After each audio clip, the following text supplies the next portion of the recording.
being condescending. Alright? Let's move forward then. Okay, well, check this out, though. First of all, you throwing too many big words at me. Okay, now, because I don't understand them, I'm going to take them as disrespect. Watch your mouth and help me with the say. Okay, see, now you found yourself a nigga. You looking for a nigga? Nigga here now, see? My mind is so spectacular. Open up your aperture. You don't like the light that I be shining, bitch, you Dracula. Southern draw vernacular. Flip you like a spatula. Knew that I was built to put this word up on my scapula. I've been on this road so long, my tires bald. I don't wanna text and no, I don't wanna call. Came in this shit running, but you don't know how to crawl. We ain't never folding, I'm holding the highest car. Look, okay, grew up running post routes. Now I'm on the cash route. Better call the plumber, that boy spitting like a bass spout. All these bad women in this club, fuck is you mad about? Word to all my estheticians, boy, I'm about to lash out. Straight from St. John's to the east side, jigging since a knee high. Watch the way I put on for my state, nigga, yeehaw. Respected, know every thigh. Crazy how I made it to the league from the bleach eyes. Boy, my shit hair on, black, rich, and bare arms. Smoking on that yogi, this shit stronger than some bare arms. Goku, I'm in rare form, you cannot prepare for him. When I swing, it's like a carnival, this shit ain't fair for him. Brought intellect back to this rap shit. You niggas need chapstick. Shit been dry for way too long, and I'm the matchstick. You niggas Nickelodeon me, I'm more like Cap Nick. Cap a nigga, throw him in front of me.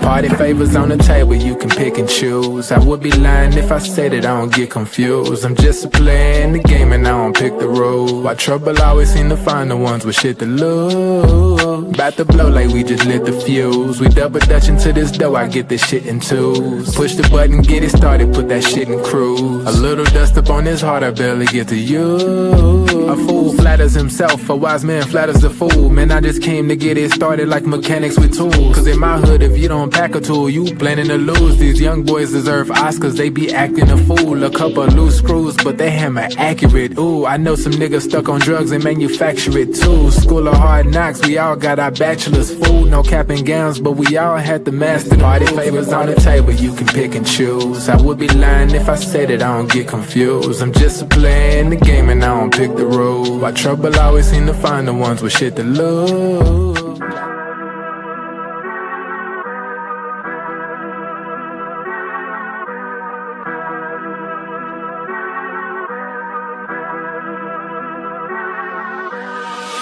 I'm lit, it's about to be a late night. Fresh wax, shawty, show me what it tastes like. Niggas know me in my city like I'm Wayne Wright. Got them looking up to me and we the same height. Ooh, I got it bad, deep in my bag. Foot on the gas, they cannot last. Swimming with the sharks, bitch, that's a great white. Never stopping, we don't even need no brake lights.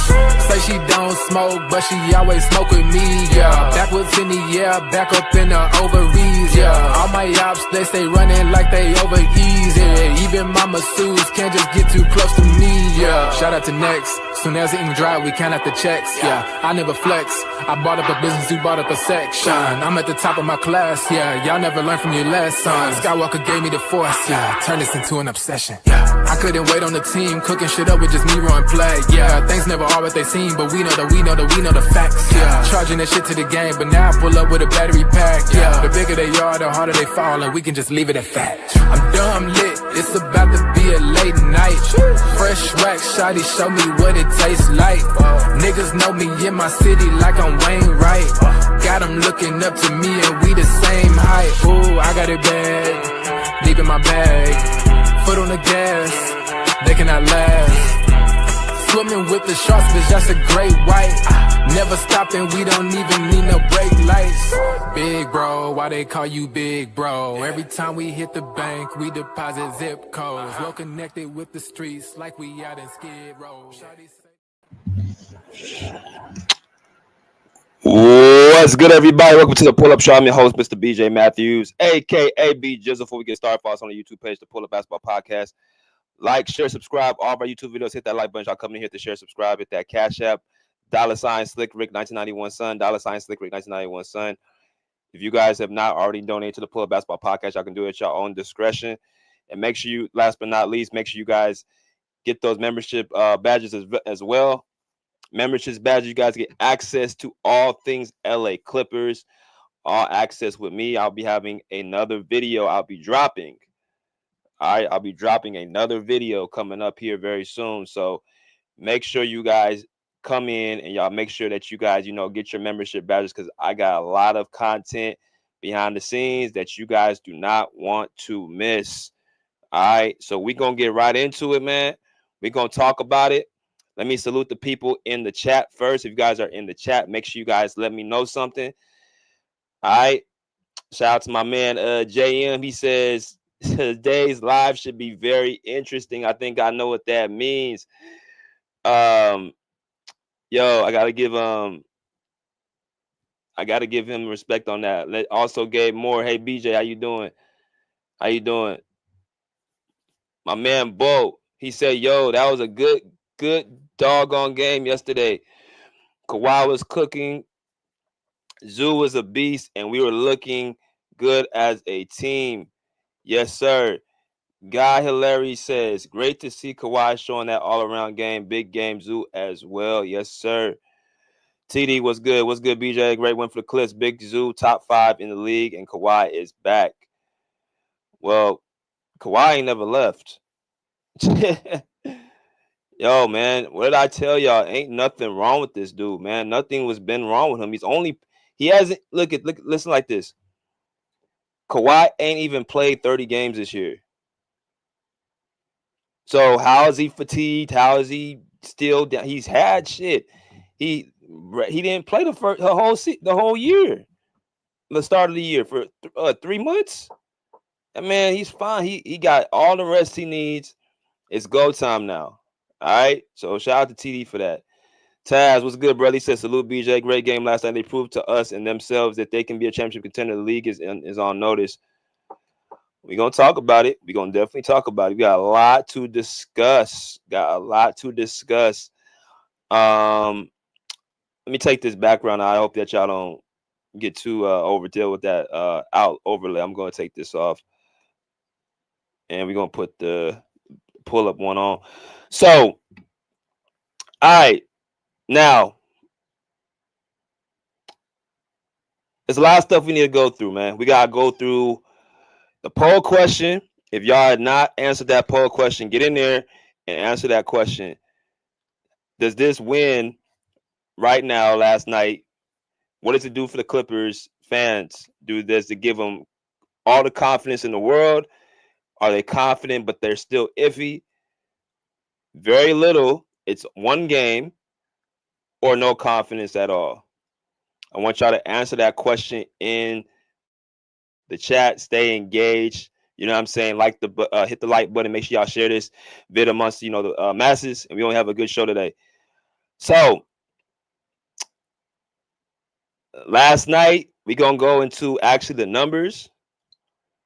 We gonna go into we're gonna go and talk about just everything in general. We're gonna talk about the whole thing. Let's get into the box score real quick. Let's talk about the team stats. Let's talk about the box score, all that good stuff, and then gonna get into some other things. So the Clippers, 54% from the field to Cleveland's 48%. Cavs, 34% to the Clippers, 45% from the three. Free throw, 65% for the Cavs and 85% for the Clippers. All right, rebounding 29-49 went to the Clippers. Assists 29-28 went to the Cavs. Steals 6-7 went to the Clippers. Blocks 0-5 went to the Clippers. 9-13 total turnovers went to the Cavs. They had 9-13. That's the only category they beat us outside of, and those in the assist.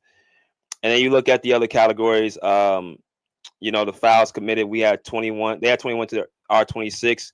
A lot of fouls were called, texts, back and forth reviews. It was kind of an unusual game as far as officiating, I must say. Largest lead for the Clippers was 13, and the Cavs was 12, so it was a pretty nip and tuck game. Even starting off, the game was, high-scoring game. I think both teams, the Cavs, scored 40-something points in the second quarter or in the first quarter. So they showed their, number one offense, their number two offense in the league, number one 3-point percentage in the league in the first quarter, right? And we're gonna get into that of what happened, and we're gonna get into as the game went on what happened. So the Cavs, right here, it says Evan Mobley had 17 points, went 7 for 12 from the field, 3 for 6 from the free throw line. Jared Allen, 8 points, 4 for 7 from the field, 0 for 2 from the free throw line, 8 rebounds. You also had Max Strus, who had 24 points, led the Cavs in scoring last night. 24 points for Max Strus, 8 for 12 from the field, 5 for 8 from the three-point line, hitting them three-point corner shots. Very, very, efficient. Great game from him. You got guys off the bench like DeAndre Hunter, the new guy off of the Atlanta Hawks, 7 for 10 from the field, had 17 points in 20 minutes. Very, very good game by DeAndre Hunter, 3 for 6 from the three-point line as well. Ty Jerome was, doing very well in that first quarter. He was coming off that bench. Very quick, strong little guard that the Cavs had. He had 10 points in 20 minutes as well. He kind of cooled off in that second half or in that third quarter. And I think I'm going to tell y'all, explain what happened. The two stars for the Cavs, Donovan Mitchell and Darius Garland were very, very good in that first half. But they cooled down that second half, especially in that fourth quarter when the Clippers defense really started to take over. So the Darius Garland went 6 for 14 from the field, 2 for 6 from the three, 3 for 3 from the free throw line, had 17 points and 8 assists. Donovan Mitchell, 5 for 18 from the field, 2 for 9 from the three, 6 for 6 from the free throw line, had 18 points and 11 assists. So remember, I was telling y'all before this game, we had to contain at least one of these guys, but they really contained both of them in the second half, right? They started off Kawhi on Donovan Mitchell, and I think they had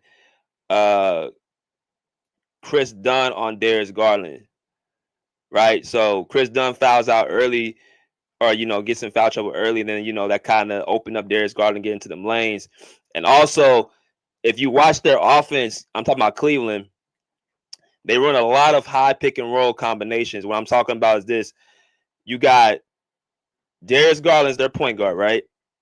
And you saw Jared Allen would set high screens for Darius to get open and get into them lanes. And the same thing with Donovan Mitchell. Donovan Mitchell and Evan Mobley do the same exact thing. Evan Mobley setting a screen for Donovan Mitchell. He's getting free. So Kenny Atkinson, of the Cavs, he seems to be playing Darius Garland a lot with Jared Allen, and then Donovan Mitchell a lot with Evan Mobley between them, second and third quarters, and then in the first and fourth, they're all together at the same time when it's the start of the game or towards the end of the game. But that's kind of the whole scheming offense with them. Like, they always have a dynamic ball handler and scorer mixed in with a big that roll to the basket or pick and pop or pick and roll. So that's why their offense is so potent. That's why they're top 2 in the league in offense and number 1 offense of 3-point shooting. Very well balanced team. Salute to everybody that's coming here. Make sure y'all hit that like button. But that's what the Cavs did. Let's go to the Clippers. So Clippers last night, a couple interesting things we want to talk about, but we gotta go through the numbers real quick. You had Chris Dunn, like I said, he got into foul trouble and played 17 minutes, 0 for 2 from the field, 0 for 2 from the 3-point line. 2 points, right? Norman Powell coming back from injury, had 11 points, 3 for 6 from the field, 1 for 2 from the 3-point line, 4 for 4 from the free throw, right? Norman Powell had a very, very good game. You had James Harden, 22 points, 5 for 18 from the field, 2 for 11 from the three, 10 for 11 from the free throw line, 9 assists, no turnovers. No turnovers for James Harden last night. Visca Zubac, very dominant performance. We're going to get into Visca Zubac and Kawhi Leonard last. But off the bench, Derrick Jones Jr., 10 points, right? Filled in for Chris Dunn quite a bit. Had 10 points, 3 for 6 from the field, 2 for 5 from the 3-point line, 2 for 2 from the free throw. Very, very good game from Derrick Jones Jr. Did his job, filled in, covered on defense as well. Ben Simmons. Now, people was going to look at him and score any points, but what he did in that third quarter, he played very, very good defense on Ty Jerome. And the lineup that Ben Simmons was in with Batum, with Kawhi, with Bogdanovich, and I can't remember the fifth guy, but they had a very defensive lineup that really got the Clippers to stay in the game, and it opened up other guys to make shots. So Derrick Jones was very, very good last night, playing defense, and he was very, very good in the lineup, and Ben Simmons was as well. Bogdanovich, 29 minutes, 8 for 8 from the field, 4 for 4 from the three-point line, 7 assists, 20 points. Bogey had, to me, right behind Kawhi and Zoo, the best performance. I mean, this guy didn't miss one shot last night. Not one. Everything it wasn't even hitting the rim. Right? So, very, very great game from him. Amir Coffey, 16 minutes, 1 for 4 from the field, 1 for 3 from the three-point line with 3 points. I must say that was a very, very good game from Amir Coffey as well. And, actually a very down game, I'm sorry. But they're going to figure out that dynamic between Bogey and Amir. It's going to kind of come down to who's playing better offensively amongst those two players.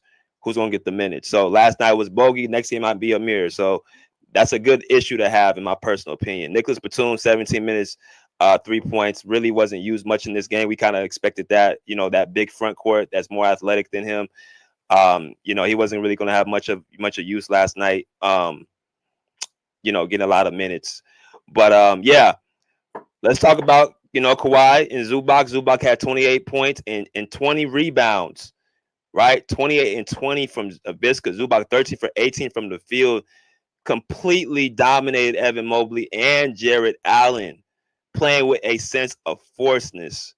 Right, that's what he played with last night. Very, very good, very great game from Visca Zubac all year. Y'all know how I feel. I feel like Zubac's been the most consistent Clipper all year, as far as his numbers, as far as what he's been doing, how he's been, matching up with his matchups. I think he's been the most consistent, right? He's 4th in the league in rebounding. He's 5th in the league in field goal percentage, right? Averaging 16 points per game, right? All that. He's doing everything that the team is asking him to do. So I got to give Visca Zubac that amount of respect and credit. But the big guy that came alive was Kawhi Leonard, 33 points, 7 rebounds, 4 assists, and he shot over 60% from the field, 80% from the three, 100% from the line, ending with 33 points. And he had 4 steals.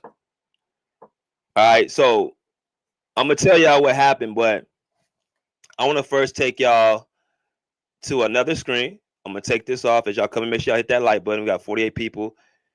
We should get over 48 likes, right?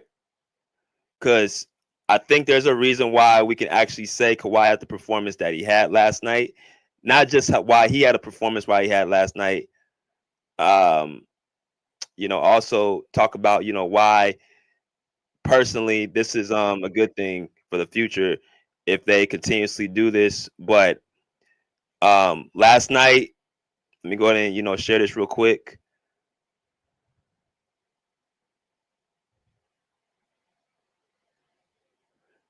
All right, so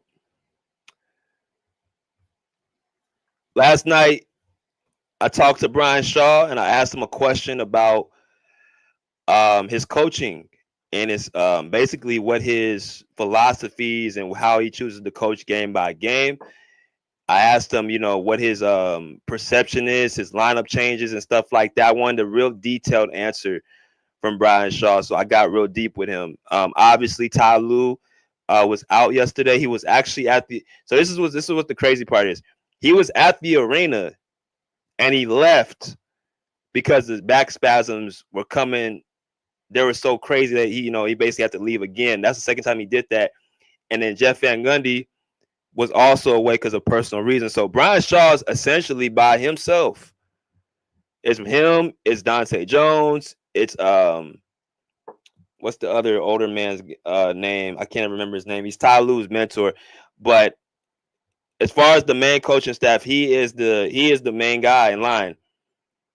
And I'm gonna let y'all kind of hear what Brian Shaw had to say, and we're gonna go from there. All right. So let me go ahead and turn this up. It's about 1 minute and 15 seconds, and we're gonna be here. We go. Coach Shaw, so you went 2-1 in that little stretch with Ty with his back issue. So what was your message to the team? Like, what's your coaching style, like lineups and stuff like that going to each game? Well, Ty went 2-1. Those games go on his record. he said Ty went 2-1. That goes on his record, which is a fact. I was just basically saying, like, you showed yourself to be very, very productive in them 2 wins against the Heat and the other game the other night. So you've been very productive. So I like to want to know, like, where does this mindset come from? So here we go. No, there's I try to keep the same message going. I mean, obviously I'm in constant contact with Ty. And so it's not just today that we prepare for Cleveland or whoever we're facing.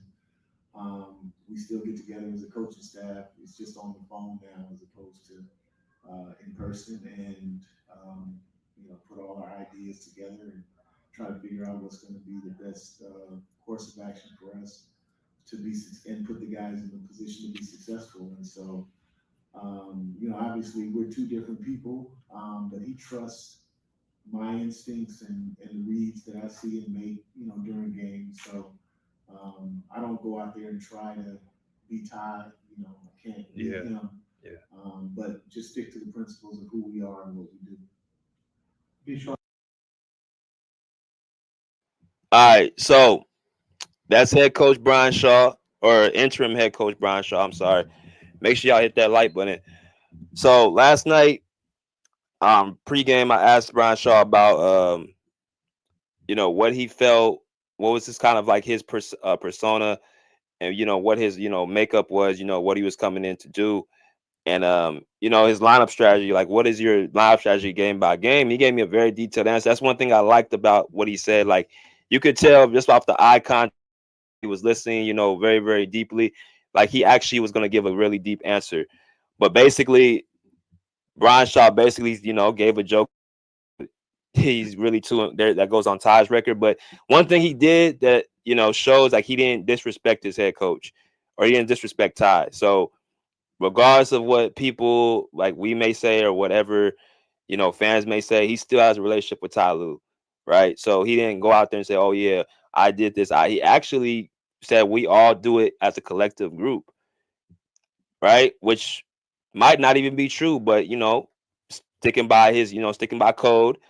He's basically just saying, "Hey, it was a collective group. Like, whatever I put out there, Ty's involved as well."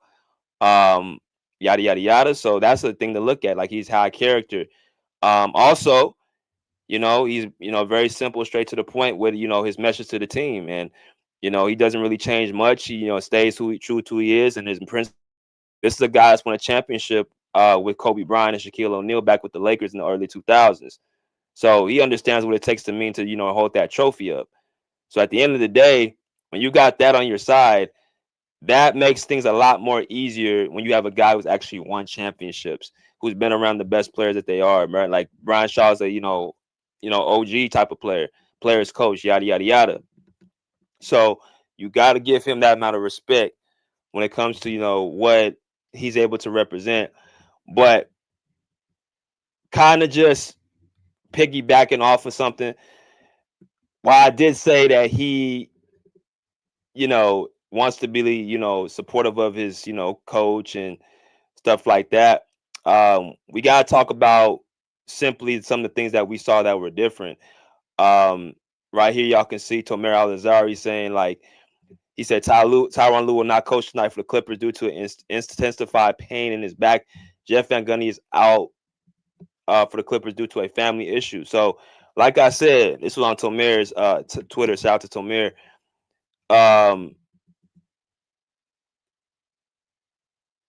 That's going into the point that, look, this guy was by himself. He didn't really have nobody by his side. He was by himself. So you put him in a pressurized situation, who's won, it actually worked out in his favor. So very, very, tough environment because, bro, like I said, you playing the Cleveland Cavaliers, #1 seed in the NBA. You don't have your head coach, you don't have your assistant coach, so that's telling me that the players really responded to him, and they all followed his lead. So this is what I want to do. I'm going to actually, give y'all some more insight. So last night, with Kawhi, and that's the man of the hour. I want to talk about him. Now, I made sure to put out there, let y'all understand, like, look, there's nothing wrong with this dude. Like, he's fine, right? The offense has to run through him. It has to. There's no other alternative. If the offense don't run through Kawhi, we're not winning a championship. We're not, making a finals run. Hell, we might not make it out the first round. Okay? But I'm going to tell you why this is actually, something where we can look like, okay, well, this is something where it's a little bit good, but it's also you got to be wary about, because we have to remember Ty Lue is still our head coach. So Brian Shaw can coach the way he needs to coach while he's out right now. But when Ty Lue comes back, if he's still on that same BS, then we're not going to, it's going to be the same thing, right? So that's the thing that makes me worry. We won the game last night. Let's also remember something too. Cleveland, they are the top team in the league, but they have their one deficiency though, especially that was exploited yesterday, was that Zubac was more dominant than I think a lot of people were going to give him credit for. And how when you have a team that when you punch them in the mouth, like when you punch Cleveland in the mouth like that, they seem to, I won't say fold, but it's a harder game for them to win, because the season's been coming so easy to them, right? So when somebody actually overwhelms them, a la Visca Zubac, a la Kawhi Leonard, and Donovan Mitchell and Darius Garland comes after the post game, Darius Garland said Kawhi turned it up. Like, players know which guys are really like that. Donovan Mitchell didn't face Kawhi already. He already knows how he's coming. So once you got that, and once you got a Visca Zubac as well, dominating Evan Mobley and Jared Allen when they don't want no physicality, then it becomes, okay, what are you going to do now? Like, what are you going to do? So that's why I think with Cleveland, if you have a team where you have a player that's able to overwhelm them, it's a good chance they're going to lose that game. And them starting off that game, hitting all them threes, eventually cooled down and, making them shots. But I'm not going to take away from their offense. They have a very, very good offense. I'm not going to even lie.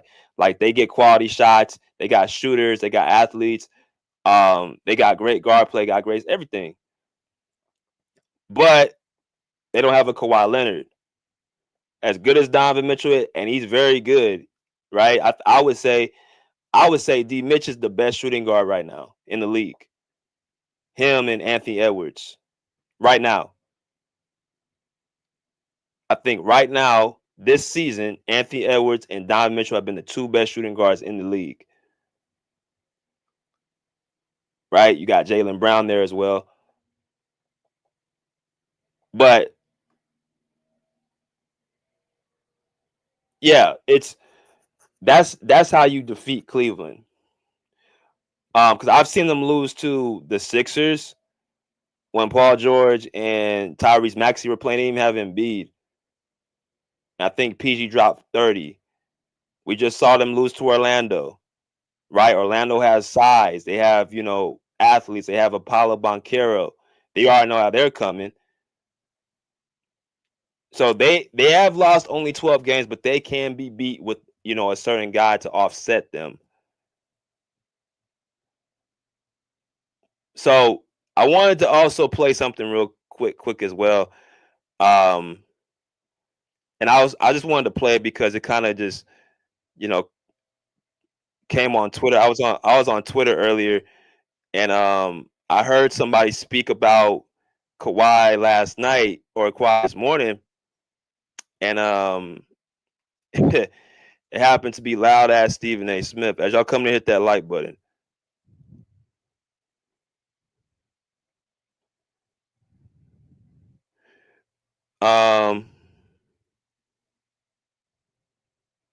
Nico said, I'm 100% sure we wouldn't have won if Ty was there. Not gonna lie, I'm not enjoying his pain, but I wouldn't mind it be out for the rest of the season. You know what? There was no reason for him. This is why I know there's there's something else going on. I'm not going to sit up here and say it's. What I'm going to say is this. So when you have a back, I never had no back issues, thank God.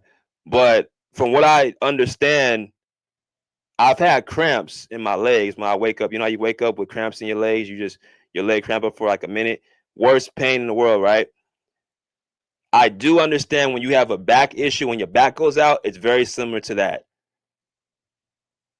When you throw your back out, you have a back spasm, it's very similar to that. So that in itself,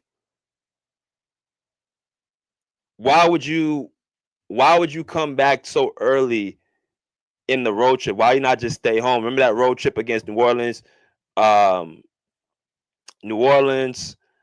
um, Miami, and Atlanta, the last road trip we had? Ty Lue went the next day on the flight. Why not just stay back and stay home and get rest? So you come out and try to coach against Atlanta, and now you're out again. That didn't make sense to me. So he ain't gonna be out for the whole season. I know you're just kidding, but yeah, we would have lost that game if Ty Lue was coaching, because again, he wasn't gonna value Kawhi the way he needs to value Kawhi. Right? So that's the only thing that I want to catch myself at, is like Brian Shaw is showing who he values more, which is great. But unless Ty Lue loses his seat, then we don't. I mean, it's not gonna matter. But I wanna play something real quick that Stephen A. Smith had to say, which was very interesting, because I thought we were over this, but it seemed like he still wants to take shots and play and poke fun and stuff. So I'm gonna let Stephen A. Smith say something real quick, and we'll be right back. The reason I'm not sold on the Clippers is because I'm just looking at my watch and I'm just looking at the dates in the calendar and I'm just waiting for Kawhi Leonard to get hurt. That's all. I know that it's come playoff time, he's not going to be available. Molly, I'm not letting this go. This is a man that went into a playoff series against the Phoenix Suns, dropped 38, walked off the court, looked perfectly fine. And then 4 o'clock the next day, we're like, hey, he's out for the year. What? What happened? I mean, this is the kind of when Paul George gets injured, we see what the injury, what happened. When other players we actually see that. Damn, we go. Jalen Brunson go down. I hope he's gonna be all right. You know what I'm saying? I mean, Cooper Flagg at Duke, for crying out loud. I hope he's gonna be okay. Kawhi Leonard walked up it's like Monica McNutt at a party, you know what I'm saying? She's like, yo, this is Kawhi Leonard.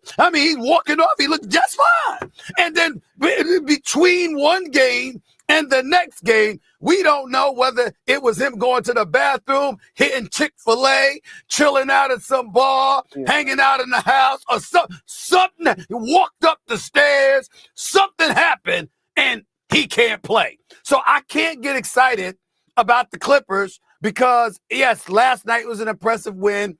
Cleveland, 2 losses in a row after a 16-game winning streak. I get all that, and they deserve credit for it. It's a bigger win for them than it was, more impressive for the Clippers than it was for the Warriors, to answer the question. I am just allergic to excitement with anything that involves Kawhi Leonard.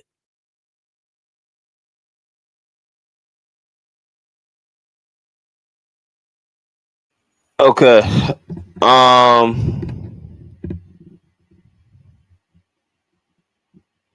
So, like I said, I didn't even know. Like I said, I don't even watch ESPN. I don't even watch First Take on TV, right? I rarely watch TV at all. Most of this stuff, like I see on Twitter, Instagram, and social media, right, and YouTube. Make sure I hit this like button. But apparently, Stephen A. Smith had a take this morning, and this is what y'all just heard. So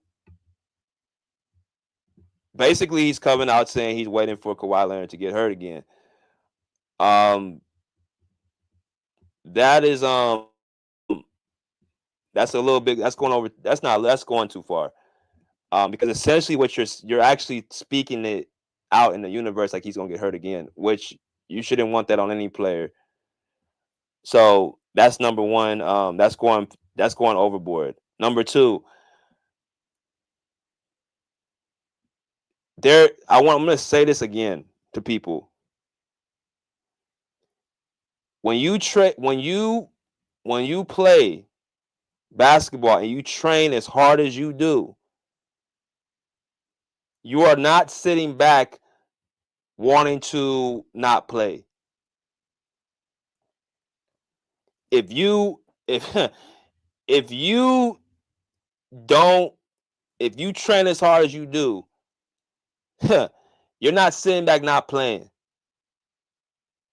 Like, I think it's the dumbest shit ever when people come out and say, well, I don't want to play. I'm going to train hard in the summertime, but I'm not going to play. That don't even make sense. The playing is the fun part. That's when your name is being called. That's when everybody's in the stands cheering your name. That's when your family and friends come out to watch you play. All the baddies, everybody, if you have a lady or something, comes to watch you play. You got your jersey sales. So I'm going to train in the off season, kill myself, right? No, not fun at all. Running on the track or, weightlifting at 5, 6 a.m. in the morning, skills workout in the morning, going through the grind. I'm going to do all this 2-a-days in the summertime, off season, so I can prepare for the fun part, only to say, you know what, I'm good. I don't want to play no more. Just think about that. When next time you think players are just faking injuries, I want y'all to really think logically about it. Would it make sense for a player to go through all that grind and go through the hard stuff in the off season only to just sit out of the fun part in the regular season and the playoffs? It don't make logical sense. But see, this is why I can't stand narratives. I hate when people make narratives, and I hate even more when people actually follow it. I hate when people actually just take it.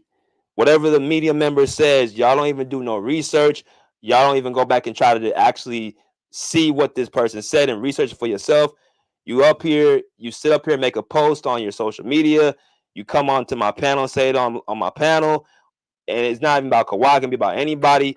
I shut it down quickly because this is the product of it. This ruins this tarnishes their name, slanders their name, yada, yada, yada. And then it just basically just downhill from there. But this is what we got on television. This is why players fire up these media members the way they do, because they got the loudest mouth, but they got the least amount of experience. Now, Stephen A. Smith, I will give him credit. He is the biggest sports personality that we have on television, for sure. And he's been very successful. I wish him all the best. But this right here, no, that's ain't it. You don't say, oh, I'm just waiting for him to get hurt again. No, you say, I will wait until the playoffs to see if he's going. That's what I will say. Now, let me go and say something that I will say Stephen A. Smith is correct about.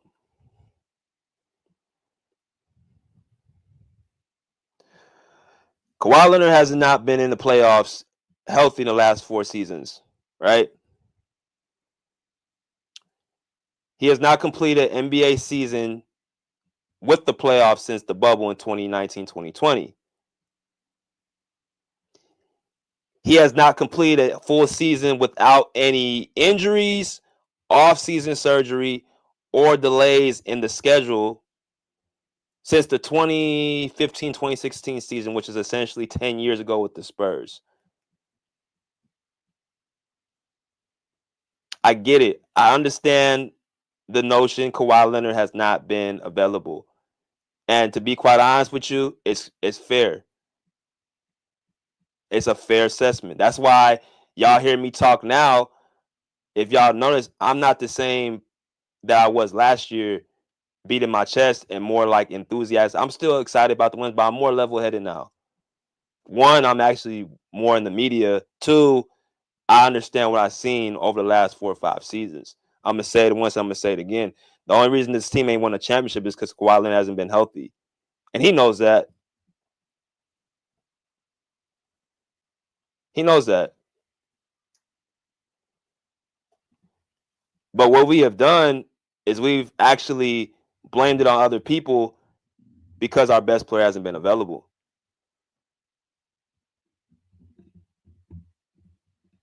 This man's healthy. We have a championship, and no one else is talking about none of this other stuff. So I get what he's saying. Let's wait and see until the playoffs. But I have a good feeling, and this is just my opinion.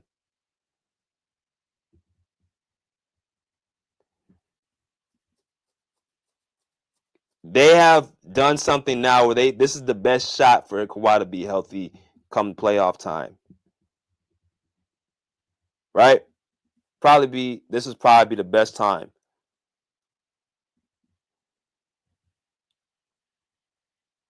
Because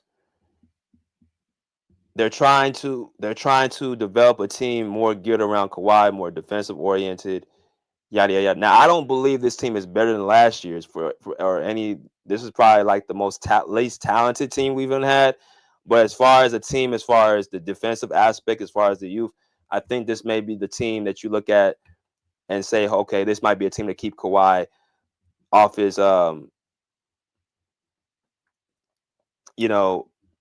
possibly give him opportunity for him to be able to play. I hope he's available this year, because if he's available this year, then the Clippers have a chance to get what they need to get to. They have a puncher's chance for sure. I seen something that Brian Shaw did last night. He put Kawhi Leonard as the helm.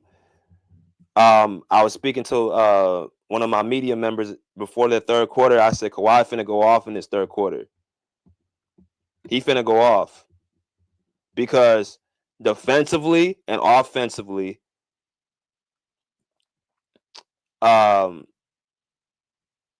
the team, you could just tell every time he touched the ball, he just had like a look in his eyes. Okay, that's a bucket. That's a bucket. I'm looking to score. Yada yada yada. I'm in the mid range. I'm shooting the 3-point shot well. I'm getting to the rim. I'm out strengthening people at my position. So it looked very good for him last night.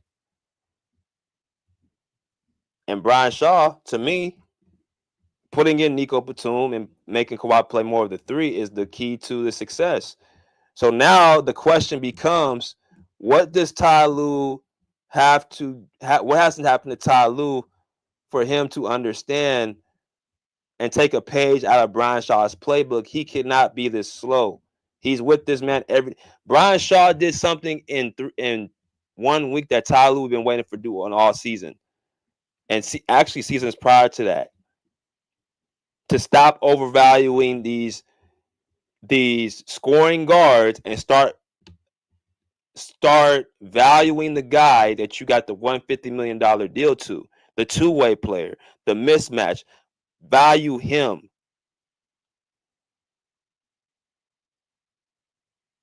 So that goes back to my comment I was reading earlier. I don't think if Ty Lue was coaching, we would have won that game last night. I think if Ty Lue was coaching, we wouldn't have won that game last night. So is it about our team? Is it more about the coaching?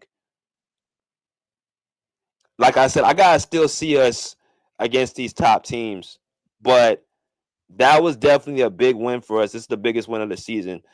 I gotta see us up against OKC, which I think we can beat them if coached right. I gotta see us up against Houston. I gotta see us up against Dallas. I gotta see us up against Golden State. I still gotta see us up against these Western Conference top teams. But last night really showed, if coached correctly, what we can do. I wouldn't even say it's not even about what our team is, bro. It's more about how you coach these players.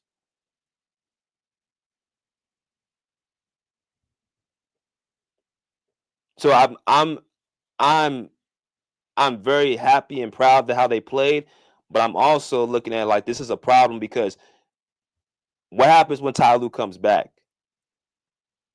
Brian Shaw's been on the bench. He's been on the sideline. He's not going to step on Ty Lue's toes.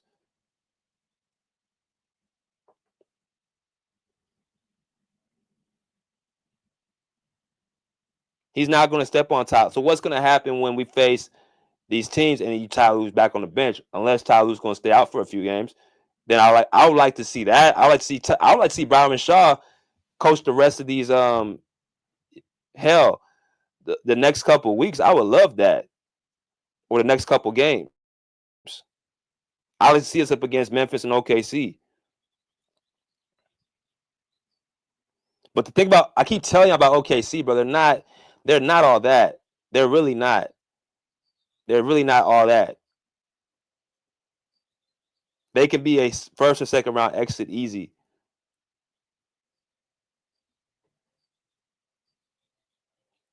So I'm gonna go ahead and drop this link.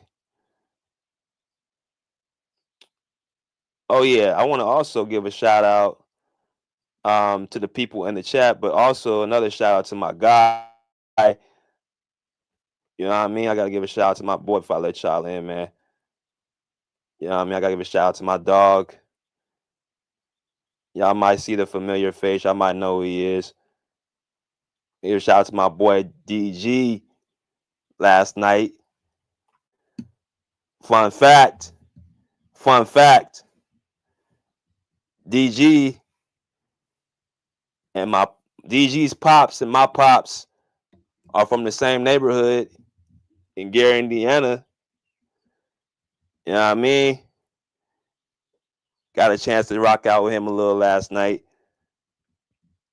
But bro, this dude is a automatic bucket. He's only 24 years old too. This dude, man, I told him, I said, bro, y'all gonna get in the ECF this year. Y'all gonna get in the ECF this year for sure. So yeah, Darius Garland, he is like a Kyrie Irving, bro. Like when you watch him play, dude's like magical with the ball. But I had to give him respect, bro. That's my guy, Darius Garland. But that's enough of that. I'm gonna go ahead and let y'all in.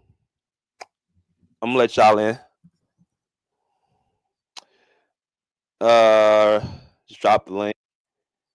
Yeah, Corey, Darius Garland. Yep. What up, JM? Hey, salute, BJ. Pull up panel, chat. Yo, last live, I let them folk get me unraveled. I'm gonna just let that roll off my back from now on. As far as last night game, I pretty much called it. You did too. We almost, I said we're gonna win by 10. We won by 13.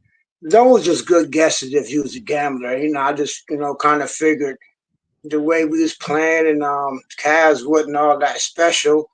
Harden got to the line at least 10 times. I figured that he was, he was attacking, aggressive, got him in foul trouble.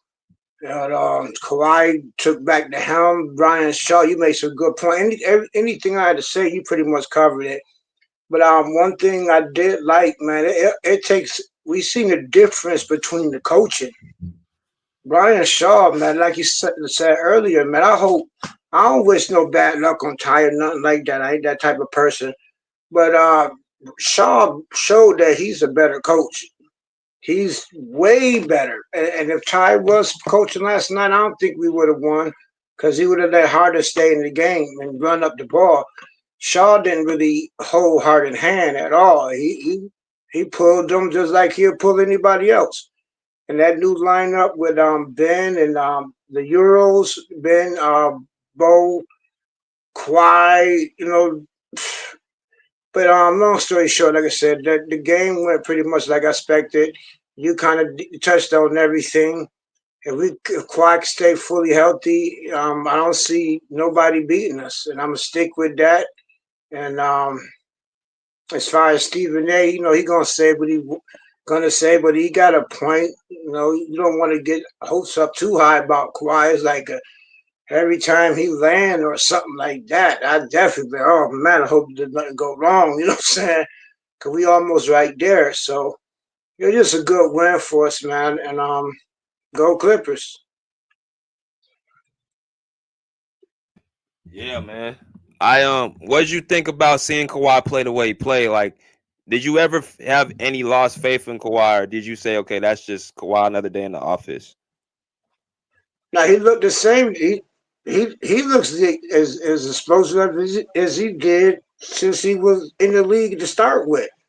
I don't think he lost a step like many people think. He might be more conservative, messing up his knee. But to me, he looked like he always looked. He looked like the 2-time MVP. He just revving back up, getting his conditioning together. And I like how he's came out dominated. Even his efficiency was better. I think he missed like 3 times, 4 times. So yeah, he looked like he should be looking. If that answered the question. No, I loved it, man. He looked like in the third quarter, did you see like him kind of it looked like he was about to dominate. He about to come in there and just kill. I saw that Yeah, look in his eye. Like every time he touched the ball, it was like, oh, I feel like some magic coming. That's what it felt watching him last night. yeah, I agree. Like he just said, you know what? This let me remind folk who I am. This is my team. Let me remind folk that he did look like that. Plus, man, them fouls was crazy, man. We was getting cheated with them fouls. But I guess he got frustrated or whatever, man. They not calling me no fouls, so I'm just gonna attack, constant attack, jump shots and everything. But yeah, but you can see the look in his eye, like he trying to put the whole team on his back. Okay. How you feel about Friday game against Memphis?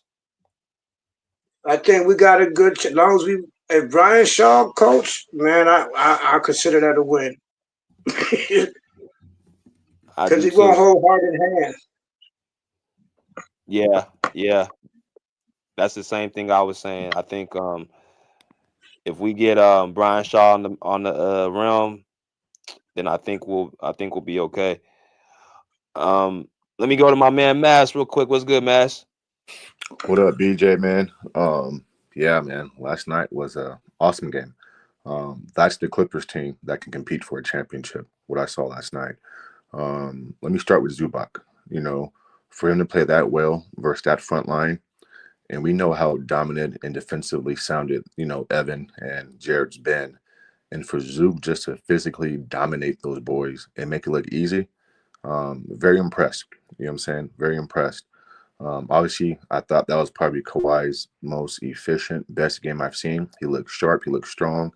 He moved well, had the shot going, played good defense. You mentioned the 4 steals, which was right on point.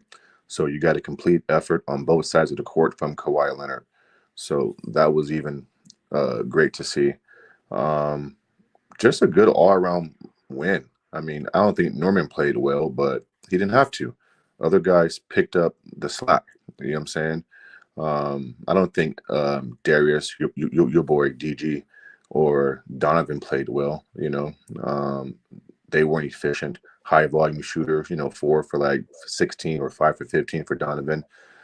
That's not a typical game of them. The game did kind of start out a little lopsided early. The Cavs were hitting shots. You know what I'm saying? Matt Strauss and some of the other guys. I thought DeAndre Hunter played great last night. But the bigs didn't play well, and Donovan and Darius didn't play well. And you guys stood packed. And you made a great point. Last night you saw the difference in coaching, right?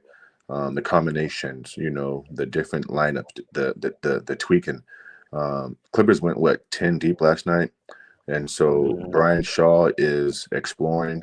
He's not afraid to play different combinations. And I thought he pulled all the right plugs at the right time. And you made a great point. I don't think if Ty was there that we would have got the same output or the same result. So, coaching does matter. And let me say this right now, bro. Zubac is for sure a top 5 center. He might even be a top 4 center because everything's not based around scoring points. What he does defensively, just being a rim protector, and I don't judge rim protectors off block shots. If you just alter a shot, I'm cool with that, right? His rebounding, his physicality, his ability to score around the basket. And the Clippers went to him a few times in the post, and he spent baseline versus these two bigs who have been dominant up and unders, reverse layups, hook shots, and ones. That's what you want from your big man. And so if we don't respect Zoo by now, then I don't know what's going on, bro. Like, he's highly impactful. And he's not the best player by no means, but he might be the Clippers' most important player, right? I mean, and I can separate the two: best player, most impactful player. And some will still argue Kawhi can be both, and I'm okay with that. Let me end with this last part right here. I don't want to be a prisoner of the moment, but as a Clippers fan, for you guys, this is kind of like good and bad because you see what they can do when they operate on that level. And then, I left last night's game saying, why can't I get this night in and night out from this team? Why? Why can't the offense do that night in and night out? I'm not worried about the defense. I mean, they're still a top 2 or 3. It is what it is. But why can't this Clippers offense operate like that? And BJ, I sent you a text, bro. One of my best friends is Evan Mobley's godfather. And so we're going to go to the game tonight a little early than normal. And we're going to meet up with Evan before the game and kind of hang out for a little bit. So, yeah. So that should be pretty cool. I met him last year. He's a cool dude, very quiet. I'm not sure if you talked to him last night, though, but he's kind of like camera shy a little bit. He's very camera shy. Yes. Yeah. He don't like to be soft-spoken. Yes. So his brother was on the Cavs G League team, but I think he's with the Pelicans still But anyways, so we're going to do that tonight, man. But this is the type of win where it's like it leaves you scratching your head saying, damn, if we can get this version of the Clippers, they can compete with any team.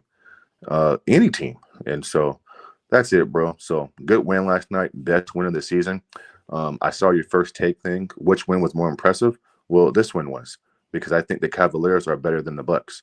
And so what Golden State did last night versus the Bucks, I valued this Clippers win more than that win because I think the Cavaliers are top 1 and 2 in offense efficiency and defensively efficiency. So I just value the Cavs team more than I value the Bucks.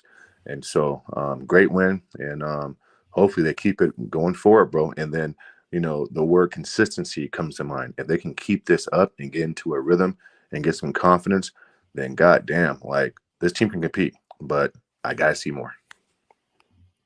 For sure. I mean, make sure y'all hit that like button, man. We're going around the panel. Let me go to my man Taz. What's good, Taz? What's going on, BJ? Salute to the panel. Salute to Pull Up Basketball Podcast, y'all. Hey, Hello. Jay, can y'all hear me? Yeah, we can hear you. Okay. But yeah, man. Hey, JL, I got to give you a special salute. It was only me and you that said we can pull out the win last night. So, JL, salute to you, brother. Skill, salute to you, because I did not expect that kind of a game from Zubac with Evan Mobley and Jared Allen under the basket. It was a lot of good things that I saw last night. One of the most important things for our offense that I saw last night, and it's going to shock y'all, maybe, but I would say it's James Harden.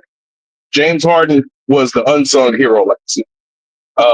The reason why I say that is because this is the one game that I've seen from James Harden where he played completely unselfish. He still took his little shots here and there, but once he saw that he wasn't going to get it going offensively, he got his other guys involved, and I really appreciated that from James Harden last night, because it was not his game to win. I didn't expect for James Harden to be the one to lead us to that win. And literally, Kawhi took over the team like he should have. And A lot of people still might have slack for James Harden. I do, but if James Harden can keep playing like that and at least make a couple more shots, this team is going to be going on a deep run in the playoffs. And I can guarantee that.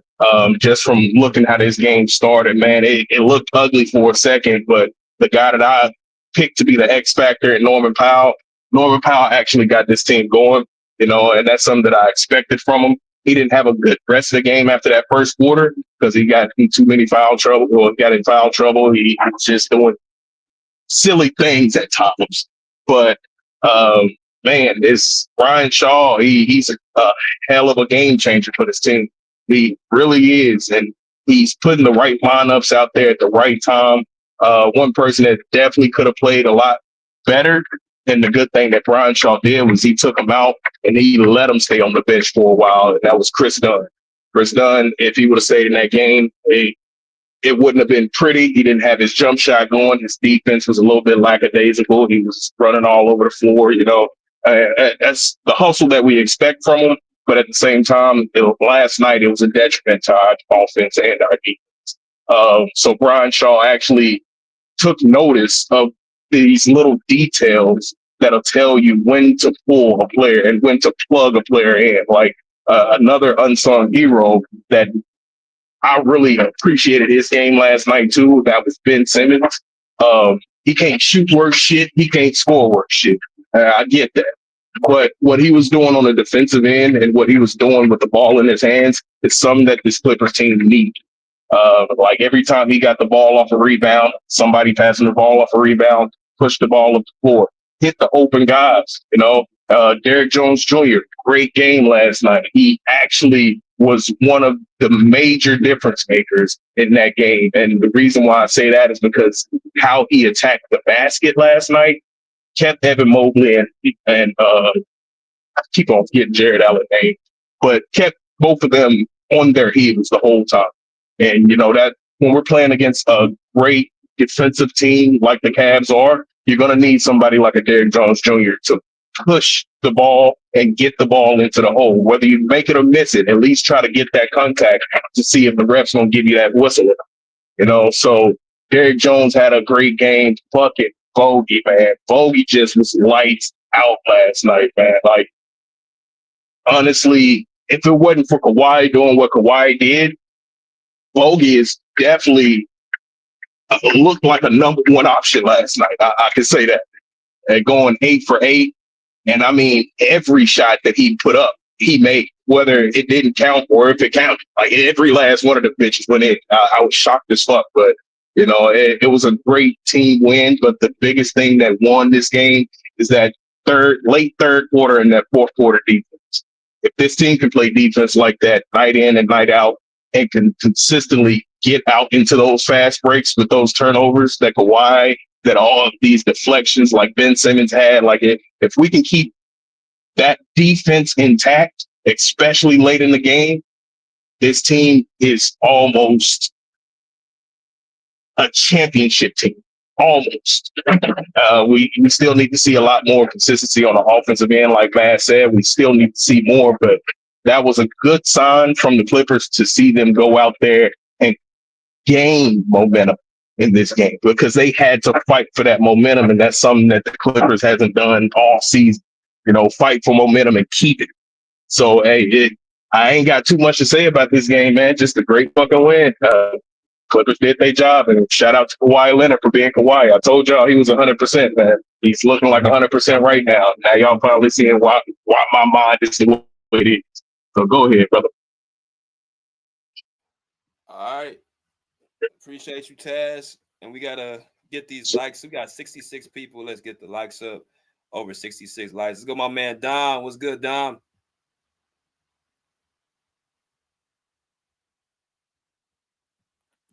Dom, you on mute, bro.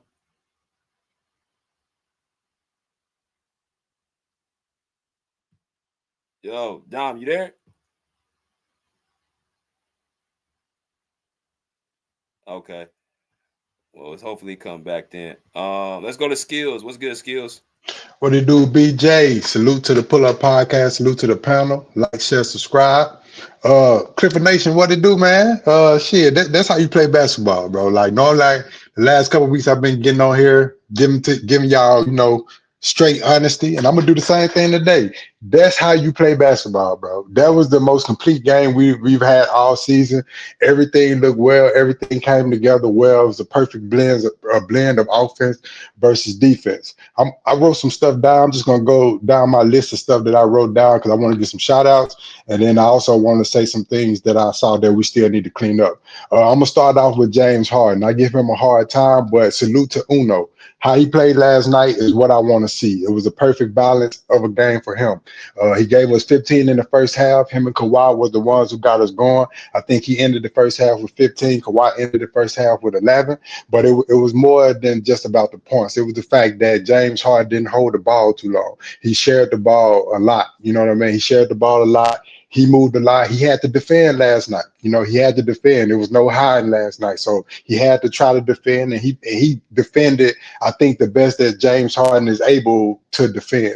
But I just want to give him a shout out for having an overall solid game, 0 turnovers. That's what I paid attention to. And I think, it's no coincidence that he had 0 turnovers because, like, when he shared the ball, he's not having to pound the ball as much. That's why he's able to conserve some of his energy. And, I've always said that those turnovers happen when he's fatigued, when he's tired. Well, I didn't see that last night. I didn't see him get fatigued or tired. And I think that's partially and mostly because he shared the rock. And there was a clear pecking order last night, and he knew where he fit in that pecking order. Therefore, the offense looked good and the defense looked good. But overall, solid games from James Harden. Salute to Uno. Second person I want to give a shout out to is the man of the hour, Zubac. Happy birthday to Big Zoo. He came out there and played like it was his birthday. I think I was talking to Tez the other day when I told him that Zubac was going to have a good game because I want people to understand what we're saying in Zubac is not by accident. It's not a fluke. He's been consistently getting better year after year after year after year. And when you start to get touches like that and you actually producing those touches, and then you got your big guns like Kawhi and James Harden that don't mind passing the ball down there to you in the post because they know you're gonna score. It does a lot for his confidence. But this is not something it's not sustainable, or it's not something that he won't be able to do going forward, or he wasn't capable of doing in the past. Zubac really works hard. Zubac has been one of the best rim protectors in the league for the last 4 or 5 years, top 3, top 4 rim protectors, and now his offense is starting to match. He's starting to be able to read the double team. I do give James Harden credit for helping increase Zubac overall basketball IQ, but salute to Zubac for a dominant game. It wasn't just a good game, but it was a dominant game, and expect to see that from Zubac going forward. He's the anchor of our defense. He's the anchor of the team. I also want to give a shout out to Chris Dunn. I know a lot of people look at that game last night and say that Chris Dunn didn't have a good game, but I disagree. Outside of I think it was a turnover where he tried to pass the ball to Zubac on a fast break. That was a dumb turnover in my opinion. You don't pass the ball to your center on a fast break. Like, you let your center get down there in the post and, slow the tempo down and try to give it to him in the post. But passing it to him on a fast break, that was a dumb turnover. But the fouls that he committed, I want y'all to understand this about playing defense. You got 6 fouls, use those motherfuckers. The fouls that he committed did a good job of aggravating and disturbing what Donovan Mitchell and their other guard wanted to do. Although you're not going to stop neither one of those guys. And I know people are saying, like, man, he was committing dumb fouls, but those fouls aren't dumb if it makes the person that you're guarding think about what they're doing. If you go up for, let's just hypothetically say you go up for a layup and I elbow you or something in your ribs, in your rib cage or something like that, a person would be like, damn, man, why he elbowed? That was a dumb foul. But guess what? You're going to feel that foul for the rest of the game. Your ribs are going to be aching for the rest of the game. That affects your play. That affects your mindset. That affects how timid you are when you drive. And so on the scoreboard, it didn't look like Chris Dunn had a good game, but I think in that first and second quarter, his defense that he was playing on their guards, I think it was good. However, though, I do feel like I'm still unsure about that 3-guard lineup because I feel like Derrick Jones Jr. would have looked just as good in the starting lineup as Chris Dunn looked last night. But I'm going to keep going down my list. I got Kawhi. Kawhi played a hell of a game. This is what it looks like. As I've been saying all season, Kawhi needs to be the number 1 option. Zubac needs to be the number 2 option. The number 3 and 4 option are interchangeable. interchangeable. Those options can change from Norman to Harden, depending on who's needed or what game we playing or what matchup. But the number one option needs to be Kawhi, and the number two option needs to be Zubac. And last night should show everyone why I'm saying that. Like they have to be the number one and number two option. The offense looks a lot better running through those two guys. They're a lot more dependable. But even without me saying all that, I knew the secondary won against a good dominant team. Those two was gonna have to rise to the forefront anyway. Like that just goes without saying. The physicality of the game is going to demand that those two be the number one and number two option. Whether the rest of the team agree with it or not, in those high games, when the game gets super physical and you're going against elite competition, you're going to need your best players to be the ones to lead you home. And right now, regardless of what anybody thinks, Kawhi and Zubac are our two best players. I know people may want to say Harden, people may want to say Norman Powell. You remove Zubac off this team, this is a completely different team. You remove Kawhi off this team, we don't beat the Cavaliers last night. Last couple of shout outs, I want to give a shout out to Derrick Jones Jr. He was great in his minutes. He played good defense, high flying, high energy. He gave us what we needed. Same thing with Ben Simmons. He came in the game, gave us great defense, gave us what we needed. In the last fourth quarter, the last lineup, he had Amir Coffey in there over Derrick Jones Jr. I didn't understand that because I felt like Derrick Jones Jr. was cooking, and I feel like he should have closed that game. But it doesn't really matter. I guess we got the W. My last shout out is going to be to Bogey. Man, Bogey was shooting lights out last night. He did his thing. I still would like to see him get better on defense because, his guy, first of all, they should look at it as disrespectful if you're getting hunted out on defense. If the other team is looking for you on the defensive end, just how they was hunting Harden and hunting Bogey last night, you should take that as disrespect, and you should want to play better defense going forward. So the only thing I would say to Bogey and to James Harden and to Norman Powell, y'all just need to step y'all defense up, and consider it direct disrespect if somebody is hunting you on defense. But outside of that, man, great game from everybody from top to bottom. And this game gives me confidence that we can make some type of a playoff run or compete for a championship. But in order for that to happen, again, I'm gonna end it here. Your number one option has to be Kawhi Leonard. Your number two option has to be Ivica Zubac. It's not going to work any other way.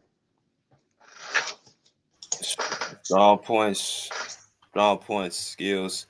Let me go to Robbie real quick. What's good, Robbie? Yeah, you're on mute.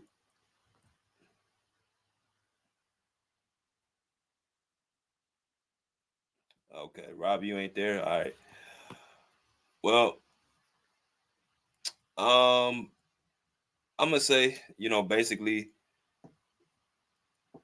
I love the win last night. I think it was the best win we had all season. That's the number one thing I want to say. That's the best win we done had this season. It's gonna come simply down to, I believe, just how we coaching these games, man. I'm not sure how long Ty Lue gonna be out. Again, he tried to go back on that road trip of like last week. I didn't understand why he just didn't stay back and let Brian Shaw coach that last game against Atlanta. But apparently he came back too soon because his back went out again, having spasms. And it's weird. I don't remember Ty Lue even missing a game. So I don't know how long when he started having these back issues. So yeah, it's a little bit strange. But yo, Robbie, you still there? Yeah, I'm here now. You hear me? Yeah, you got it. All right, man. Hell of a game last night. I thought the first quarter, man, usually if a team got out 45 pieces in the first quarter, there's just no way to recover because our offense was just terrible. But the last 5 games, I've been here a couple times now, and I've seen the ball movement, the trust, and the ability of these guys to come together and get it done. So the highest point total we scored all season, best one we had all season. And as to what I think Skills was saying, clear pecking order: Kawhi, Zoo, Harden, Norm, whoever was going off. Bogey was going off. Who else? Yeah. To start off, they were putting hard in that pick and roll early on, and we were getting out rebounded a lot because we doing that silly 3-guard lineup. And I think during the press conference, B. Shaw, I think he said he apologized to Norm for taking him out. And I think the biggest reason wasn't really because of the injury.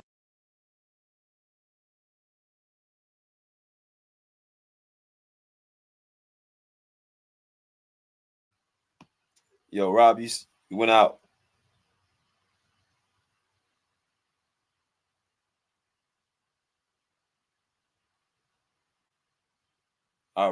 Rob, you went out. All right. Well, Robert, you there, Robert? Yes, sir. What's up, y'all? What's up, panel? What's up, BJ? What's good, bro? Man, hey, what's up? Hey, Skills, when I tell you what lineup he was gonna run with, bro? Didn't I say that he was gonna run with that 3-guard lineup? Bro, he showed when I saw that, bro, I thought the game was over with. I ain't gonna lie to you. When I saw that 3-guard lineup, I'm like, bro, what is he doing? Skills, that's the lineup we're gonna run with all season. I promise you. The rest of the season. Man, I'll tell you, man. I'll let you get your take off. I'll tell you what I think about that shit.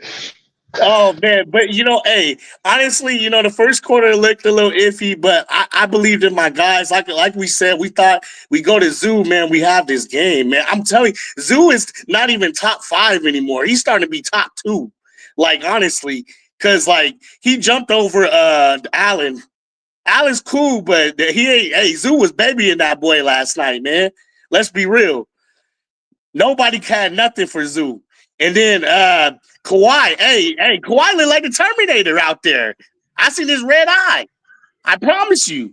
He's back. He got that new update. He getting his spots. Hey, he's getting to his spots. He doing turnarounds. Oh my goodness. The rest of the league in trouble. James Harden has 0 turnovers. I didn't care how many shots he shot. He had 0 turnovers. I was like, bro, if James Harden had a lot of turnovers, we're going to lose this game. He had 0, and we won. You know what I'm saying? This is what I'm talking about. This is the team. And then the niggas telling me the other day that if Norm don't shoot well, we can't blow these dudes out. And if Norm is shooting great, we blowing teams out. I promise you. And honestly, what a great win, honestly, man, last night. There's so many things. Bogey got me thinking, hey, man, you know what, Bogey? I'm sorry.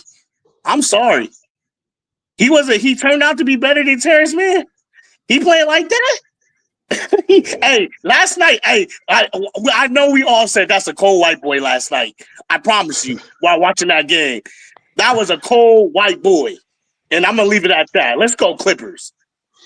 Nah, I agree with you, Rob. I just think Bogey still need to clean up that defense a little bit, just a little bit. You know what I mean? And because he ain't gonna be no Terrence Mann on defense, but he definitely brings way more offense than Terrence Mann did. I just need him to accept the defensive challenge. Like I was saying earlier, bro, when somebody hunting you out on defense, you should take that as a sign of disrespect and really play your ass off on the defensive end. But as far as that 3-guard lineup, though, bro. I'm still not feeling that 3-guard lineup. I'm not gonna lie to you. We was able to get the W last night, man. Skills. Man, I can't, bro. We can't do the 3-guard lineup, man. We just can't do it, bro. Because we need somebody out there. Like I understand why Dunn was out there with them because we need somebody that's gonna defend the other guys, point guard, shooting guard. They backcourt pretty much. We need somebody that's gonna do that, and you can't really fully count on Norm and Harden to do that. So I understand it, but I feel like Derrick Jones Jr. can do that if that's the case. But man, we can't go that small, bro. That was too small. You know what I mean? We got the W, but I don't know about the 3-guard lineup. Hey, I agree with you. I know great defense, man. Hey, Taz. I said, hey, Taz. What's going on, Rob? Let me get to Monty. Let me get to Monty real quick. Let y'all get back into it. Let me get to Monty. What's good, Monty? Yo. What's up, BJ, man? Salute to y'all, man. Salute to the Pull Up Podcast, man. Make sure y'all like, subscribe. Make sure y'all like, subscribe, Yeah, comment. I'm finishing up. Yes, sir. You know what I mean? BJ, I'm gonna say that was a great win. I'm being honest with y'all, Taz. JM, I'm gonna give you credit. I'm a man about mans, bro. You was right about what you said. You know what I'm saying? You said y'all was gonna win. You feel me? I'm a person that keep it honest. Y'all repurpose it? What do y'all do? I like to Yep, state basically facts. just send it to the refinery, make it brand new, sell it right back out. Oh, my bad, Huh? y'all. Oh yeah. So, Hey, but thanks, what man. I'm Thanks. you already know, Jim. But what I'm gonna say is that was one of the best games I've seen BJ this season. That was Kawhi's best game. That was his best game. He looked it amazing last night. I watched that whole game. Kawhi looked it amazing down the stretch. Zubac, like Matt said when he came up here, Zubac is definitely a top 5 center to me. It was a lot of people on this panel that said Zubac needed to go. He needed to get off this team. Zubac was sauce. He was trash. Zubac is shown last night. He's a top 5 center. He had 28 and 17 with Evan Mobley and Jared Allen on the floor. So I think y'all need to. Zubac is definitely the second option. Kawhi, the offense has to run through Kawhi. It has to. Kawhi shown that last night, like how efficient he was, how he controlled the game towards the end of the fourth quarter. Brian Shaw, I do feel as though he's doing an excellent job filling in for Tyronn Lue. I agree with you, BJ. If Tyronn Lue was coaching that game, y'all won one. Y'all won because he wouldn't have had Kawhi in there at the right time. He wouldn't get a ball to Zoo. You feel what I'm saying? But I do want y'all to understand that Bogdanovich ain't gonna shoot 100% every night. You feel what I'm saying? So for We the don't need him Cavs, to. We don't need him nah, to. I get what you. I get y'all don't need him too. But for that game right there that y'all had, if you look at the whole overall, like y'all had to play like that to beat them, but to beat them folks. Like, but Bogdanovich ain't miss a shot. You know what I'm saying? He was 8 for 8, and the three that didn't count, he still made that bitch. So he was hot. You know what I'm saying? Kawhi was very efficient last night, like very efficient, and Zoo was dominant. Where was Donovan Mitchell last night? Where is Donovan Mitchell? Locked He up. was super dominant. Yo, he was Donovan super Mitchell locked dominant. up Like, hey last BJ, night. you seen that dunk when he dunked on Evan Mobley and Jared Allen? That Yeah, shit was crazy. yeah, it I was think that was in nasty. the fourth quarter. That was crazy. Zubac played his ass off, man. But I feel like if y'all keep playing that way, a good playoff push to the playoffs. But y'all got some tough games coming up. I just want to see if y'all gonna be consistent and play the same way. But y'all not gonna have Kawhi shooting 80 from the three and Bogdanovich shooting 100% from the field every night. You know what I'm saying? But it was definitely an impressive win. It was an impressive win, a good team win. I think Chris Dunn, he got in foul trouble too, Taz. That's why he wasn't in the game like that. He got in foul trouble. But it was an off night from the Cavs, but I'm gonna get the Clippers credit. The defense caught up with them in the third, fourth quarter. Y'all played defense, got back in They the blew their game, ass out and in the y'all fourth. believe y'all can win that game. And you seen it from Bogdanovich, man. I ain't gonna lie. I think that's a win-win trade for y'all turns, man. He balling in Atlanta. He balling in Atlanta. And Bogdanovich, I think y'all did. It's a win-win trade because he's a baller, and I feel like he really gonna be big when it come playoff time, BJ. Because if he played the way he played last night, and Bogdanovich, he got that competitive spirit with him. Like you see it in the He Olympics. Like do. he got that like how Luca in the playoff, like he got that competitive spirit, man. Like so Yeah, I think if y'all keep him on a level that he was playing last night and Kawhi played at the games he playing, like I think the last 10 games he been averaging over 20 games. So Kawhi, I'm at 20 points. So Kawhi is getting back to his old self. That was the best game I seen from Kawhi last night. I was very impressed. I ain't gonna Hey, lie. I'm gonna be honest with you guys, man. Last night after the game, you saw Harden, Zubac, and Bogdanovich hug. And honestly, there's a camaraderie there where Harden trusts his bogey. I Like, mean, I yeah, mean, I mean. To me, I feel like James Harden he had to do that because James Harden he was playing terrible. Even though I know skills and y'all was giving him credit and all that, but nigga, he gotta pass the ball because his ass he was 18% from the three. yeah, he He was was bad. eighteen But you know percent, what though? and Hey, he mom, shot but you know 30. what? And yeah, Bogey, man, he a cold white boy, man. and he's starting to grow on me, bro. I mean, I feel you, bro. Like he was hot. He had a hot night. Bogey is a scorer. He can score. He can shoot at will when capable. You know what I'm saying? When you get him open and rhythm. So I think the Clippers is getting him in rhythm, and now you can see what he can do. You feel what I'm saying? His confidence is up. You feel me? And Bogey, he's a baller. But you feel me? I think James Harden, he can't hide like that last night, like how he did. I know y'all was giving him his flowers and all that, but he ain't shoot No, well. He ain't shoot. I was giving you him. He right, ain't. bro.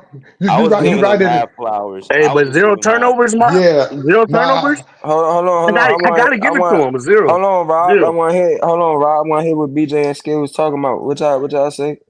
No, what I was saying is like, me and BJ were kind of talking about it last stream where, James Harden been looking good against, mediocre teams. I knew once we played a team like the Cavs or OKC or something like that, he was going to have to get off that rock because, your best player is going to have to rise to the challenge. So last night he couldn't get off like that, to your point, because of the competition that we was playing against. But I'm saluting them for two reasons. I'm saluting them for having the know withal to look around and understand, hey, Kawhi got it going, Zoo got it going. I got other options that's better than me at this point in time, and I'm having difficulty getting my shots off. So let me just facilitate. Let me just get to the free throw line. So, I'm saluting them. I agree with you, Skills. I salute him for that too. Like, I ain't gonna lie, like, bro, I play basketball. Like, when you don't gotta get it going, like, one thing when people love playing with me because I facilitate, bro. Like, I facilitate. I don't look for my shot first. I'm gonna pass the ball and then, you know what I'm saying, I'm gonna try to get my shit going. Like James Harden, like I seen last night, like he knew he ain't have it going, so he was playing smart and he was giving the ball to Kawhi and Zoo. And I feel like Zoo is definitely like, hey BJ, can you go to that play when Zoo dunked on Jaron Allen and Mobley? Like, that shit was crazy. Like, Man, I'm like, okay, Zoo the Zoo. goods, man. Zoo the Yeah, goods, nah, bro. he was very dominant last night, bro. Like, he was very dominant, Zoo is bro. top two now. Zoo is top Bro, two center in the Zoo I is the league. want I I put goods, him want there. to bro. say Nothing else. I want to say He top ain't two, but top two. Definitely he top definitely five, top though. five. He's top Yeah, he five for definitely top sure. five. He definitely Definitely hopped top over five. Allen Skills. because people were That putting was Allen Shaq above him. numbers last. That was Shaq numbers last night. Bro, That was Shaq numbers last night. Like, he he dominated, bro. He played like I it was put his And, birthday, Jokic. bro. and that I foul put called on him, that was bullshit. They gave him that little elbow over him, but that was a dominant play, bro. Hey, bro, and one more That was a thing on foul. James Harden, bro. One more thing on James Harden. The reason that I got to give him his flowers this time, bro, because it's despite him having a shitty game, bro, he still ended with 20, 22 points. I think it was either 20 or 22, 9 assists, and 0 turnovers. I gotta salute that. Right. That's salutable to me. You know what I mean? Because Mm-hmm. You definitely salute that. But like the yeah. piggyback off what JM said the last episode, like James Harden, he gonna get to the line, bro. Like, he gonna get his free throws, so he gonna make sure he get 20 points if he having a bad game or not. You understand what I'm Mm-hmm. Yep. saying? That's one thing about James Harden for that I sure, noticed. we needed them. We Like, needed them 20 though. We needed them 20 last Yeah. he night, gonna Hell yeah. even if he playing bad, he gonna still get to the line, draw fouls. You feel what I'm saying? Shit like that. So I Hey, understand what. and speaking of turnovers, Kawhi had 2 turnovers last night that I did not like. They were back-to-back turnovers. I think it was either in the third or Yeah. fourth quarter when we was up, and There was a they were third. silly Yep. turnovers. Yeah, they were And silly yesterday, turnovers. You know what I mean? oh, go ahead. Now go ahead, bro. I wanted to call No, it I was out. gonna say, yesterday people were saying, "Oh, we ain't got nobody for Evan Mobley," but Nick Batum locked that ass up. Oh, bro. Speaking of that, did you see the defensive run we went on? I think it was Nick Batum, Derrick Jones Jr., Yep. and Ben Ben Simmons on the Simmons, floor. Bro, they was Kawhi. locking shit Yep. up, bro. They was locking shit up, That's what bro. I'm.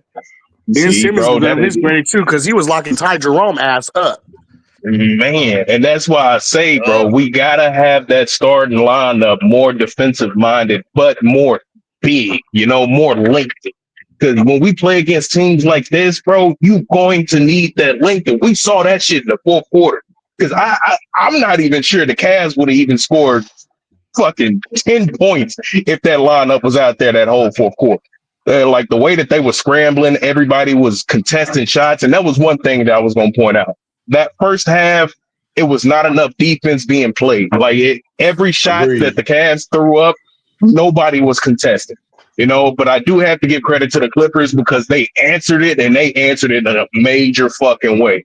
Like Rob was saying, once you see that 45 points on the opposing team, everybody's gonna write that game off. But the Clippers came and they got within 6 points of that. They scored 39 points in the first quarter, bro. We don't see that shit. So I got to give them props for that. But that second half defense with contested shots, like everything was contested. I mean, Yeah. everything. Nah. Y'all defense really showed up in the third and the fourth quarter. Hey, BJ, it was a 6 point game in the third, fourth quarter for a long time. Like it was a 6 point stretch. Like y'all was up 6 points, like or they'd cut it down to six. Y'all went up 10 or went up 12. It was like it was a 6 point game down the stretch, and I feel like y'all in clutch time, y'all stepped up to the plate, man.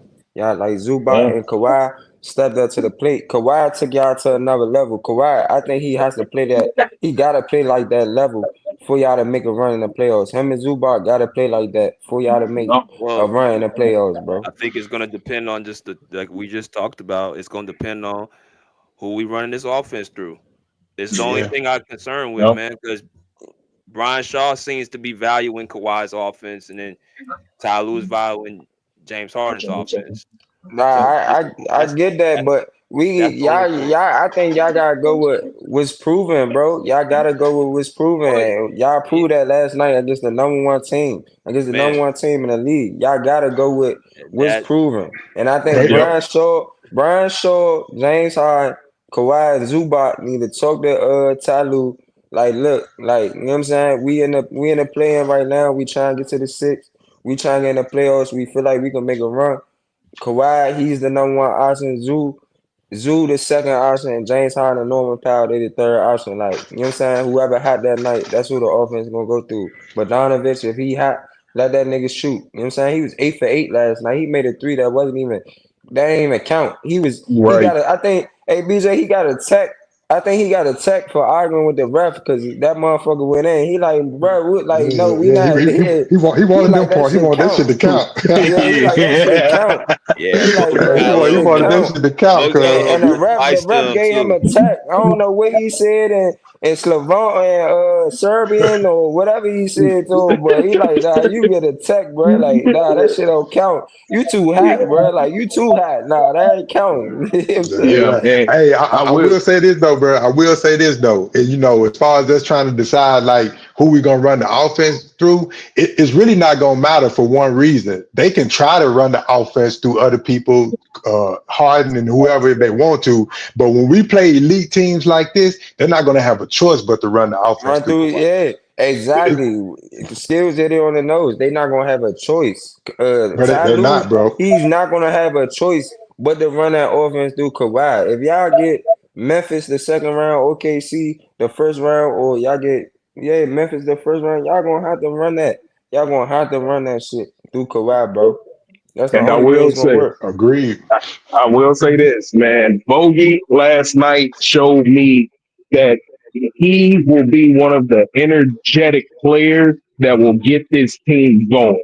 Like how fired up Bogey was last night, bro. Hell I don't yeah, think I've ever he seen was. He That's anybody what I on was. this team said. that He got that fired up. competitive spirit He with him, was. bro. Yeah. He He got that fired, Manu bro. Ginobili in him, bro. Come Yeah, on nah, now. he got that competitive spirit with him, bro. Like he a dog, bro. He's a dog. Like, you know what I'm saying? He is. He wasn't playing well on Atlanta. Like they was losing. You feel me? Like he wasn't playing well. Yeah, Hey, some yeah. things we do need to clean up though is Norm Powell got to play some better defense, bro. Out there, Norman Powell He got to Man, play was some playing better good D. defense. Why I, I got smoke for Norm just like came out that? of. He just came. Hold on. I, He just came off of a no, hamstring injury. I hear you. I hear you, but He he got to can't. He play a little can't play. better. He can't Lose a Yeah, play I'm few no gonna, better way he's possessions out playing. there. bro. Lose a I'm gonna few need y'all to possessions. go I back and look at understand that that. first quarter, No. bro. I understand that, but he still had a few possessions out there. He needs to play a little better. I counted two He's not a possessions two he got way. He's not scored even on. a two. He's not a two-way elite player like that. It's that's Well, the I know I'm not limitations. asking him to be Kawhi Leonard. I'm just saying, just a little more effort. I do Man, have a no, concern though. Do y'all think that you know with Norm coming back, is that going to affect Bogey or is Bogey going to affect yeah. Norm? Like would they Somebody both gonna be have to able to? Nah, sacrifice. Absolutely, it's I gonna don't Okay, think affect. so. Somebody I gonna That's don't. a good sacrifice question. because we got too many of the same players. We got I too many of the don't. same players. Amir's about to I be don't think sacrificed. so That's what's gonna though. So happen. I don't Amir's not think Amir gonna so. his Coffee, minutes is gonna kick. Amir Amir's minutes is Coffee, gonna. Amir Coffee sacrificing last night, as y'all saw, and yeah, Norm's definitely gonna have to sacrifice. And Harden, But it's BJ gonna be Brian time Shaw where Harden has to. that he went with Amir Coffee down the stretch. So I No, don't think. I'm saying his shots. Oh, his shots. Oh, okay, his shots. Yeah. Your His shots ain't shots. gonna be the same. So it's Harden gonna have to sacrifice his game, and the team we play up against is gonna determine. Like against Memphis, I think Norm might have a good game against Memphis. So I'm telling me he's gonna have a good game against Memphis. Yeah.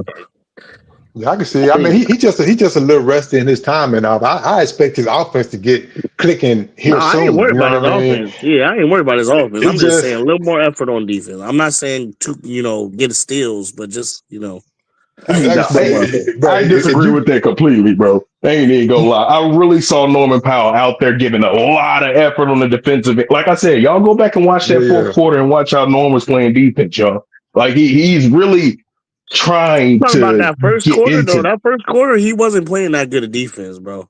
Yes, he go back and watch. I'm telling you, Rob. I Right. was I'll go back specifically and watch. I'll watching go that. back and watch. But yeah. there's a few How many plays I points saw we him get gave up in scored the on. first? There was like 2-3 plays I saw him get scored on. I counted two. But And he was can't. late. He was late on a closeout. He was late on a closeout on a three to the corner. I mean, but that first half, everybody was late on closeouts. I ain't even gonna fucking lie. That pisses me off the most. Whenever you see a wide open 3-point shooter and you do not close out on that shit. That's what I'm saying. I'm not. I'm just saying, just be a little more on the corner. Those corner threes be too easy sometimes.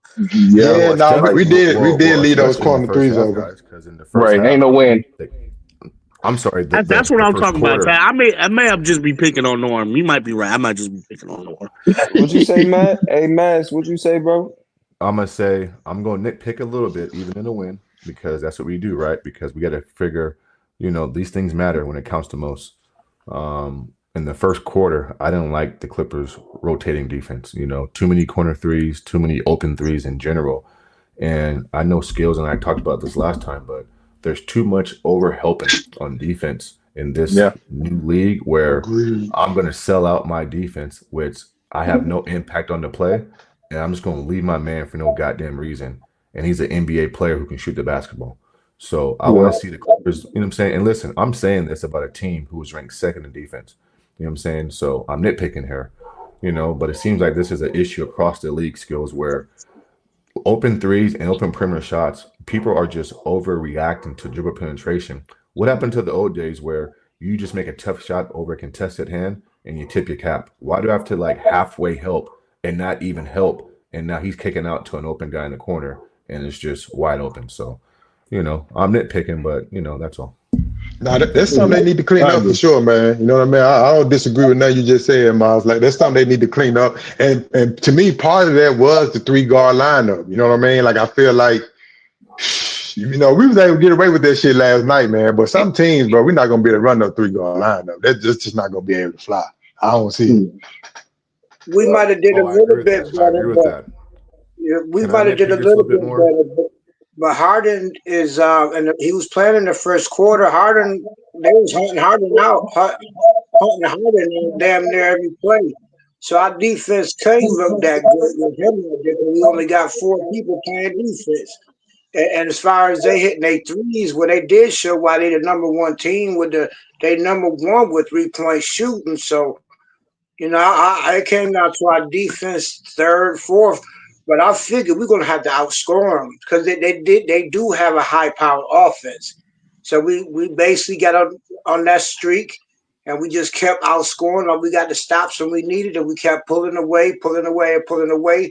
But I was one saying that Big Zoo gonna have a monster game because my whole theory is the other 2 dudes, I forget their names, they was 110 pounds. So Zoo was able to muscle his way in. He was pushing them little kids over. Like when we face OKC or anybody with stretching big, Zoo got the advantage over any stretch big to me because he could stand right there and out muscle you. So it was a good win, man. I was just like, but that's pretty much it. Y'all keep going. But I was the I one just that want he's to ask calling one question. drunken master. He kept calling me drunken master. I said, yo, we gonna win. Oh, you drunk. We won, so who's to laugh on? Yeah, that's a fact, Jim. Hey, just real quick, and I'm only asking because I got to be objective, right? Skills and BJ, how much? If I told you guys, even with the win, how much it was that Donovan, Garland, and Evan didn't play well compared to Bogdanovich went 7 for 7. Zubac had a monster game. Kawhi had a monster game. Like the Clippers got good play from a variety of guys. How much of the win is you said the Clippers played great defense and locked that up, or did the Cavaliers allow this to happen a little bit? Like, where's the balance at in there, BJ? I And is would. that a fair question to ask? That's a very fair question to ask. So the thing about it, we got the Cavs coming up again this month. So we're gonna see that we're gonna be on their turf. So that's gonna be a good indicator. But what I seen last night, like you said, we got balanced, good scoring. We saw Kawhi. The offense ran through Kawhi. The coaching was on point. That was the big thing. So I want to see when Ty Lue comes back, how he's gonna coach against this team. We gotta give them that same opportunity. We gotta give the Cavs the same opportunity to get their lick back. And if we go out there and we play well and we beat them the way we need to beat them, okay, this proves that wasn't a fool's goal win. But if we go out there and get our ass kicked in Cleveland, we got to take a step back and be like, all right, that was because man, I forgot to mention that crowd was crazy last night. That was probably the best Yeah, we was crowd they've loud. You can had. hear it through the TV. That crowd was crazy last night. Probably the best crowd. So that plays into Bogey, plays into Ben Simmons, plays into DJJ. The role players have to pick up the pace, right? So that picks the team up. So that's a great question. I think we'll have to see on the 30th. But yeah, DG and Donovan ain't gonna play like that in Cleveland. So this is what I think, bro. I think it's a combination of things. I think it's the first thing being that's the first time that we matched up against them all year. So they got to see how we play. We got to see how they play. We got to fill each other out. And I knew it was going to be. If anybody listened the other day, I said it was going to be a tit for tat game all the way down to the wire, and it was for majority of the game. The second reason I think that is you got to tip your hat off to the Clippers defense. We actually played good defense on them, so we caused them to mix a lot of shots. And the third thing will be is, from what I was looking at, Donovan Mitchell was coming back from a little injury, so he may be a little nicked up and may not be 100%. So I really think it's all three of those things that I just named. But overall, though, when people have bad games like that, I don't think it just be coincidence. I think that we got in and disrupted what they wanted to do, and made every shot difficult for them. Yeah, and to piggyback off of that, to answer that question for me, in my opinion, I don't think that Darius Garland and Donovan Mitchell just had a terrible game. Like, I understand that they wasn't as aggressive as they should have been, but at the same time, in that first quarter, you would most likely be saying by the end of the game, Donovan Mitchell was going to have a 30 piece, Darius Garland was going to have 25.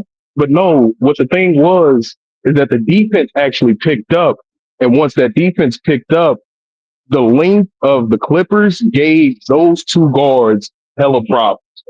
And not only that, like when you saw that game last night, it was so hard just for the Cavs to get the rock into the paint, and to force a jump shooting team to continuously shoot jump shots can be a great benefactor for a team, man. I don't think it was just the Cavs having a bad game, having an off night. Because at the beginning of the game, that was the completely opposite. They wasn't going to say that shit in the first half. They scored exactly. I don't think it was an off night. I think it was more so, like you said, the first quarter they had 40 points and they were cooking. But I did see Max Strus hit threes. They depend a lot on their 3-point shooting. And yeah, they all do. the shots Donovan shot really were shots he always takes. I didn't really see nobody staying. He had a fucking nasty ass crossover on James. He just missed. But I mean, I saw DG getting a little bit more stopped more than Donovan last night. Those shots he always takes those shots. Yeah, I just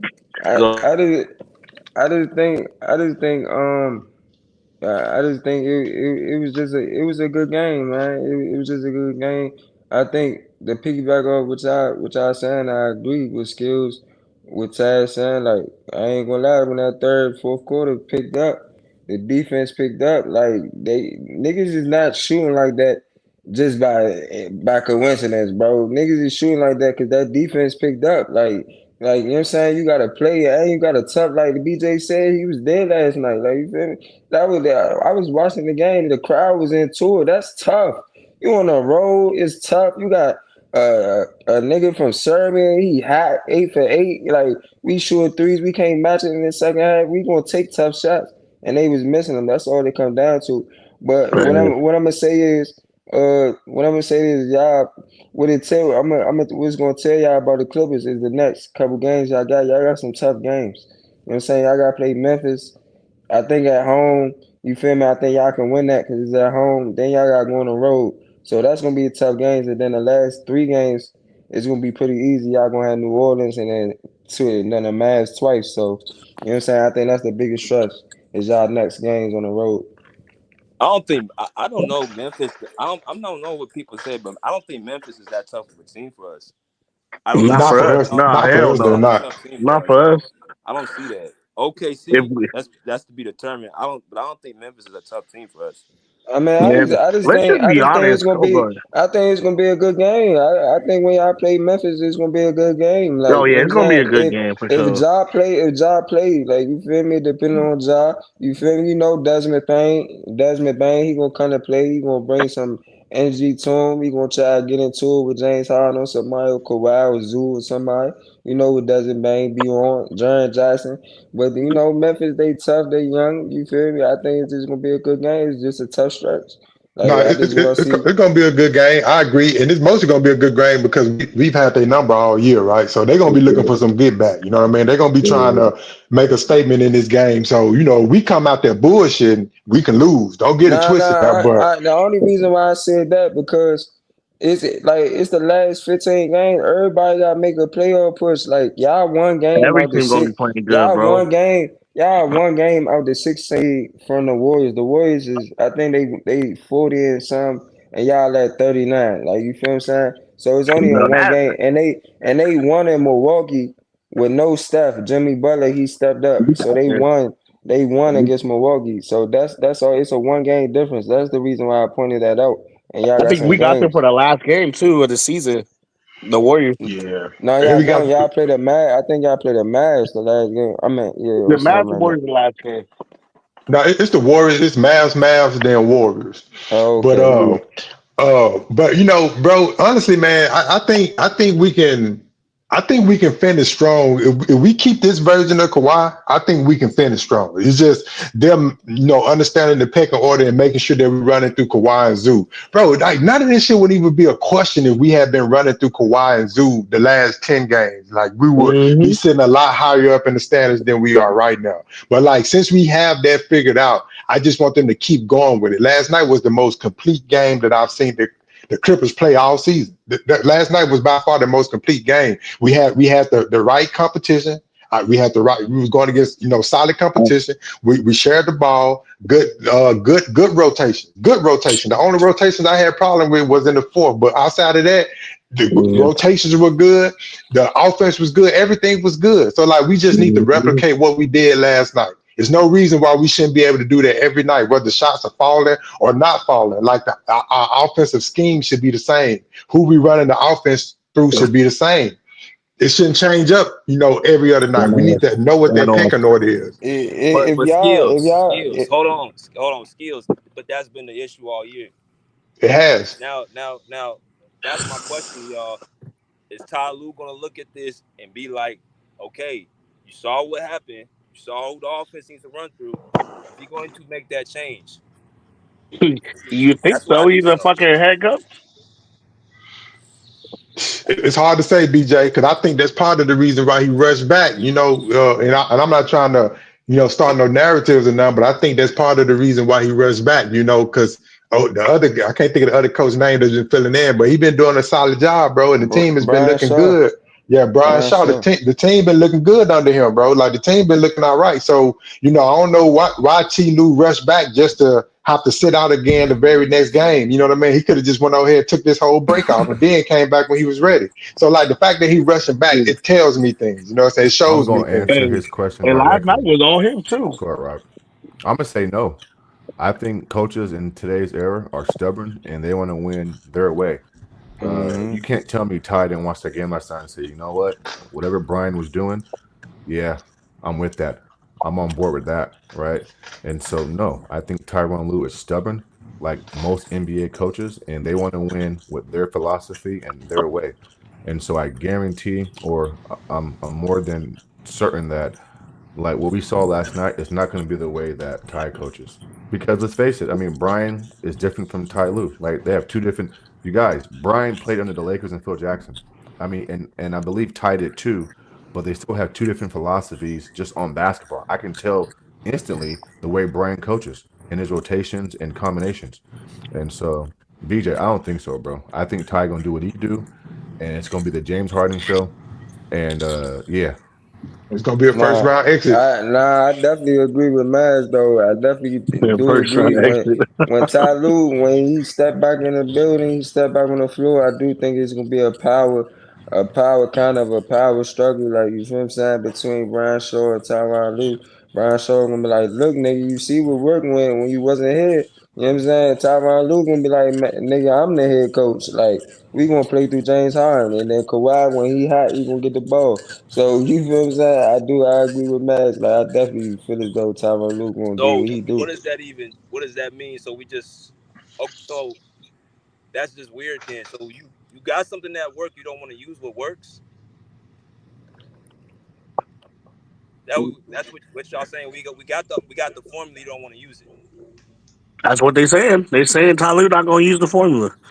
I it's mean, but but stubbornness, but guys. but here's the thing: That's they struggling. basing it up. They basing it off what we've seen. You know what I mean? They basing it off the information that we can go off of, and we've seen Ty Lue Right. be stubborn all season, not just this season, last season too. Like you know, even a couple of playoff seasons in the past, bro. He waited until we down 2-1, 3-1 before he make the adjustments that we were screaming that he needed to make in game one. You know what I mean? So it's like, No. you know, if he gonna be stubborn like that, bro, you know, but I'm hanging my hat on the fact that when we run against these good teams, he's either gonna have to make the adjustment or we're gonna lose. He's either gonna realize that we gotta play through Kawhi or we're gonna get sent home. There's no gray area, there's no in the middle. You either run the offense through Kawhi and Zoo, or we are a first round exit. It's that simple. Well, let me ask Mass a question because Mass had him. So Mass, is there any chance that Harden sacrifices his game to win a championship? He done everything in the league. Is there any chance that he's going to sacrifice his game to win? Um, it's slim, BJ, because I don't know how effective he can be if he's not the one dictating and facilitating off the ball. So if he's sacrificing, that means that he's off the ball a lot more, and Kawhi is on the ball, and they're kind of going through the big fella in Zoo a lot more, and they're going to ask James to do things he's not accustomed to doing, which is be a decoy and be effective and move off the ball. And it may not even get him a shot, but it may to get Bogey a shot, get Norman Powell a shot. And we know James ain't doing all that. And so to answer your question directly, you may see it in spurts, few and far between. But just to say this is your new role, that's going to be a tough sell, BJ. And once that happens, then you're going to get a pouty, moody Harden like he's been everywhere he's been. And so I don't know. I'm going to lean towards no, but James hasn't showed anywhere he's been to play second fiddle without the basketball. He needs to be the lead guy on the ball dictating.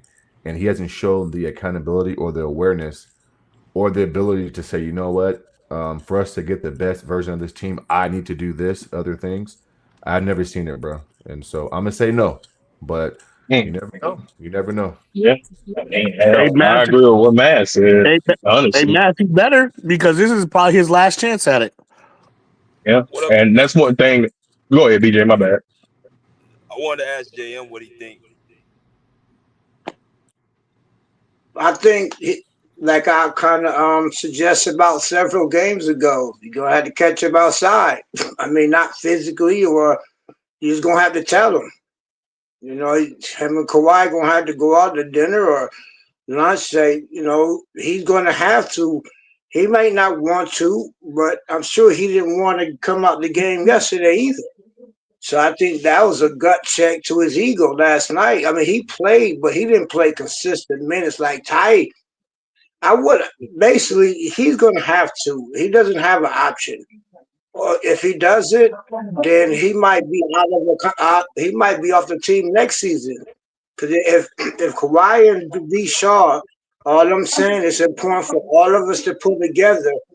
Even B Shaw was like, man, we didn't need nobody to hijack the team or nothing. Everybody played together. So everybody's stressing team right now. So I don't know. I think he's gonna have to. He's just not gonna get his contract renewed. This might be Can I expand real quick, BJ? Just off one more thing, if it's okay. Just real quick, you guys. James has never, and this statement is geared towards Kawhi Leonard because he's a man on the team. James has never played with a guy who is forcibly demanding what like vocals saying, nah, bro, we ain't doing that. Like, give me the ball. Here's what it is. And so we can say Ty needs to, but is it okay if I put some of that onus skills on Kawhi? And what we saw Kawhi do last night is Kawhi, like, you need to just like take control and take the reins and just do it. And listen, it may be a little confrontation between you and James, but so what? Because this team ends and dies with you. Like, they're blaming you, Kawhi. They're not blaming James Harden if you guys lose. And so, skills. Would I be wrong if I said Kawhi just needs to just help Ty Lue make his transition and be a little bit more forceful with his voice and his actions on the court? Go get the basketball and tell James, go stand your ass over there. Is that fair? So, I mean, that's your point is fair. I'm gonna play devil's advocate a little bit though. Like the way that Kawhi was playing last night was the first game that he's played like he played last night. Like, you knew from the opening bell, he had that pep in his step. His shot was falling. He was demanding the ball. They literally had no answer for Kawhi last night. He did whatever he wanted, whenever he wanted, however he wanted. So the reason I'm saying I'm playing devil's advocate is because it was easy for James Harden to defer to Kawhi last night because of the level in which he was playing. It made it super easy to be like, shit, nigga, you take the ball. You know what I mean? Because they can't stop you. So it's like, it's one way he can verbally say, hey man, give me the ball, or he can just play like he played last night, and everybody's gonna understand that he's the man that needs the ball in his hand. But he hasn't played like that up until this point. So I can't say 100% because my whole mind, I'm like, you know what, when Kawhi get up to speed, James Harden naturally defer to him. And that was my stance coming into the season. Right. And to piggyback off of that, like, really what Skill said is how I'm looking at it as well. And also another factor into it as well is, although James Harden has been on playoff teams and winning teams and teams that had a clear star above him, I don't think James Harden has been on a team that had this much camaraderie. Like, with this team right now, with what I saw last night, James Harden was actually happy throughout the whole night. It wasn't a time that James Harden didn't have the ball and I saw him mope around. So if the team can keep having a team effort and winning, James Harden has no fucking choice but to be unselfish. And I think a game like this is a game that can get through James Harden's floor, because James Harden was terrible shoot. He got to the free throw line, which was needed like a motherfucker, but he also saw his other guys have the potential to score the rock as well. And he deferred to those other guys more than he took it upon himself to make plays. And that is why I said James Harden was an unsung hero, because you can tell James Harden kind of lost his ego last night. That's what I saw. I don't know what y'all saw, but I didn't see much of an ego at all with James Harden last night. And I think if we can keep winning like this, and like to Skill's point, if Kawhi keeps on being this kind of Kawhi, James Harden has no fucking choice but to be unselfish. Hey, Chaz, and after, that's what I was saying, after the game, he hugged Zoo and Bogey. Like, they had a huge hug before Zoo went to the interview. Well, now we give credit for James Harden hugging players like he's bro. But I'm just saying, I'm just saying, it looks like he like you say, he's putting his ego to the side. That's all I'm saying. So one You know? game is a measuring stick now where he played. I No, mean, no, okay. no, Well, this no, isn't no. just Come We, on, one you we, game guys. Come though. on, you no, guys. Come on, we come on, definitely come got to on. see more of it, Miles. We definitely got And to the see more I of it. camera, definitely want to and see the more, but camera. I'm just saying we got to give the man his a little bit of due. Nah, I I'm can't, bro. just saying, it No, sounds like he he lost gets his no ego due. last night. He gets no Yeah, he due did for me because he got because a this is what Ben, Harden and does, Ben you looking guys. He pretty teases damn you. good. This is what Harden does, you Ben, guys. He teases you. Like he'll give you a game last night where he's all team, he's all high fives and smiles, but then he's pounding around. And for the record, the camera's not on Harden game in and game out. So I don't know what his lazy ass is doing off the ball, if he's happy or not. I mean, trust me, like I have a poker face and not be happy. And secondly, why does Kawhi need to play well or be that version of Kawhi last night to be a leader and demand the offense to be ran a certain type of way? Like, I don't like that assessment right there. Like Kawhi, No, I so feel him you. making shots or playing well should not be the measuring stick of why Harden should be off the ball. Like Kawhi, the recipe for success is you not on the ball like that, bro. Like, find something to do off the ball and be effective. Kawhi ain't got to I be think amazing for him to be a leader to have that effect on James Harden. If that's the Hey, case, then that's you're a not problem. wrong. Hey, you're not wrong, Miles. You're 100% right. But I'm just telling you how James Harden thinks about it. You know, it's Oh, I hard to got you. hand I up. got you. I got It's you. hard to hand over the reins when you think that somebody is not playing better than you. And if we've been real, if we've been 100% real, you know, Yeah. Harden has been playing better than Kawhi this season up until this point. But it's like, Hey, Bass, you sound like an ex that got cheated on. Nah, I mean, hold no, on, bro. Robert, That's the Robert, trauma Robert, talking. Robert, Robert, Hey, I just Robert. had to throw that in there, bro. Hey, no, it's cool, bro. But Robert, when you say things like he's hugging Zoo and hugging certain guys because they won the game, bro, we're talking about James Harden here, right? Who's been proven to be a loser and a quitter in series and moments, bro. So listen, Hey, like Bass, you Steele would. says, Hey, I I'm don't gonna praise say that one you would game, know bro. him best, B. You would know him best because you Yeah, I had him don't first. praise Harden playing good team ball skills for a few games. To me, I that's not the agree. measuring stick. I agree. Nah, I I agree. agree with you though. I just had to, but because I know you. I know you're a Houston It's fan, all so good, Robert. you know, Yeah, I got you, bro. him best, B. You know what I'm saying? You was with Yeah, him No, I no, got first. hey, you. You had him first. bro, I agree with Miles. I just try to be even kill. You know, just as much as I criticize, I try to give props. This is just a one game prop. But like I told you at the beginning of the season when I first talked to you, Miles, my confidence is in Kawhi and now in Zubac as well. That's what my confidence has Yes. always been. As Kawhi plays better, my confidence grows more. I know to get to that next level, to get a championship, we're gonna need him. I know we're gonna have to play through him. So it's like last night, that games make me feel good because I seen the Kawhi that I'm used to seeing. And I Sure, seen the sure. Zubac that I knew would be there. Harden did his job. I salute him because here's the thing: what Harden did last night, he's very capable of doing all the time. He's very capable of penetrating, getting to the free throw line 5, 6, Yep. 7, 8 times. He's very capable of getting 8, 9 assists, and he's very capable of having no turnovers if he's not pounding the ball. You see what I'm saying? So it's like Yeah. I want him to realize like maybe this is the best style for me to play for this team to be successful. And I think last night was the beginning of the wheels turning in his head. Like, you know what? I don't have to do everything. You know what I Yep, mean? that's So exactly what I was saying too. Yep, That's right. fair. and plus That's we got fair. a Ben, and then I was like, that was one of the keys to us winning. Harden just attack.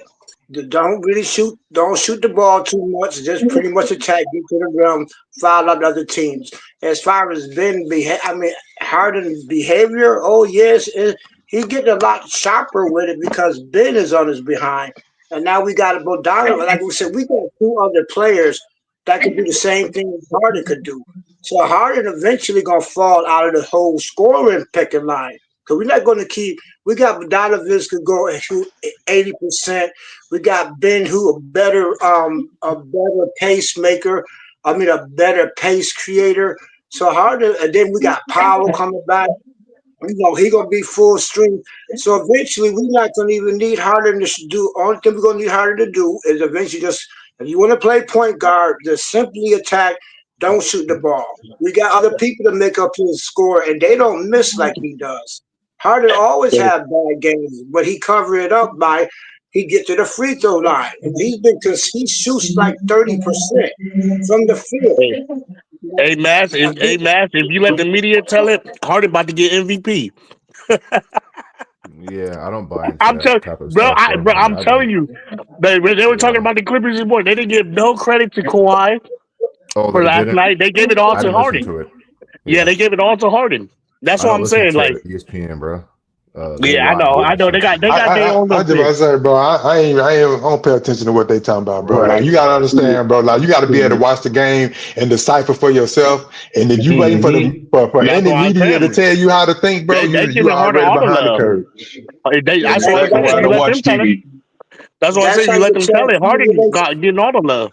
Hey, salute Man. to That's you how though, you tell JM. Stephen A. didn't watch the game. Stephen, you could tell he didn't watch the game because he said, thanks, Harden.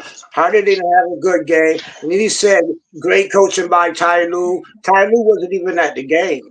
So Yeah, Stephen like sometimes Stephen A was he like, gets, man, I don't even know. no, you right, why JM. would He he definitely don't be say watching the game. He got some yeah, type he of wasn't even personal watching the vendetta game. against Kawhi. I don't know what it is. I Yeah, he don't does. know, Yeah, he do.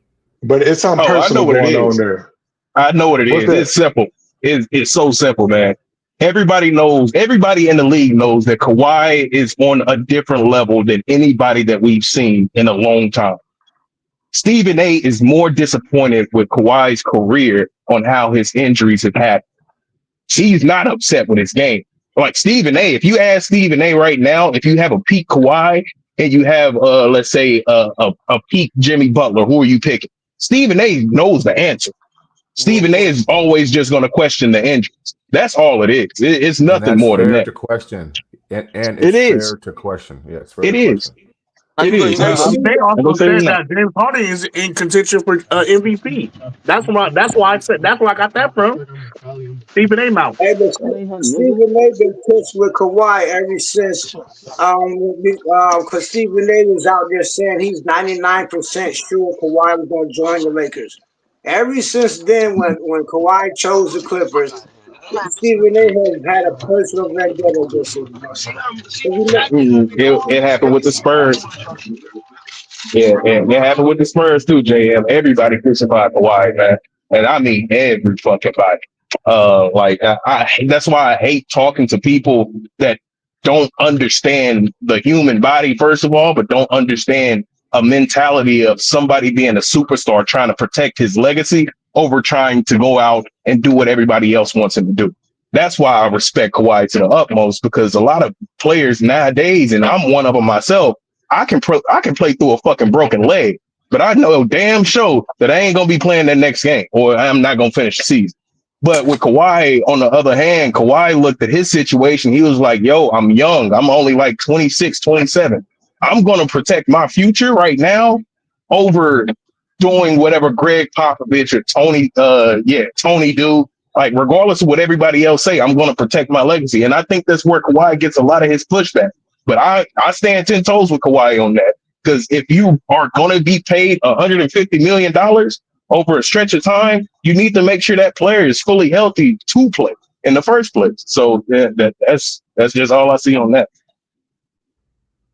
No, I'm with you. It just be hard for me to take Stephen A. serious because he's just not consistent, bro. His takes don't be consistent because he'll come down on Kawhi, but he'll come down on everybody else that have injuries, and Anthony Davis is just as injury prone. You don't see him talking shit about Anthony Davis every time. I think it's really come down to the fact that Kawhi just pays him no attention, and it really annoys him because he's just like, I'm Stephen A. You gonna pay me some attention, and Kawhi's like, dude, I don't know you, don't like you, I'm not gonna pay you any attention. And that's where the real issue is coming in. He wants Kawhi to give him some attention that he's never going to get. Yeah, that's a fact, bro. Hey, Skills, there's an old saying sometimes, less is more. Less is more. And I think if Harden can adapt that type of mindset, listen, there'll be games where the Clippers need Harden to drop 25 and 10. I get that. But there's going to be a lot of games where they need him just to run the offense, focus more on good possessions and not turn the ball over, and let the people around you do what they do. And even if you go 4 or 5 possessions, not getting a good shot or something happens, Harden can't panic and try to revert back to Houston Harden. You know what I'm saying? And so I think there's a balance there that Harden just hasn't figured out yet. I've been listening to y'all, and I agree, you know what I'm saying? But I do think James Harden can get y'all a game or two, too. Like, you know what I'm saying? When it comes to the playoffs, in the playoffs series, James Harden can get y'all a game 3, a game 4. He dropped 40, he dropped 50. Like, you You get what I'm saying? So I just think it depends on who had that game. The offense does need to run through Kawhi, and Zubac is proven last night. Y'all be the number one team that way. You know what I'm saying? But we ain't gonna act like James Harden ain't who he is. You know what I'm saying? I'm not a fan of James Harden, but I'm just saying. Like, Nah, He, you he's know he what not can I'm get that, saying? us. bro. Harden can get Like you a game he be 3, and having then He can vintage, get us a Zubac. he be game. He having ain't like that, vintage bro. He moments. You ain't know like what I'm that, saying? So Money Monty. Sorry, buddy. I can't agree with that. He'll get you a game 3 and then lose you games 5 and 6, Skills.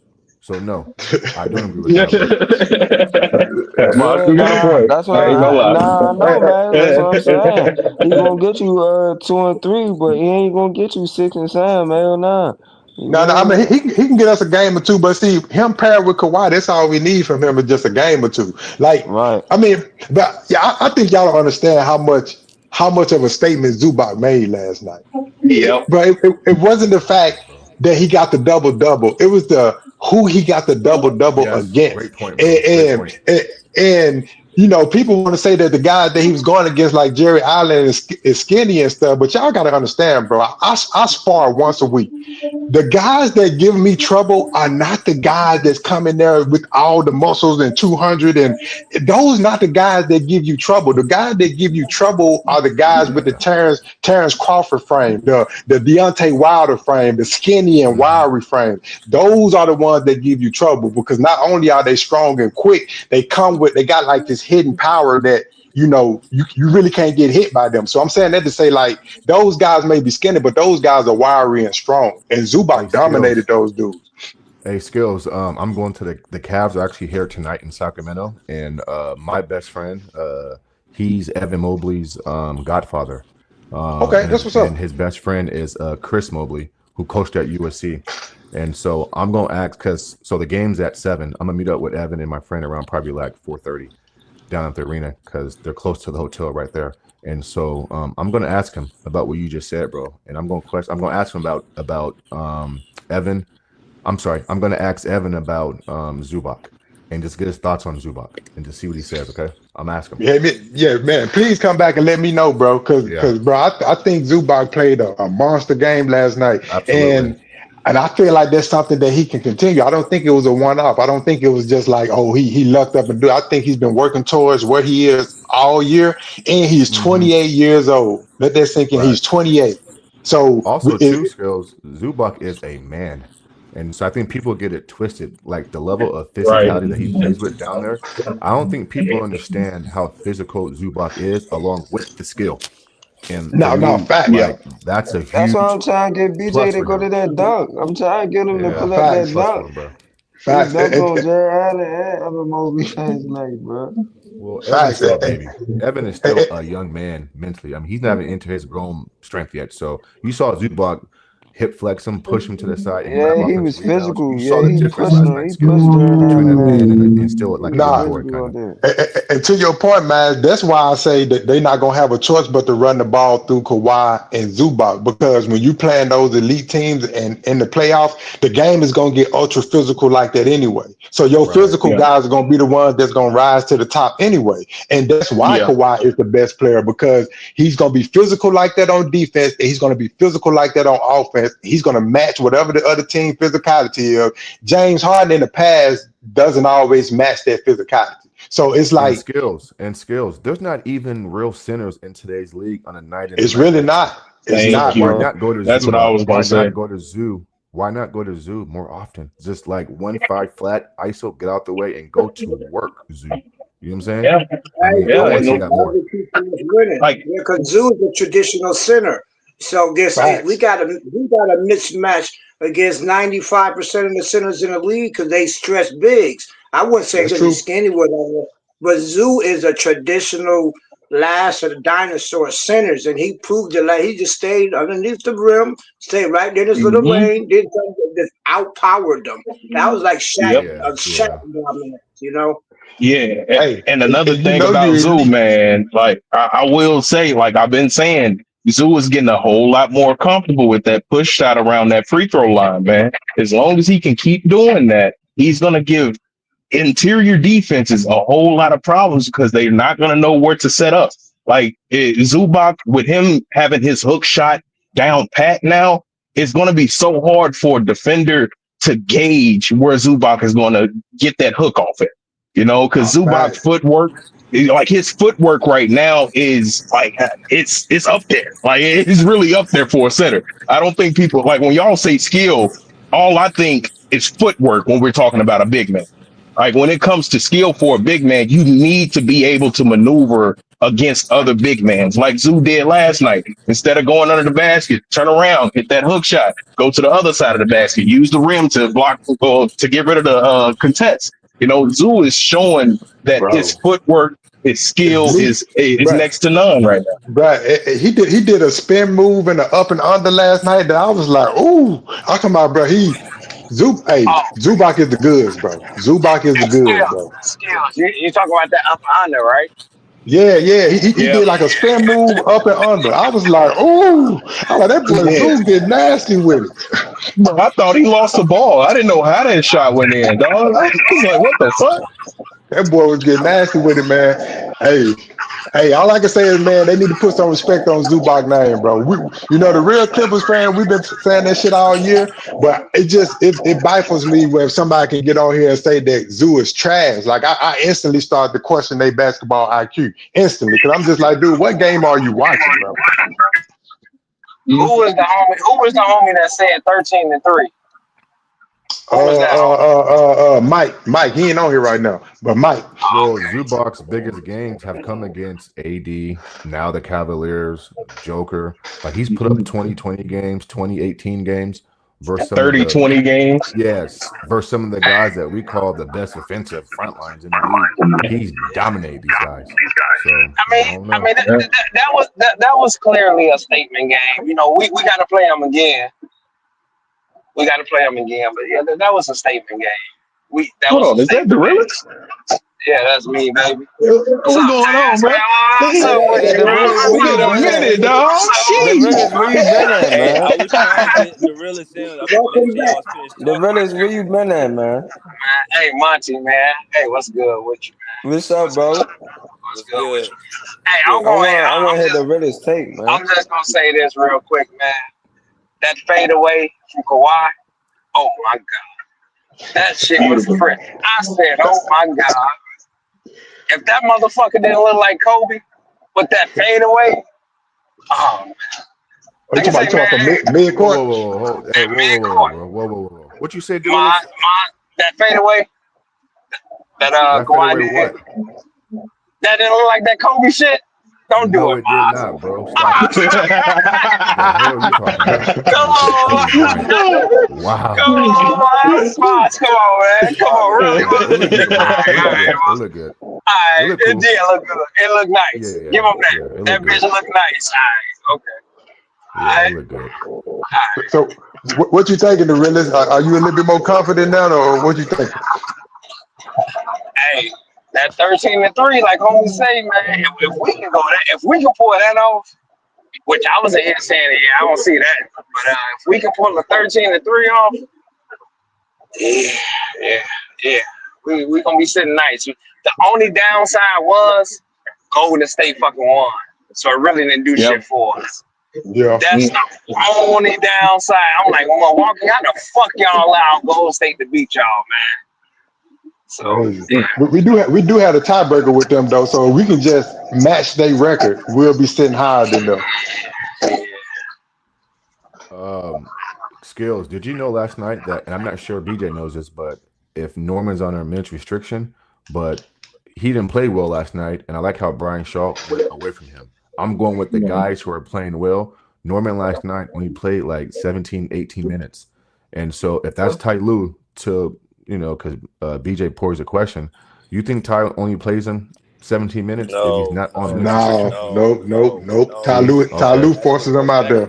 Yeah. Going back to it, if he was coaching that game last night, we would have lost. Yeah, I agree. The scary thing right there. Like that's what confuses me. Is it that our team ain't been good enough all this time, and I'm talking about years past, or has it been the coaching? After that win last night. Because if you're telling me this is what we need to do, we got the pieces to do it and the player to do it through, is it the players this all this time, or has it been the coach? Is And if is you're telling it, me it's been the coach, he ain't going nowhere. Yeah, it's been a coach. It's the coaching. You can see it. You could just see it. The level of play that Yeah. y'all played with last night with Yeah. under Brian Shaw, the minutes that he played, I think Zubac, Kawhi, they play about 35, 38 minutes. Zubac played like 38 minutes. He let Chris Dunn only play 17 minutes. I think that's the right amount of minutes for him. Like even the Yeah, minutes true. was on point. You feel what I'm saying? Like Bogdanovich had he played good minutes. Like you know what I'm saying? I think like I said with So Tyronn Cut Lue, out Marcus. JM, when JM must Ty, have been right. when Tyronn Lue come back, he gonna want, you know what I mean? He gonna want to do his Thanks, JM, thing. BJ. Yeah, JM's been thanks, right the whole BJ. time. Then JM's been right the I've whole been time. saying What it's been the everybody's saying, what coaching. JM been saying, it's been the coach the whole time. He said it ain't even been the players. It's been the coach. JM, I'm gonna put you on the full screen. I'm gonna let you Oh, well, host my thank you. show. I'm gonna let you host my show next show. I'm gonna Oh, let you. wow, thanks. Oh man, I'm gonna let you host my. I'm that's keep my word. I keep my word. I'm gonna let you host my show next show. Cause I man, told that's Oh, you, OC. wow. I told you if you was right about this, I will let you host my show. So I'll give you my Mm, show next show. Gonna man, make that's sure I tune OC. in, JM. Oh, That's Hey, man. OC. that's what's up. That's what's up. Go Yeah, ahead and talk your appreciate shit. it. Go ahead, JM. Nah, You got it. I'm just humbled. Like I said, I've been a fan of this team for a while, and I really been saying it's the coaching. But I remember it was a spell. Well, you're gonna blame the coach. You're gonna blame the coach. And I just kept saying, man, if we just let anybody else coach, you're gonna see a big difference. Yeah, I didn't care who it was, and it just so happened that we got a better coach actually sitting next to Ty. And I also said, and thanks BJ for remembering that. It doesn't matter what player we get. It doesn't matter. It didn't matter what star we had. Plenty of stars. Ty, either he really cannot coach, or he would just send here to sabotage us. Because everybody agree, if Ty would have coached last night, we would have lost. So hopefully Bomber see that too, man. BJ Shaw came in and did 1 week what Ty couldn't do in 5 years. Got us to play like a team. Limited everybody, controlled it. You know what I'm saying? I just never been a fan of Ty, so at least I'm glad that everybody's, at least try to see that. I ain't crazy. It's just hard. Everybody can see it now, But I appreciate it though, BJ, and everybody who, salute Clippers. Yeah, for sure, for sure. Nah, bro, it definitely come down to the So coaching, man. And shit, man, I don't know. But to answer your question though, I don't know if it was Miles and Monty who asked it, but yeah, nah, bro, he would have forced Norm in the game. Norm would have been playing in the fourth if Ty was out there. No question about it. Yeah.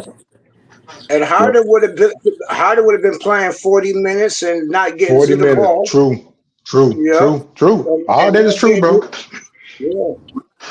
Yeah, I'm not gonna lie. I do like that coaching combination with B. Shaw and what's the defensive coach? Shit, I forgot his name. yeah, Van Gundy. Van Gundy. Yeah, Van Gundy. Van Gundy.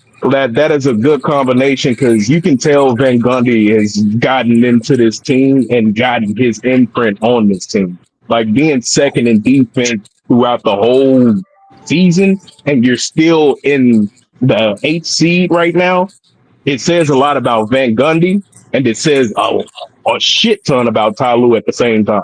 And with B. Shaw coming in, he's bringing in the proper rotations. He's pulling the players that aren't doing good at the moment. He's calling timeouts, not letting the team get back into within 3 points, 2 or 3 points before he calls a timeout.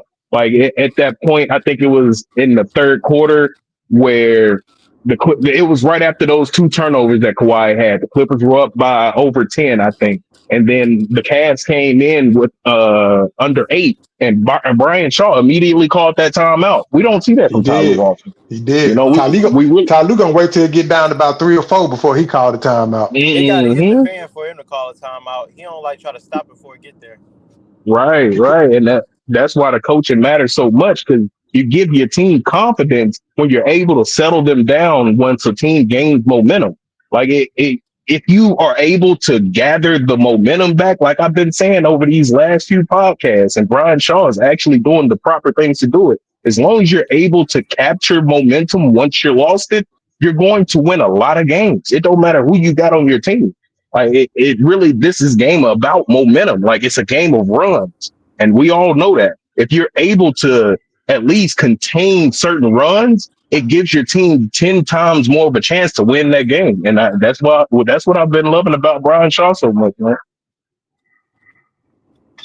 Indeed. Yeah, man. Ty Lue should be nervous, bro. I'm not gonna lie, because this is the way we're supposed to be operating. I mean, Brian Shaw, whenever he done came in, when Ty Lue's, been having back problems and all that, and he's been absent, he been getting it done. He been looking pretty good. So I mean, it might be a wake up call for Ty Lue, or he should be nervous. It might be.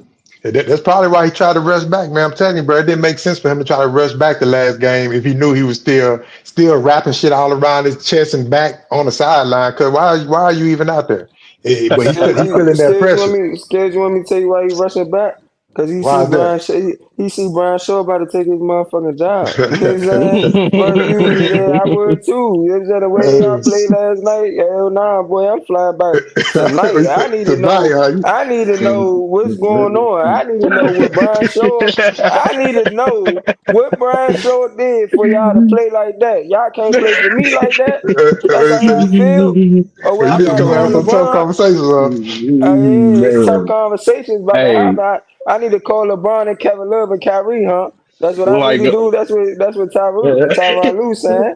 Hey, like my auntie say, bro. Like my auntie say, after that game last night, Ty Lue should be fired on live TV, bro. Like, auntie said that. Yeah, TT. Yeah, she know hoops, bro. I promise you, she a Celtics fan though, but she know hoops.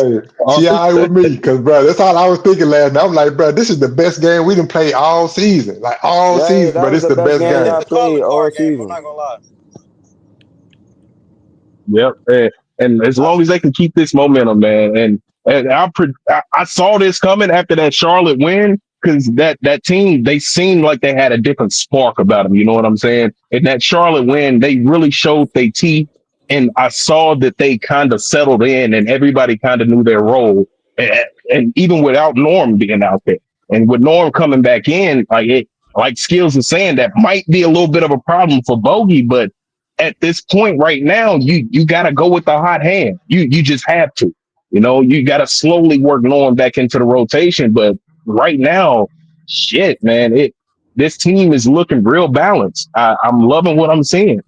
But you guys, even if they're not making shots, I don't want the Clippers to divert from what works, meaning the system, the philosophy, what we do. And so last night, guys make shots, right? I mean, let's call a spade a spade. It's a make or miss league. And the signs of a good team is even when I'm not making shots, I can fall back on this, but I'm not going to deter from what I do, right? Which means I'm not going to play inefficient. Here you go, James, and it is what it is. And so moving forward, Skills and BJ and guys, even if the Clippers aren't making shots to the extent they were last night, I don't want guys like Zoo and Kawhi or this team in general to kind of revert back to the quote unquote system, right? Like stick with it, right? Because that's what basketball is. And so to that, Skills, you say what? I think they will, if B. Shaw is the coach. I can't 100% say that's going to be the case with T. Lue. I don't know, bro. They may, T. Lue, like you said earlier, he's stubborn, bro. So he may try some new shit, but if it ain't working in the first couple of possessions, he gonna instantly go back to the James Harden offense. He's a point guard. He has some type of, I don't know what he just like point guards, bro. That's what he like, So I don't know. To answer your question, I don't know, bro. I don't know. I got you, bro. I got you. We need to live or die playing the best way that we can play, bro. We can't be reverting back to that James Harden offense. It's not gonna really that's nothing, especially in the playoffs. We looking damn good right now going through Kawhi. Yeah, I agree. And like the one thing that I saw last night, especially when them cold spells came, once you're not making shots, you got an instant answer. That man's name is Ivica Zubac. Oh yeah, fact, bro. You took the word right out of my mouth, bro. If you're ever unsure, dump that shit down the zoo. You know what I mean? But he like 40, 50% down there, bro. You know what I'm saying? Like, man, get that shit, give him the ball. He might be even higher than that. And also, too, It to your ain't like point, if he ain't Taz. got it, neither he won't pass it out because Zubac can Right, there assist you go, also. My bro. bad. Yeah, there you No, go. true. He's a That's good true. passer out the double team. And also, too, fellas, another thing if you're not making shots is the Clippers have the recipe. They have a top defense in the league, and so it's a bonus when your offense is struggling. Because again, and I hate saying this, but it's the truth. It's a make or miss league, skills and Taz, so they can fall back on their defense. So I mean, they got a few things to fall back on if the shots aren't going in, right? If it's Kawhi getting to the free throw line, stopping the play, getting guys settled down. If it's Zubac just throwing his body into a big man, again, getting to the free throw line. Sometimes just the refs stopping the clock and stopping the play. And Taz, it's like a boxer getting reset, right? I throw a jab. Now I got to back up, move my feet, and kind of come back at you again, right? Right. And so sometimes just a simple reset is good. You know what I'm saying? Yeah. Yeah, hell yeah. I definitely agree. And that's one thing that I preach all the time. It don't matter what sport I'm talking about, man. Defense is the thing that you need to hang your hat on, regardless of what your team can do. If you have a shooting team, you better make sure they can play some fucking defense because your jump shot is not going to fucking fall all the time. To your point, Bass. Like defense is one of the best things that the Clippers have right now. And it's been very consistent. And now their offensive game is peaking at the right time, may I mention. This is the perfect time for their offensive game to peak. So it's really it's going to be a tough stretch, I don't doubt. But for some reason, I got that same feeling I got back in 2021, that same feeling I got back in 2019, that same feeling I got back in 2017. I really do see Kawhi hungry for a fucking championship. That's what I saw last night. Because if you notice in that Charlotte game, Kawhi, hey, passing the ball, hey, you get your shots, I'll play my defense. But no, when it's time to play real big games, Kawhi is going to show the fuck up. And now we see Zubac is going to do the same. It's game time now. It's go time, bro. Yeah, So you're confident, Taz, in that what you just said, Taz? Go ahead. You confident in what you just said, Taz, about Kawhi going? I mean, damn, man, I hate being like the quote unquote other side of the pillow, but Taz, like, what's giving you confidence that what you saw last night can be duplicated, consistent enough to put the Clippers in that position? That's all I'm asking, bro, which I think is fair. Okay. So it just two things. The first thing, me and you both already agree on, that's defense. That they showed me in that third and fourth quarter, they'll be able to guard anybody in the fucking league. I don't care who it is. I saw that in that third and fourth quarter. They are a very long team, and if they have the defensive lineup to match up against almost any team in the league right now. But the second thing, which is going to be a major thing, and this is going to be on part of James Harden, is we saw way more ball movement. That ball movement is what allowed the role players to actually get confident. They had the ball in their fucking hands. So shit, if we can continue to get that ball moving, no matter if you're making or missing the shots, just keep moving the ball. Somebody's going to hit the shot. Oh, shit. But everything you're saying is true, but Kawhi Leonard, though, because Kawhi needs to do what he does for you guys to get where y'all want to go. That's what I was asking you about Kawhi. Oh, it was specifically about Kawhi. Okay. Yes. Okay, so from last night, what I saw from Kawhi, first of all, was what Rob said. I saw that Terminator. Like, I saw that fucking red dot too. Like, I saw that red dot in his eye, first of all. Like, when Kawhi is aggressive, and not just any kind of he was uber aggressive last night. He was getting to his spots. He was making shots. And the second thing about Kawhi that I saw last night that gives me a whole bunch of confidence is those 4 steals. Because those 4 steals, a couple of them was off of tips. But I think 2 of those steals, he wanted the ball. He got the ball. And he pushed the fast break. Sometimes if you see Kawhi not very confident in his legs or in in his body, period, if he gets a strip like that, he'll most likely try to slow the ball down a little bit more to let his team catch up. Kawhi was not on that shit. Kawhi was literally trying to get the basket every time, bro. He was trying to get the bucket every fucking time. My question was more so for the future, because can you name me this season where you've seen Kawhi have a 2-3 game stretch where you saw this consistently? Because last night could be like his legs are fresh, he felt good, he got his rest, he ate good. It is what it is. But name me a stretch where Kawhi's done this for 2 or 3 games in a row, where you feel confident in the postseason you're going to get this level of Kawhi that we saw last night to be the Terminator that you guys need for them to, quote unquote, advance the way you think they should. That's my question, bro. Okay, I mean, I'm not gonna lie, his mentality been locked in. Like since like the Atlanta game before, then like Sacramento where he hit that clutch shot, he been locked in lately. Yeah. Yeah, but even the Sacramento game wasn't what you saw last night, though. I mean, we're talking about. I mean, he wasn't special in Sacramento. He played cool, but he wasn't special.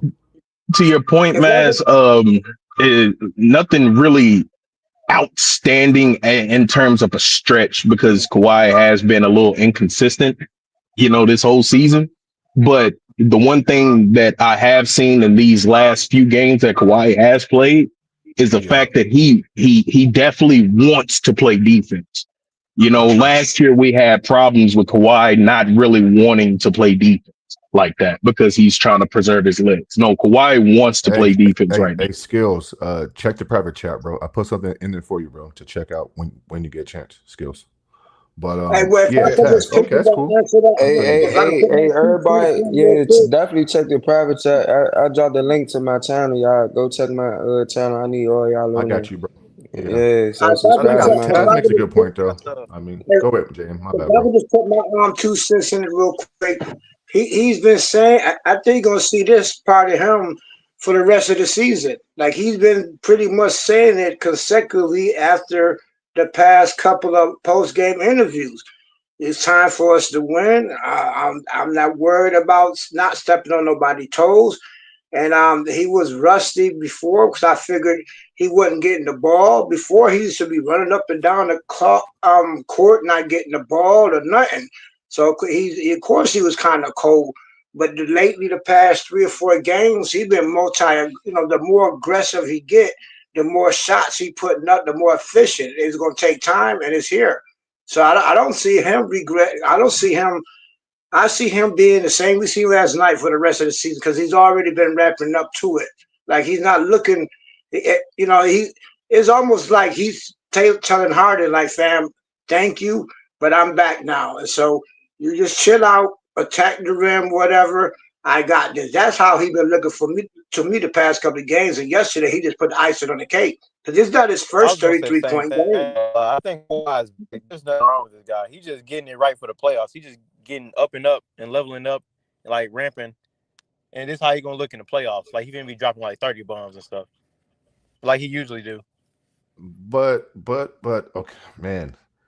But you guys, here's my issue, okay, and this is just my opinion. He should have been doing this or trying because there's this thing called team chemistry. Because let's face it, if he ramps it up, that takes away from other people and what their roles are. Like a passive Kawhi means that other guys are involved and it is what it is. But when Kawhi is Kawhi and he's the quote unquote Terminator, like let's call a spade a spade. I mean, that does change the pecking order. It changes everything about this offense. And so there's only a few weeks left in the season, like 2 or 3. And so, I mean, like this team needs to get used to that version of Kawhi. You can't wait until you're in a first round series versus possibly Houston, OKC, Denver, or LA and say, oh, here you go, Kawhi, just do what you do. Like, nah, it don't work that way. And so I think he just get to that point, though, Miles. I feel like the team will go how he goes. Past 3 games, Kawhi's being aggressive. The team's gonna follow his lead. The past 3 games. No, I feel like he just getting to the like where he is physically right now, health wise, bounce, lateral movement. I think he's just now getting to this point. I don't think he was able to do what he did last night 2 or 3 weeks ago. Like it's been a slow incline. Okay, that's fair, Skills. What are we on, like game 20, 24, 25? You know what I mean? Like I think he's just now. I think he's just getting to the point where like everything is clicking and he's ready to like take that next step. Because I think if he was capable of doing this weeks ago, I think he would have. Especially when we went on that like 3 or 4 game losing streak, I think he would have turned it on then if he had it. But he just didn't have it then. I think he has it now though. Well, you made a great point too, Skills. That from the tip off, you saw his legs and he like. My bad, Bo, just real quick. From the tip-off last night, I knew instantly that Kawhi had his legs. He was fresh. He was bouncy. He was engaged. And I saw it coming. You feel me, Skills? No, And you can tell, bro. And, yeah, you we can saw tell. we Yeah, you saw can it tell. on the TV screen. That's why Okay. James Harden had no problem deferring because he saw that shit up close and personal. You know what I mean? He like, oh no, this Yeah, for motherfucker sure. got it Yeah, I tonight. got You know you. what I mean? And that's what made it easy for him to defer because it's just like, you know, in his mind, he like, y'all want me to defer to somebody that I'm playing better than right now. But last night he saw what we saw, what you saw, what we all saw. Kawhi Mm-hmm. got it tonight. You got to pass him that ball, and he did that. That's why I said I got to salute him because he could have been selfish, and we would have lost the game if he would have tried to force the issue. But he saw the Terminator was in full effect. Give him the ball. Yeah, he seen that offer, dog. I mean, James Harden still had a solid game though. You know, he didn't look But good he at did, first. bro. He did. Bro, 0 turnovers. That's all I'm gonna keep saying. 0 turnovers. You know what I mean? That's all I've been asking for all season. I'm like, bro, just limit the turnovers, limit your usage rates. If you do that, we'll be fine. Last night he did a good job. Now, to Ma's point, I don't know whether that was him or whether that was the coach that made these executive calls. But either way, you know what I mean? It looked good last night, and Kawhi is finally ready to take over the game. Like, this is the Kawhi we've been waiting for. This is the Kawhi that was clearly the best person on the floor last night. It wasn't even up for debate. He got to whatever spot he wanted, whenever he wanted to. He got to the lane whenever he wanted to. The three ball was falling. He was a 3-level scorer. So it's like when you see somebody playing like that, you got to get out the way. When somebody is clearly better than you, you have to defer. Like, that's what you have to do. I don't really feel like guys are getting out the way though. I feel like guys is following his lead for real. Like they're just Yeah, following. but that's true. That's true. Big dog. That's true. That's Yeah, true. but part of that is getting out the way, though. I mean, part of that is, hey, go stand over there. I got this. You know, so I get you, bro. Yeah, both can be true. I'm gonna follow your lead, and I'm gonna stand my ass over here because you're Kawhi Leonard and you're cooking. Like, you got it. So yeah, I feel you, bro. And against good teams like that, bro, that's what it's gonna take. Like that's all I was trying to get the Clippers fans to understand. It's like y'all thinking James Harden gonna lead us through these teams like that. He not. You gonna need Kawhi for those teams like that. You know, James Harden can lead you through Charlotte and teams like that and drop 40 and 50 on them, and that's cool because we need those W's too. But when we playing the Cavaliers and OKCs and the Celtics and teams like that, the Bucks, bro, you need Kawhi to be that guy. You need Kawhi to be that guy, and you need Zoo to anchor the defense. That's what we're gonna need. But he didn't do it by himself. Like everybody had a good game, so it's not like Almost he definitely. just it ain't like he just gonna turn into an ISO player. You know, that was our problem whenever we have an ISO player. But Bogey had a good game. DJJ was making shots. Batum was making shots. I just think when Kawhi play, when he get like that, it's more contagious. Like everybody just focus more. You know what I'm saying? Probably give everybody because Bogey was holding his own. So it No, wasn't you're like, 100% right. yeah, Kawhi always stressed team ball. He want everybody to have a good game, but if he got to face the big dog, he'll take the big dog. But even done, like it was a team win. That's how I was more impressed. Everybody Yeah, contributed, you yeah. know. It was definitely a team win. Everybody was Most clicking on definitely. all cylinders. Everybody was clicking on all cylinders. It was definitely a team win for sure. Bro, best win all season. We And gotta to your find out. point, JM, you know, when Kawhi, that's the difference between when Kawhi is going off and sometimes when James Harden is going off. Kawhi was going off last night, but he was still sharing the rock. When he was drawing that double team in the middle of the floor, he was looking for the open shooters. It wasn't just him. He made it easier for other players to still be involved in the offense. And sometimes when James Harden is pounding the ball, sometimes you don't get that same offense. But to your point, it was a team win, the best win we'd had all season. Most points we scored two all Yeah. season, and it took the assistant coach to do that. Shit crazy, ain't it? That shit Crazy. crazy. I've been feeling like I don't know if Talib been really Crazy.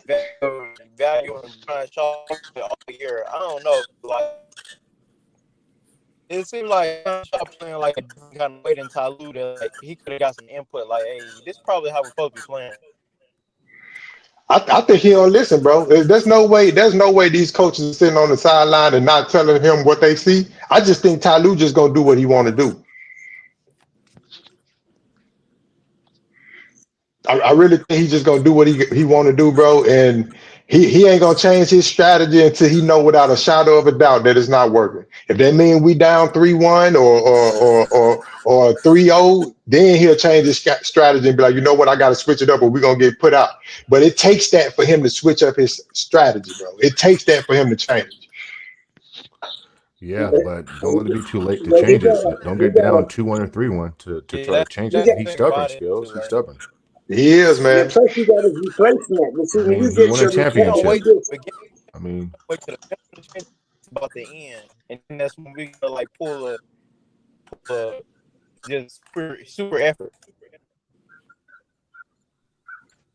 well, hopefully he seen like he got his replacement sitting like next to him. So now when the bomber, when the fans, when everybody not seeing that Shaw was what 4-1 or 3-1, he only lost one time since he's been starting.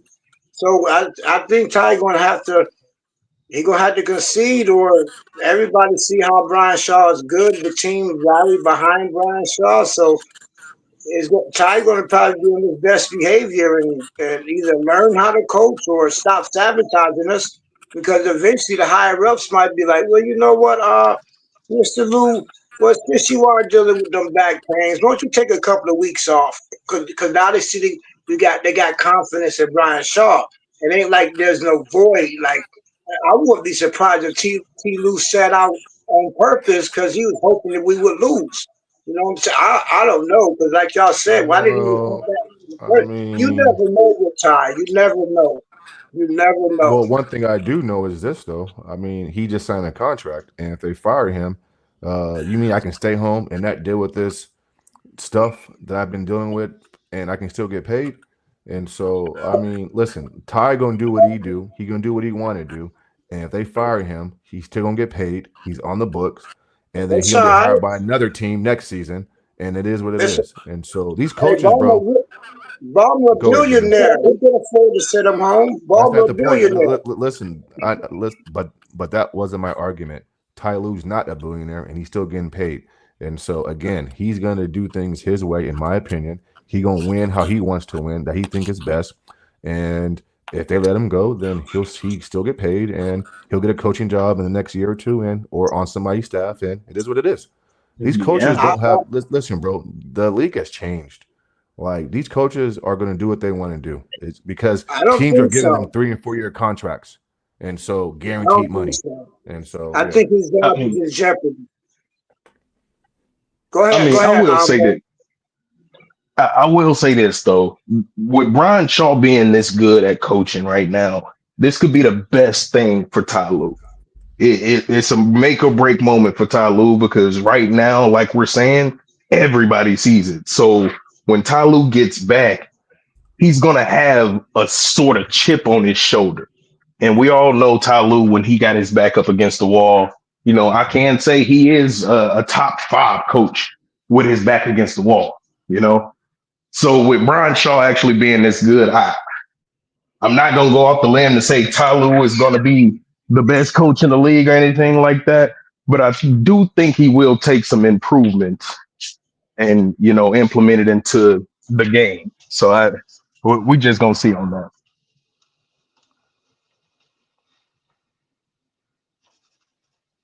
he's a top 5 coach with his back against the wall.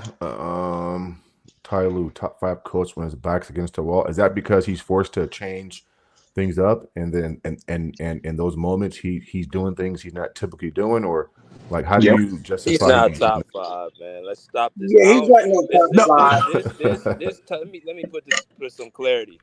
Who said he was top five other than Stephen A. Smith? Like, where did this notion come? Like, who crowned him top five? Like, where did this narrative come from?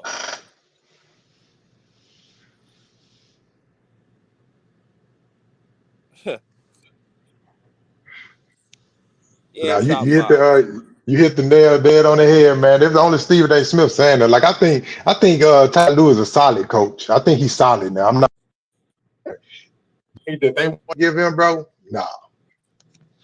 Hell, we give him credit for doing shit he did wrong. You just snit on the head skills.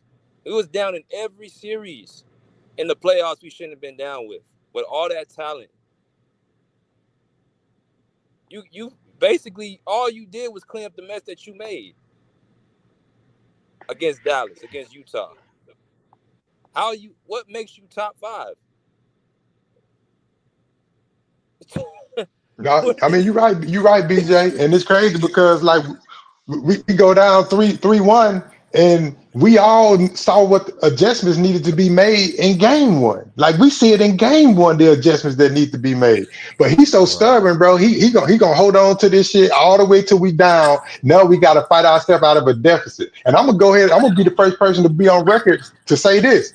Ty Lue could be some of the reason why Kawhi keep getting hurt in these postseasons as well, because that Dallas series stretched out 7 games when it shouldn't have. It shouldn't even been no 7-game series. So you force Kawhi to play 7 games where he have to be Superman to get us through that series, and then we run into Utah next. Same thing. We go down. Kawhi have to be Superman to just tie the series back up, and then he end up getting hurt. So, like, some of it can be on Kawhi and the things he may need to do to take care of his body, but some of it is also unnecessary games that shouldn't have even been played. Yeah, you're right. You're right. I mean, just take a look at all the games this year, right? We really have been doing better off of coaching with less talent. Like Jeff Van Gundy's defense, top 5. That tells the story right there. You got a coach that got your defense top 5 with apparently less talent. I ain't never seen nothing like it. Crazy. Because you remember, BJ, at the beginning of the season, you was asking me that I think this team was better, and I didn't think it was better. I just thought the defense was better. But even that is like crazy to say, because I feel like in the past we had teams that was very capable of being top 5, top 10 in defense, but they weren't for whatever reason, right? And now we got less talent, more rare-rounded pieces, but less talent if you're looking at it on paper, but yet our defense is like top tier. So like you gotta look at the coaching and be like, how were we not top 5, top 10 in defense when we had this squad with all this talent, all these Hall of Famers, all of this, but we're top 5 in defense with much less talent, more role players, but the schemes and the defensive strategy just seems to be so much more fluid, so thought out, better. That's a I don't good know, point, man. Skills. That's a great point. I mean, you guys had Pat, Paul, guys who were known for playing defense along with Kawhi. And like you just said, you're getting more out of a team now just based off hustle and schematics and things of that nature, where you had other guys who were known for that and less effort, less attention to detail on that side of the ball. It's crazy, bro. Like you said, if that's not coaching, I mean, Jeff has came in and just turned your defense around. I mean, like you can see the difference. Like it's like night and day compared to previous rosters you guys have, bro. It And you're is, right, bro. Skills. That's coaching, bro. That's a direct shot at Ty Lue. It is, bro. It is, and it's hard, like, not to see it. You know what I mean? It's hard not to see. Like, damn, man, Yeah. these guys clicking on defense. They talking, they moving, they switching, they doing everything that they supposed to be doing on defense. It's like, Yeah. but we got way less talent. You know what I mean? Like, it's shit like that just crazy, bro. It makes you have to look at coaching. And I'm not one of them guys that always point the finger to coaching, because I think players got to get accountability as well. But it's like For when it's sure. so blatant like this, it's hard to ignore. It's hard to Also, turn a too, bro. blind eye to it. Don't forget. I mean, Jeff Van Gundy has coached the Knicks. They were always a good defensive team. He's coached my Rockets. They were a top defensive team. So defense is in his blood, right? That's what he does. Like he knows it, and so But can I mean, maybe BJ knows this answer to this question, but does Ty Lue have to sign off or ask to put Jeff on the assistant bench, or is that something that was done through upper management? Because if that's the case, then I'm gonna give Ty some credit because he went to go get Jeff. But is that something that he asked for, BJ, or can he just say, "Hey, Yeah, man, I want Jeff," and then it's done, or yeah. has to get signed off on? For the first time, Ty Lue actually, and that's why I will give him credit that he sought out for some type of assistance, like defensively. But that tells me, okay, how good of a coach are you? So your defense, you admitting your defense ain't up to par. Your offense has been bottom tier. You run our point guard 38, 40 minutes a game. You don't want to sit him down. This other guy, Brian Shaw, sat James Harden and made him play disciplined last night, no turnovers, which I will give him credit for that outside the bad shooting night he had. But all these things, like, what do you do well? You don't have a great defensive plan. Your offensive scheme is James Harden. You can't seem to bench certain guys. You had our best player, like last night. This is probably the first time this year I looked at Kawhi. I was like, okay, he's been playing great in spurts, but last night it's like, okay, he touches the ball. Like I just knew it was gonna be a bucket. He just had like a Yeah, certain level he was of. the best player on the floor last It was night. undeniable against the Yeah, it was top-rated undeniable. team. So I'm like, that's Other what than Brian Zubac, Shaw did. other than Brian Shaw Zoo, did. he was the Brian best Shaw player on did. the floor. Right. Brian Shaw put him in those positions. He believes in Kawhi more than you do. You seem to believe in James Harden more.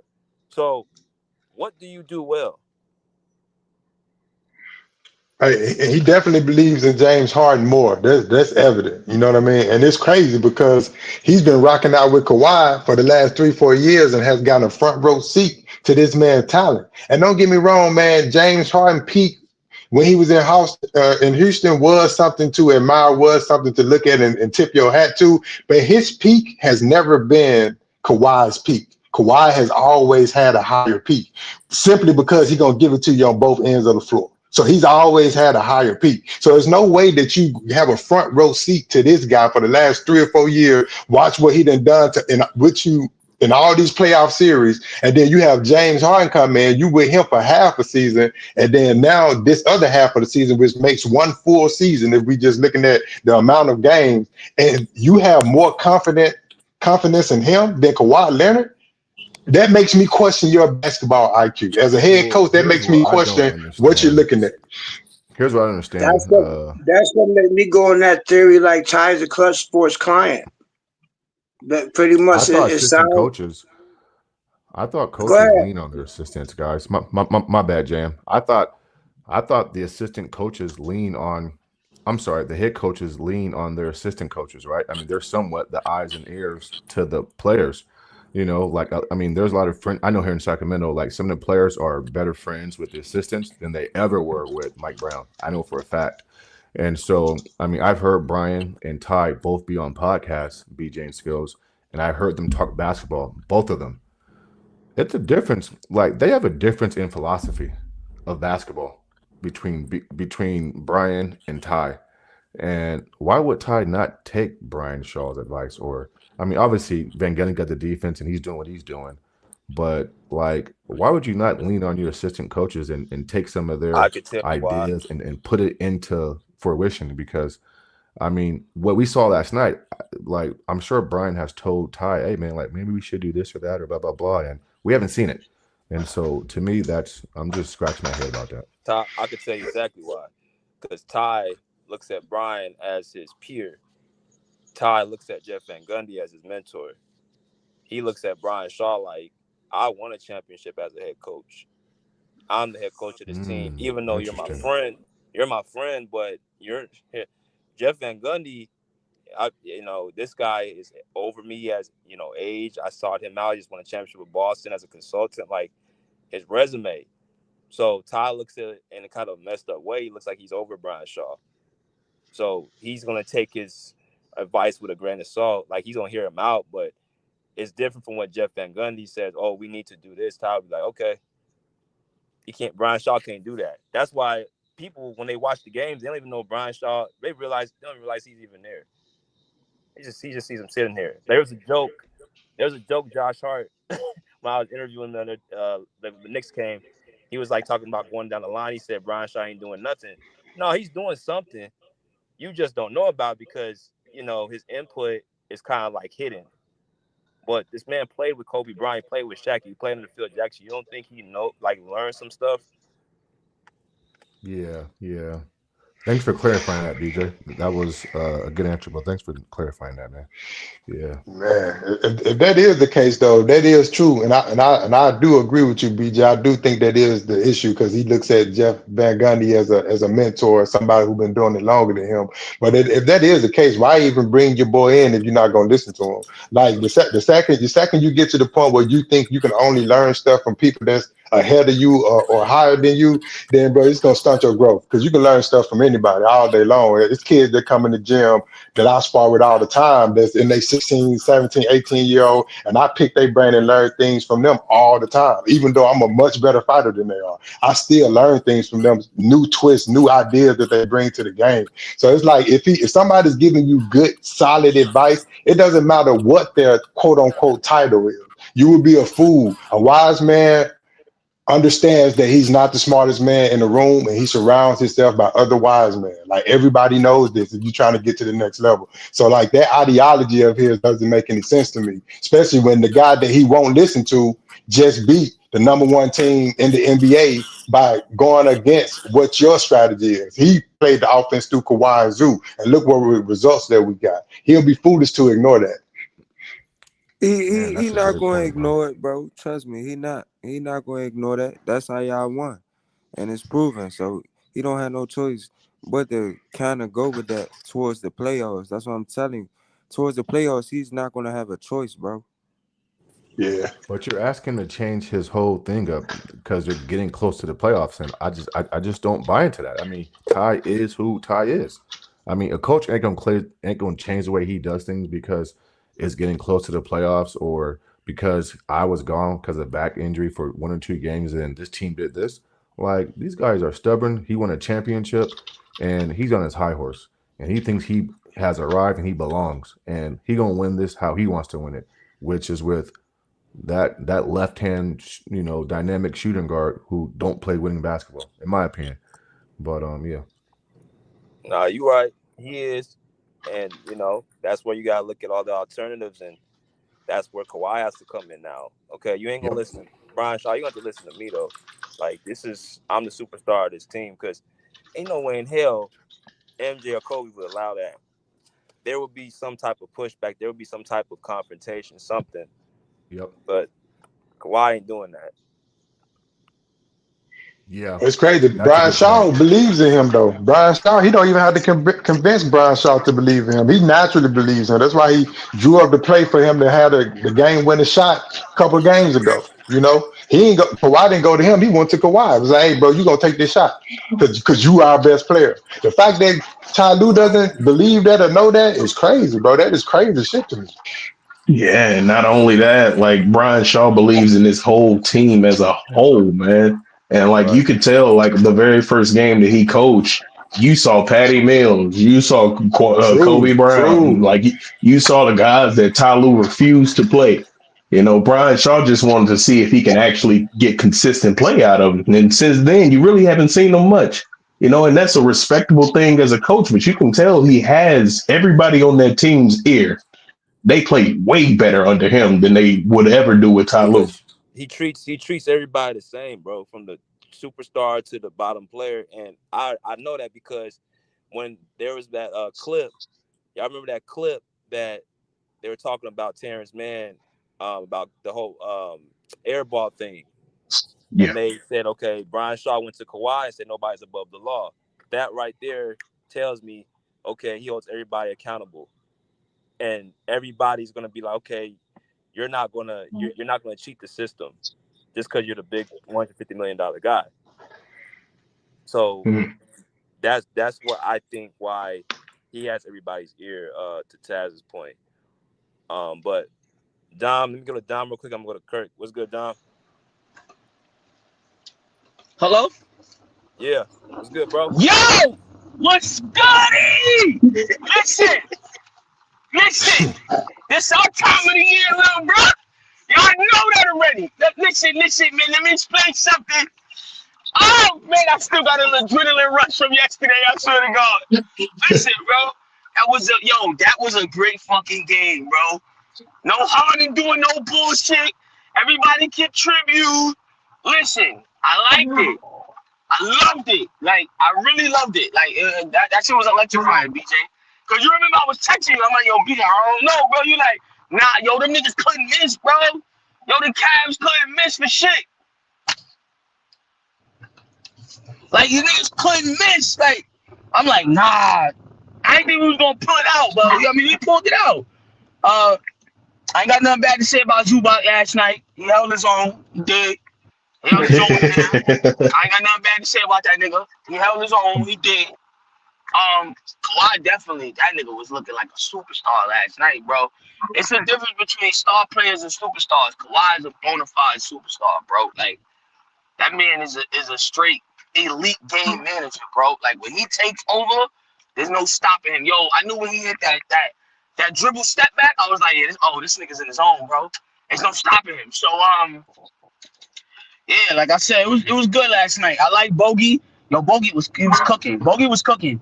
I'm intrigued to know how much longer he can keep this up. I'm hoping this shit rides into the playoffs. I want us to get out that AFC. I really do. Our first round matchup with Oklahoma, I ain't gonna lie.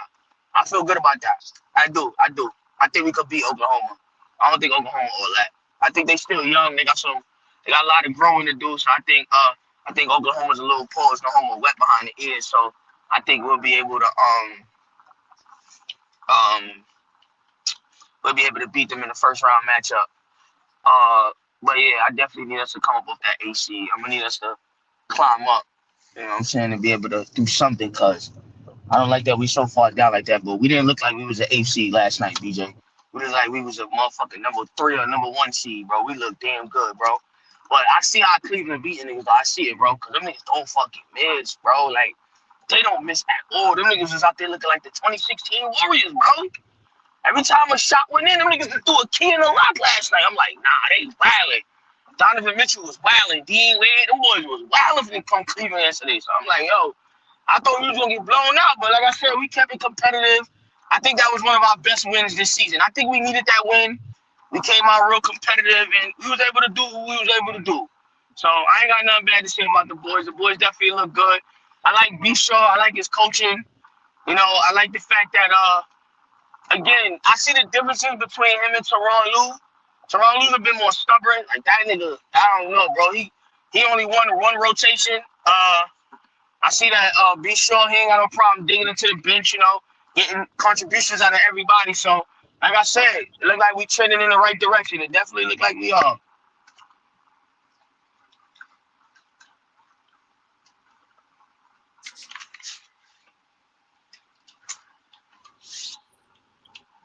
DJ.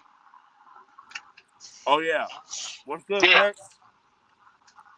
How you feeling, bro? I'm good. How y'all feeling after last night win? Just gotta keep it going. That's how many in a row? We on a little streak, I think, right? That was 4. That's 4 in a row? Yeah, see, we on the streak, bro. Yo, Ben Simmons' defense was impeccable last night. I'm like, damn, this nigga could play D, bro. Pause. I'm like, yo, we got a nice little squad, bro. We do. So like I said, we just got to enter the playoffs healthy, and I think we can give anybody problems. Healthy Kawhi, I don't know, bro. We might be able to punch a ticket to the finals, bro. Like, we might be able to. Like I said, I remember he took Patty Mills. Remember that year he got injured, bro, on the Spurs? He took them niggas all the way. You know what I'm saying? Yo, like, he was about to literally, bro, he was about to beat fucking Golden State if fucking Zaza never stepped on his ankle. So like I said, we'll see, bro. Like, I got faith in Wild. I don't want to hear none of the, oh, he gonna get injured. I don't want to hear none of that. Listen, me and BJ printing out apology forms. We would like for y'all to sign. If you don't want to sign up, beat it. We don't care no more. Hell yeah. Here we go. Let me go to Okay, Kirk. true. I'm driving, bro. Go ahead, though. What's good, Kirk? What's good, BJ? What's good, chat? What's going on, Kurt? What's good? What's up, Kurt? Shit, Lamont, what's good? What's good, Lamont? I see you, Moss. What's up, True? What's up, Skills? How y'all feeling? No, we feeling good, dog. Shit, what you talking about? I see. Hey, look, I had the Clippers losing. I'm like, okay. I seen some of the game. I didn't see the full game. They look good. Kawhi looks excellent. Zubac look pretty dominant. I mean, I don't know what I mean. That's to me, that's the key. Zubac's the key. Whoever, I forget this dude's name. He was just speaking. I don't know why everyone keeps saying OKC's sweet. They're not gonna hold y'all. If that team's healthy in the playoffs, that full roster, it's not gonna be sweet. But I'm gonna say this though: the Clippers can beat them. The Clippers can beat them if they're consistent. That's how I feel. They have to use Zubac in that series. To me, the Clippers want to see. They really want to see Houston. I'm not saying OKC like they're gonna beat them. I don't think they're sweet. I don't think they're too young. I think OKC's ready if they're healthy. That's just how I feel. I don't know why everyone keeps saying okay, sweet. They're not sweet. I Oh, mean, them what we boys are gonna see sweet, bro. though? We Them gonna boys are see. sweet. They ain't that sweet, Trust bro. me. I ain't gonna hold you. Them niggas ain't that legit. Let me tell you something, bro. Them niggas is alright. They're not that legit. Everyone keeps saying that shit, bro. But we gonna see. I'm not gonna even keep talking about it, bro. Let me We tell gonna you see. something. I don't even got them beating, bro. I don't have them beating nobody legit in the West, bro. I don't got them beating Golden State now with Jimmy. I don't got them Dis- niggas beating the Lakers. I damn sure don't got them disrespectful. beating us. I Disrespectful. don't got Nah, them you, beating hey, Minnesota. Disrespectful. Truth, you cutting Dis- up now, bro. Oh I'm God, not here gonna lie. this He's nigga just Monty go. nah. Nah, I can't nah, agree nah, you on nah, that, Yo, you bro. Monty, good. Nah, listen, nah, Monty. nah, You should be I over there agree worrying with about Westbrook. You should be look, worrying about Russell Westbrook. You ain't got I nothing to agree do with with you. OKC. I agree with you. I agree with you, bro. I agree with you. I feel like OKC is a very beautiful team in the playoffs. Like what you said, like you know what I'm saying, they is still young. You feel me? They still got shit they got to see in the playoffs. Of Like course. last year was their first year. Really, people like OKC on the come up. Like you know what I'm saying, they really on the come up. And like you know what I'm saying, they gonna be one of the top teams, but it depends on Shea, how Shea play. You feel me? He is an MVP. But that's So I think people just gotta respect that he gonna be the MVP but this that's what I'm season. saying though, bro. Like No, everyone that keeps nigga's saying not they MVP sweet. this year, bro. Everyone keeps saying they sweet like they Nah, haven't played in the I ain't gonna playoffs. lie. That nigga cooking. That nigga cooking, bro. It's not even He's about Taz, he not the cooking, bro. MVP. MVP. He the He's not MVP. What you MVP, going? bro. He the MVP, bro. I'm You gonna sorry, give it a bro. yoke? You gonna give it a yoke shit game on Of Hey Giannis? It's Taz. course, between him, of Hey Giannis, and Taz. Jokic. Hey Taz. That's not true, bro. Come on, don't do that. To me, it's like this, bro. SGA's putting up numbers and he's winning. Jokic is not winning as many games as OKC. That's not fair. That's not not fair. winning it. Yo, oh, Russell already did what he Russell already did that. He averaged a triple double. His team wasn't even winning like that and won an MVP. Jokic won MVP last year over SGA. SGA's MVP this year, bro. That's not even a question to me, bro. He's MVP. It's not I Jokic. I would. don't give a fuck how many superstar numbers he's doing, bro. SGA's doing numbers, averaging 30 for the third straight year on 50-something% shooting. He's MVP, bro, and playing Bro, defense. he's not MVP. I ain't even go. I would have gave him MVP last year.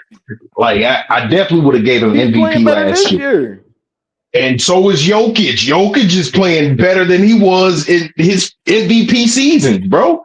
But That's what who's I'm winning more saying. games though? Who's winning? Okay. We finna get into this But I MVP can, but conversation. look, I can break it down to you. I'm gonna say, Nah, nah, but let Taz, me. you gotta keep it a bang. They gave it to Jokic because he had a better record, bro. So you feel what I'm No, saying? no. OKC had a better record last year too, bro. OKC was number one last Exactly. year in the West. Nah, I'm just saying they This ain't they they nothing new. favor they favor Jokic a lot, but But Shea Taz, definitely the MVP, bro. but Taz, this is why I say he's MVP. Listen, this is why I say he's MVP. I ain't gonna lie. Chad was injured the whole year. Jay Williams is injured too. Jokic played with an injured team too, but Shea has been winning regardless of who was on his team and averaging 30, giving you 2 steals and a block a game. That's MVP. Jokic's been doing the same shit he's been doing, but SGA's been finding ways to win without his teammates on the floor. Same shit Jokic's been doing the whole season. The whole No, season. I hear you. I hear you. But SGA, this is not his first time averaging 2 steals in a season. This is But not his first time averaging 30 points in a season. This his is not teammates his been first time injured being this the year though, first bro. seed. Chat I hasn't been get on the that. floor for the most of the season. Jay Williams just got injured. He's still average. He's still Nah, giving you but the he same numbers. definitely do need to get awarded for it, bro. Like, you know what I'm saying? He been doing it multiple years in a row, bro. Like, Hey, But I'm saying like he's I been, would but give it this year, to Taz, he's doing it without teammates, and he's the consistent factor on that team though. Like I'm telling you, yeah. Chat hasn't even been playing the whole damn year, bro. Jay Williams just got injured, like, and he's still doing the same shit and winning games. That's MVP to me. Like what? That's MVP. I hear that. I hear that. And I can make the same case for Jokic because the years that Jokic won MVP, he had a hurt team. You know what I'm saying? And he came out and still gave consistent numbers. So what The about this difference, year then? Because he has a better and record than him this year without, you know what I'm saying, injured teammates. He's giving you what, 32 a game? I mean, Jokic is giving you historic stats. I'm not mad at that, Tez, but SGA has been doing it consistently better than anyone else in the league to me, and playing better defense than Jokic. To me, that's MVP. You gonna give it to Jokic 2 years in a row? That's crazy. I can concede to the defensive end of the ball. I can concede to that.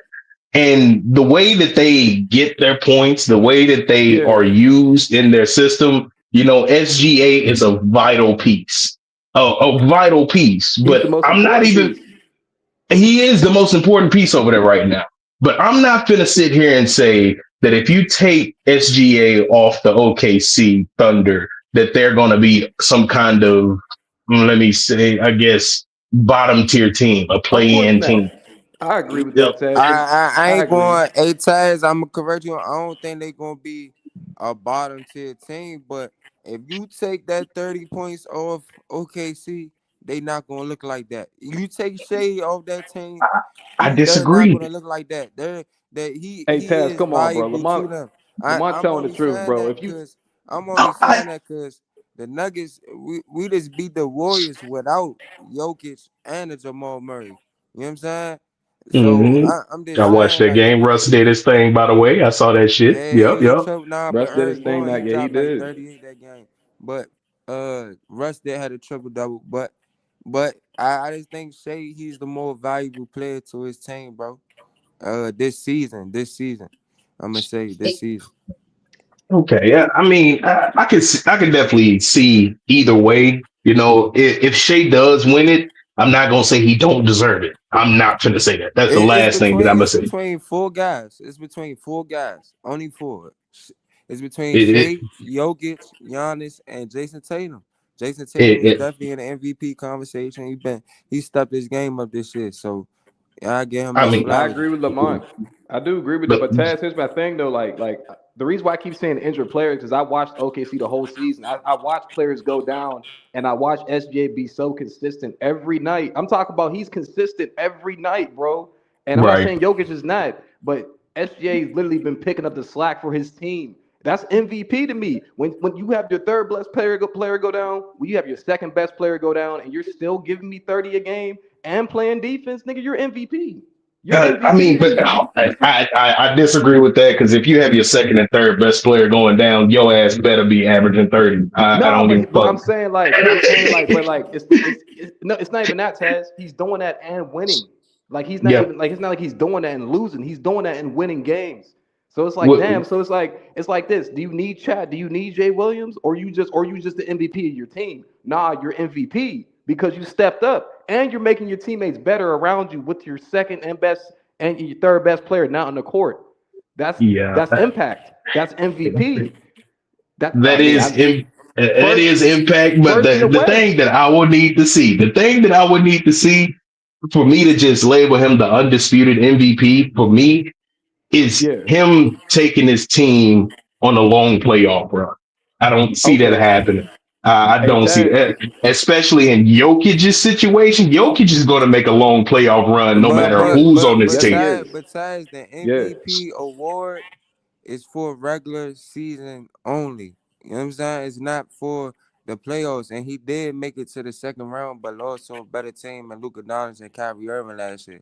And they got their ass smoked in the second round. Let's be clear. They did. Let's be clear. SGA did not have a good series that series, bro. Whoa. They got smoked by who? They got smoked by Dallas. Hold up. You want to pull up them stats? You said SGA didn't have a good series. He had a better series than Kyrie and Luka. I could pull up the stats right now, bro. He's cooking. I understand that.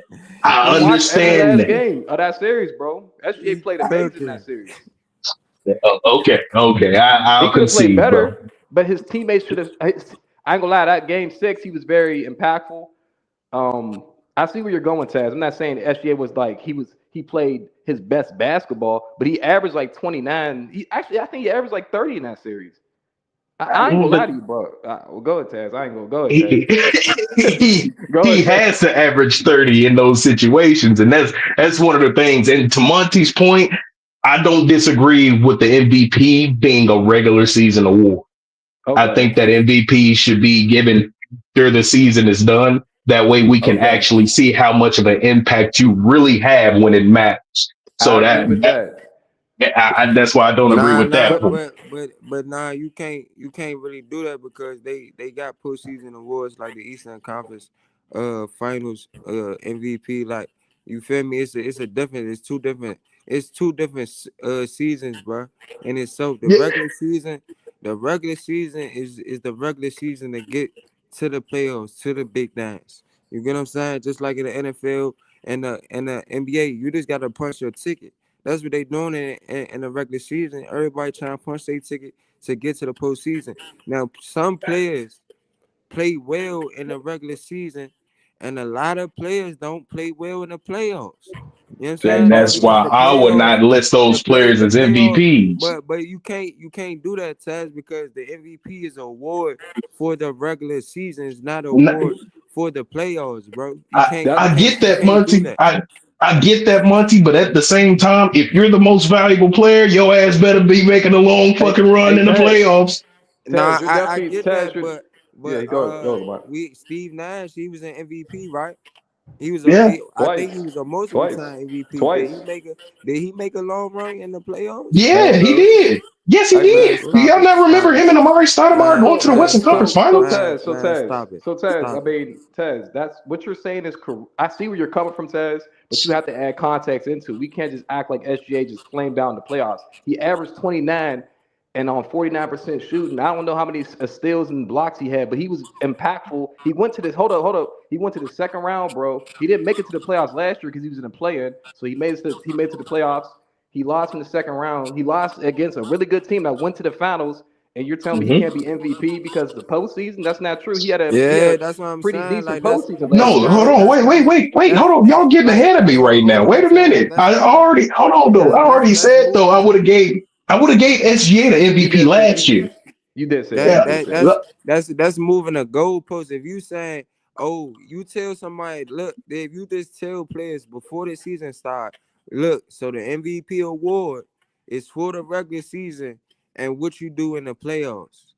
They gonna look at it like, damn, like what you mean? Like, the regular season got defensive player of the year, got MVP, most improved. It's for the season. It's not for the playoffs because every team don't make the playoffs. Like, you feel what I'm saying? But I definitely understand. I agree with you. Okay.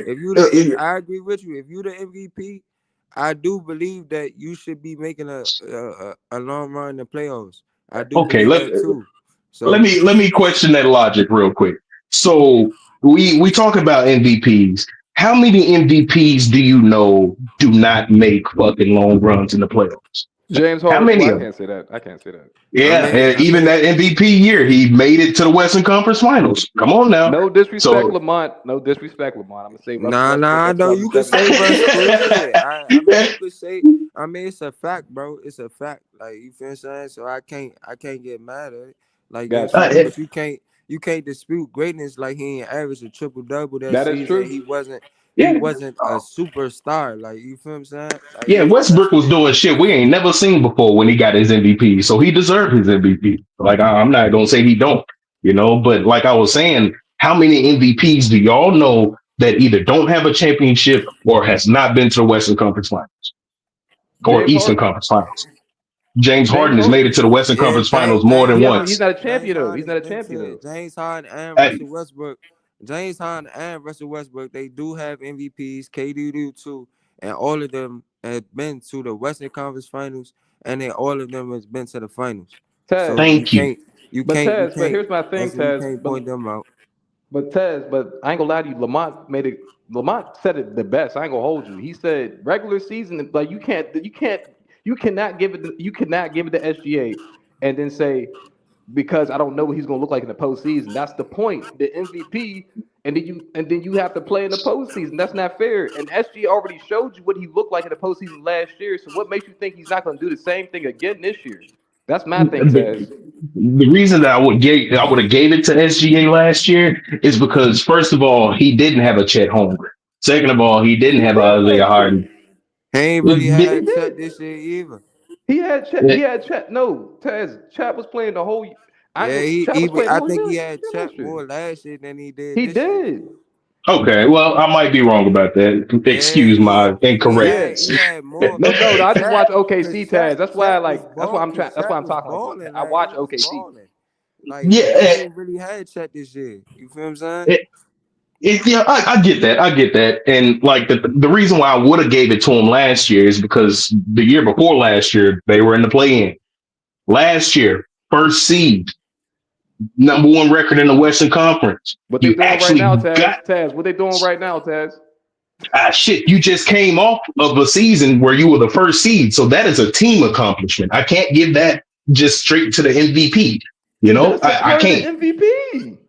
It's But only a part of it. but I get that. Taz, what we trying to get you to understand is he's a big part of why they're the number one Yes. seed. Yes. That's what we trying Oh, to get you That's to what. understand, bro. Yes. okay. Like And Nikola Jokic he's is the a big biggest. reason why the Yes, we agree Nuggets with have you. not been a first round exit since We he's been on agree. that team. Hey, Lamont agree Well, with We you, since these agree. Taz. last We 5 years. Taz, we I'm agree with agreeing. you. I agree with you. But you feel what I'm saying? We not about to act like Nikola Jokic is the all and be all, and he plays for my team. He's the best player on the team that I'm currently liking. But we also seen that the MVP, Nikola Jokic, right? He got the MVP, and his ass was gone in the second round. You know what I'm saying? So Yeah. it like you feel me? He ain't even make it to the Western Conference Finals last year, and he was the MVP. Right. You feel what I'm Right. saying? So I get where you coming from and all that, but the MVP is a regular season award, bro. It's a regular season award. It is not going into the playoffs. Or we gonna wait to the second round to game 5 to get an MVP award out. Like you know what I'm saying? It's a regular season award, bro. It don't matter if you I lose in the first round or if you lost in the second round or you lose in the Western Conference Final. If you was the MVP and you dropped 38 that season, you was the clear best player, you gotta be the MVP, bro. I hear that, but that just ain't my metric for an MVP. You feel me? Like that. Nah, That's a completely logical I get factor, what you're though. saying. I agree Yeah. with you. Right, and that's all I'm basically saying. Like when I look at Nikola Jokic and when I look at a Shea Gillis Alexander, how the fuck you say that long ass name? Um, I would much rather have a Nikola Jokic on my team than a Shea. Ain't even gonna lie to you. So to me, what you just said, that's a different conversation than what we talking about. What you just said, you said, "Oh, I would rather have a Nikola Hmm. Jokic over a Shea Alexander." That sounds like you about to start your franchise and you about to draft, and you say, "Oh, Hmm. nah, I'm taking Jokic from Serbia because he can pass the ball, he can rebound, and he can score over Shea." You're not saying, "Oh, Jokic is the clear MVP this season because A, B, C, and D." You know what I'm saying? So Oh, so that is a clear, it's a difference. I think Shea is definitely the most valuable player this season. He's shown it. You know what I'm saying? He's definitely, I feel like he earned it. He has to finish the season though. So if Jokic finished the season better than what Shea finished the season, then I agree with you, Taj. But I do agree with you. If you're the MVP, you have to go in the playoffs showing that you that motherfucker. Like, you know what I'm saying? Nigga, I just got this MVP. I was better than every single player in the NBA. You know what I'm right. saying? So I definitely agree with you. I see where you coming from. But I just want you to understand, like the MVP, that's a regular season award. You know what I'm saying? That come from who the best player in the NBA. Kobe won the MVP. Did he win the championship that year? Did he go to the? I don't know. I'm not sure. I'm just saying. LeBron got 4 of them. You know what I'm saying? I don't think he. I know he went long stretches in his, but I think he won one in the Cavs, and I don't know if it was a long stretch or not. But I'm sure a lot of MVPs ain't have a long stretch and shit like that. Like you feel me? But Okay, so my thing is like when we look at it like that, the reason why I say it shouldn't be just a regular season award is because when you do see an MVP caliber player, and there's multiple in the NBA right now, like you said, it's between 4 guys. Once that playoff stretch comes and you see those guys go on that run, that is what really dictates to me who is really their most valuable player. nah, Like when you, I get that. I get that, right? But I'm gonna be a devil's advocate, right? So I definitely get what you're saying. You saying, oh, it's 4 guys in the running for MVP. We really need to see who's the MVP and the playoff. That's why it's called the playoffs. That's what's gonna tell it all who's the best out of all 4 of them because somebody gonna be holding up. You know what I'm saying? an NBA Finals trophy, somebody gonna be holding that motherfucker up. You feel what I'm saying? Last year it was Jason Tatum and Jaylen Brown. You feel me? And that's gonna tell it all. They have awards in the playoffs: Eastern Conference Finals MVP, and an NBA champion. That's why some people say they don't even care about the regular season MVP because they want to be a champion. Lamar, let's look at. I know we talk about basketball a lot, but I watch all sports. Lamar has been the MVP a couple years before Josh Allen, and now what everybody's saying about him? Oh, now you gotta go win the Super Bowl, bro. You can't be an MVP no more. So you feel me? Players mindset. Everybody players, they mindset change. You feel what I'm saying? So Yeah. I just think the MVP is definitely a regular season award. You feel what I'm saying? But you definitely gotta show your ass pause and in the playoffs. Like you feel what I'm I saying? You mean, gotta do your to even that point, Monty, Josh Allen proved to be more of a valuable player in that playoffs, which made his MVP more recognizable. Was Correct. he? Yeah, correct. You wanna know? You Was wanna he? know why? You wanna know why? You wanna know why? Because Josh Allen had less. He had less. He didn't have a Derrick Henry. He didn't have a gritty defense like Baltimore. He didn't have a Zay Flower like Josh Allen had less, bro. And that's what we saying about Josh Shea. Allen had wide receivers and tight ends. Now, let's not do that. And he had running backs. Let's not do that Nah, now. he had Cook, but I'm saying James Cook is not at the level of a Derrick Henry, bro. He did have tight ends, but as you can see, his tight ends they don't connect. I mean not don't connect. Oh, not, I mean, Kincaid, not. Yeah, yeah, Kincaid, that's his Kincaid, name. he not all that, bro. Like Dawson Knox, they not these top tight ends. Like you feel what I'm saying? Yeah, Like I do hear what you're saying. but It shit, like does. we saying about Shay, he got a lot of young guys with him, so he got to curry them with him. Like That's you feel what facts, I'm Taz. saying? The Aaron Wiggins, the Isaiah Joes, the Chet Holmgrens, the Isaiah Hartenstein, even the Alex Caruso who's won a championship.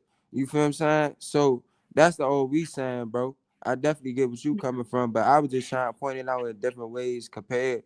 You feel what I'm saying? So that's all I was saying. All right. I mean, it's all subjective, anyways. But I definitely see the points that y'all making, and they valid as hell. I'm not gonna sit here and be ignorant and tell you what y'all saying is not valid. But Taz, I'm just, yeah. you coming from like Lamar said, because you're coming from a good spot, and what you said about Jokic.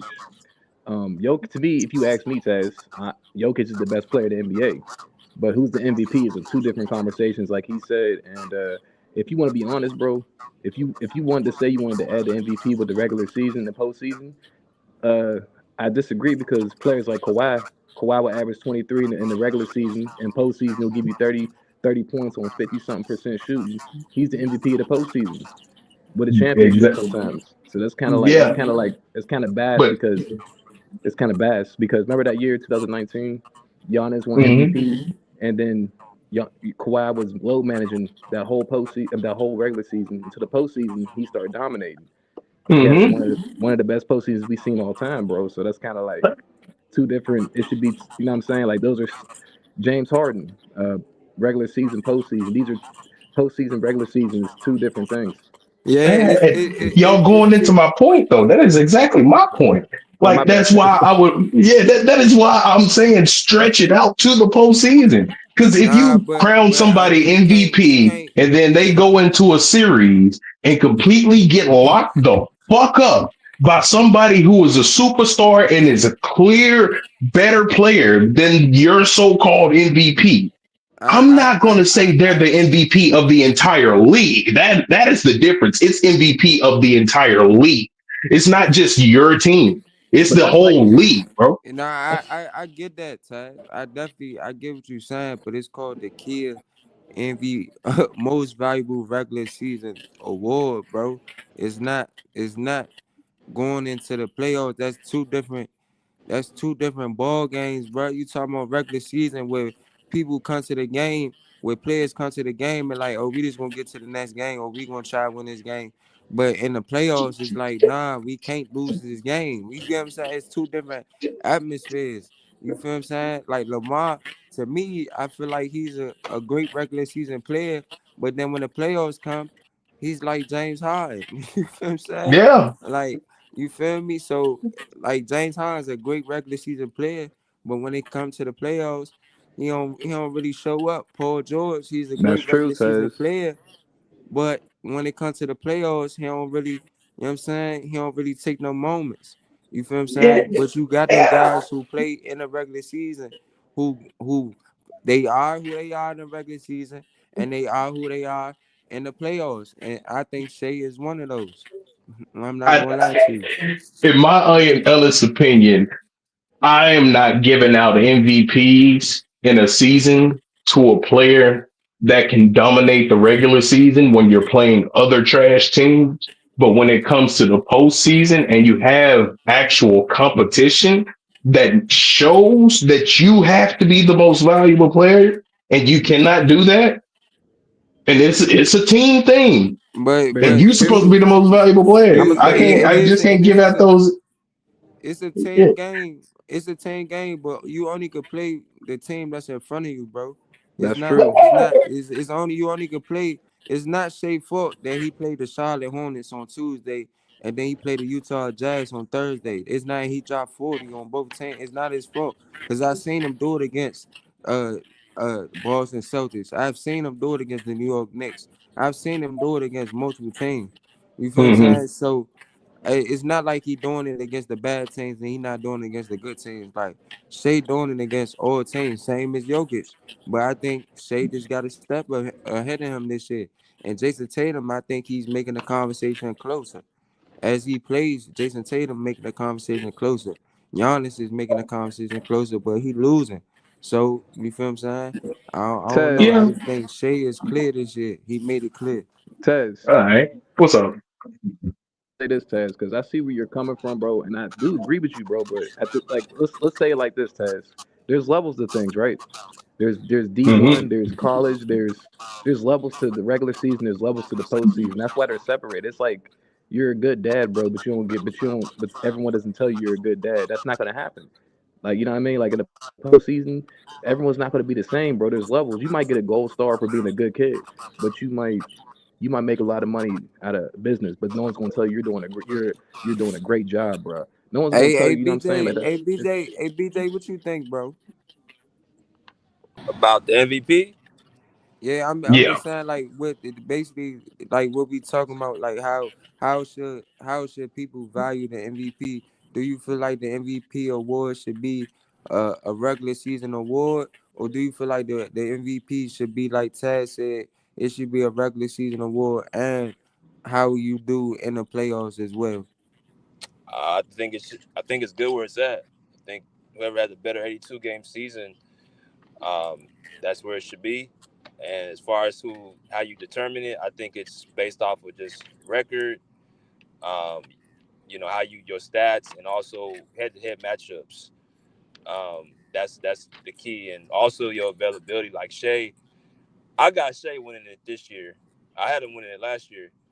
Um, just off the fact that I just say Jokic ain't been great, but I think Shea just they're number one seed again, and he's been available most of these games. I don't think Shea sits out of games. So the way they looking, like, I mean, I think you just got to give it to him. Look, Jokic got what 3 MVPs? Yeah. Yeah, man, he's Yeah, good. yeah, that's what I'm saying, bro. You like Jokic already not saying that Jokic don't deserve another one. If he is the MVP, give it to Jokic. But I just think Shea, it's about time you give him that hardware, bro. You can't keep respecting uh disrespecting a player like that who's elevating his team to the number one seed back to back seasons. He's doing what he supposed to do. When LeBron was doing this, he was getting the MVP. When other players was doing this, Giannis was doing this, they was getting MVPs, bro. Like you gotta give it to him. You feel me? Even Joel snuck in there and got an MVP. You feel me? So I think it's his time. Yeah, yeah, I agree. I agree. I don't think Jokic don't even care about MVP anyway. He So don't. Yo, that's what I was saying, BJ. It get to the point where players, right, when they already have an MVP under their belt, especially players that got multiple MVPs under their belt, that got 3, 2, 3, 4 MVPs under their belt. They don't care, y'all, about MVP. They don't care about being the most valuable player of the season. They want to lift that trophy when it comes to playoff time, when it comes to the finals. They want to let everybody know that I won that motherfucker and you didn't. You know what I'm saying? You gotta go in the off season. You gotta go back to the drawing boards. You know what I'm saying? Jokic don't care about that MVP like that. Giannis Lamont, don't care about the MVP like that. Yeah. Shea and I I, think Jason Tatum care about the MVP. I'll say, Jason Tatum, you know what I'm saying? They care about going back to back. You feel me? So it's to me, it's all in the player mindset. When James Harden lost to Russell Westbrook the MVP, he came back the next season like, nah, I'ma show that I'm an MVP kind of player. I should have won. You feel what I'm saying? And it's hats off to him. Like I just think players, I mean the MVP, it's an interesting conversation, and players they look at it different now. You feel me? But Shea is definitely the MVP for sure. I do agree with that. You Hey man, Max, we've been waiting for you to come up here, bro. What's good? What's what's up, good, bro? man? What's good? That's my boy right there. What's up, man, Max? What's good? Hey, I think like based off the president that they've set for MVP outside of the Jokic year and the Westbrook year, I think I think this. you losing signal, Mad Max. God damn, I thought I was good. Nah, you good. I can hear you. Okay, I said outside of the Jokic year and the Westbrook year, I think this is like one of the clearest MVPs of like the last 5 years. Like, out of the president they done set with winning, they want you to be the winning. They want you to be a two-way player. What did Shea not give you in the MVP? Right. He That's what he Kirk gonna was win. saying. Yeah. His team gonna win 70 games this year. They got one of the best defenses of all time. And it's just like, what else? If he don't get it this year, then what else he got to do to win MVP average 45? Right. That's what I'm saying. That's what I'm saying. That's what I'm basically trying to get Taz to understand. Like, if he don't win it this year, it's like y'all want the nigga to average 40 next year or something to get it? And Like, then I'm just saying, bro. if we want to talk Goddamn about right. valuable, we want to talk about valuable to your team. Jokic being a negative on defense this year is hurting the Nuggets. Jokic, like the Nuggets defense is horrible. Like when you play against the Nuggets, it's free eats. And that's the main part of that is Jokic. Shea I'm is not not gonna, like that with Shea. I'm not gonna say all that though, but I because mean, but Jokic, that's just the truth. I know we try to protect Buddy and all because he throw good passes yeah, and he can throw the ball and all. But funny as they shit. free eats. Like it's free eats at the rim versus Jokic as a 7-footer. Hey Taz, I You ain't gonna got say all that. He got a point, bro. But Jokic is still the best player in the NBA. But Nah, Taz, he but is. He is. yeah, Jokic is still the best player, but that's why I fuck with Mad Max, because he kind of like me. Like, Mad Max don't care, bro. He gonna keep it funky, bro. Like he said, yeah, like it definitely is free eats at when it kind of Jokic on the defensive side, bro. I've been watching a I lot of agree with Nuggets that though. games this I season, agree. bro. I He agree. be giving up a lot of shit, and I be like, bro, like what the fuck are you doing, bro? and Like it's simple. Just like Zubac would have never let that happen. Like, you get what I'm saying? So I'd be like, just make damn, an what the effort. He fuck? don't even make effort sometimes. It's not about his ability to be able to do it. It's about like he'll just sit there and watch somebody go up. Yeah, he's a terrible He help trying to get the defender. rebound. He's a terrible He, help defender, bro. he the Hey, reason. He one of the reasons why the Nuggets are not a contender in my eyes this year. Nah, we definitely a contender, bro. I ain't gonna No, let you y'all not. say that. Y'all don't have. Nah, I ain't gonna. I was, hey, man, Max, I was with you until you said that. Y'all don't You know what have. I'm saying? Y'all don't have a And perimeter until I defense. was with you all the way until you said that. You my dog, Y'all but defense I can't be got, this bad to be a I contender, got, bro. you know what I'm saying? I got, you know what I'm saying? I got no, I ain't gonna a lie, man. Max, lightly. you tripping, bro. You Yeah, tripping. you I ain't gonna tripping. lie. They Like, did, I don't. bro. And When have we did you seen see them? that? Did you see that game against the Who's your Warriors team, man, without Max? Who's Jokic your and team, without bro? Who's Jamal your Murray? team? Did you Please see tell that me your game? team. I'm a Timberwolves fan. Oh, I'm you a sorry, y'all ain't Timberwolves fan? contenders. Y'all ain't I know we contenders, ain't. bro. I know we ain't contenders. Hey, I'm you not a gonna sit here and Timberwolves lie and fan? say Oh we yeah. is. Oh yeah. I ain't gonna sit here and lie and The say we play is in. contenders. If Give we ready played for the the Nuggets, play in. if we Get played the ready. Nuggets in the series, I bet you they had go home again. And then if y'all Nah, play the lads, Clippers in lads, the I bet play you they in, lads. had go home again. You if have no y'all play the interior defense. Clippers in the play in, Why we that's ain't got gonna be a interior tough defense? We got matchup. Rudy Gobert. What's going on? What? Zoo I Zoo ain't worried going about no I Clippers. think Zoo gonna do work. Zoo gonna do work on how you Rudy. feeling, man? Man, Zoo gonna do work on Rudy. If y'all play the I'm chilling, man. Clippers, I'm Zoo doing gonna good, do work America. on Rudy. What? Man, we not had some what state? success against the Clippers that I think we Yeah, a just little might got bit. their number a little bit. Who that I'm just background? saying, if it stay how it is, you know what I'm saying? I know it's those three, but I say good afternoon or evening or don't touch them. Get yourself, Kurt. You don't know. You think? Mute yourself, Kurt. Okay, Only five Kurt, mute questions. yourself though, bro. I see you. Hey, Kirk, Yeah, I you can see you, mute, Hopper bro. We Down. see the I Riz, see bro. you. I see Golly. you. Yeah. That's all. He have a Oh, leg. Hey, this nigga put his sleepy voice on, dog. That's Hey, get the crazy. cutting up real quick.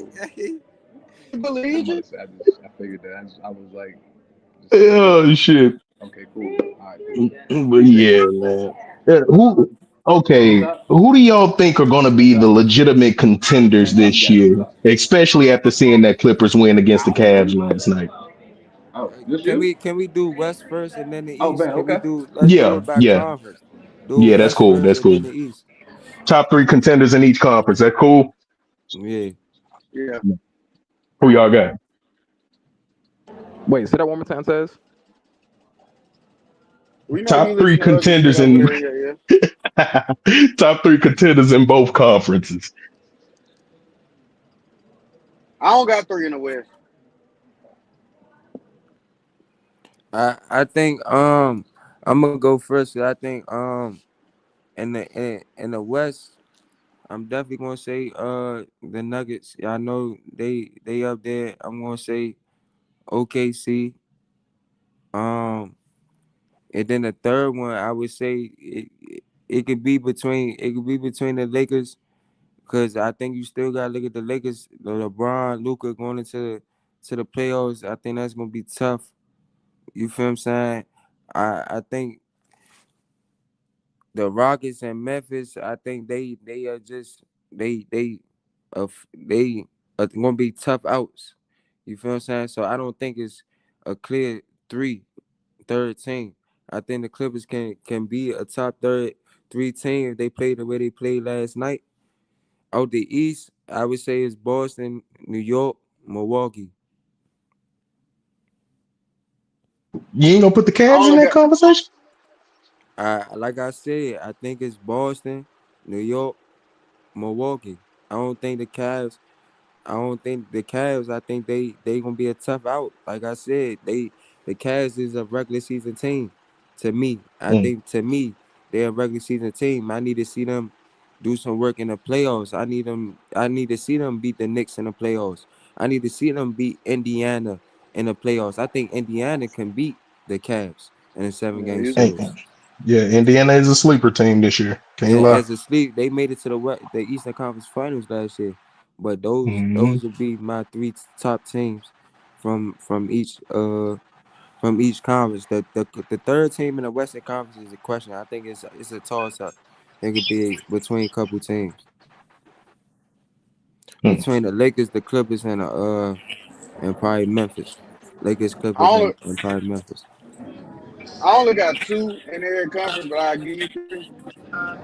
I think OKC and the Lakers in the West, and I got Boston and Cleveland in the East.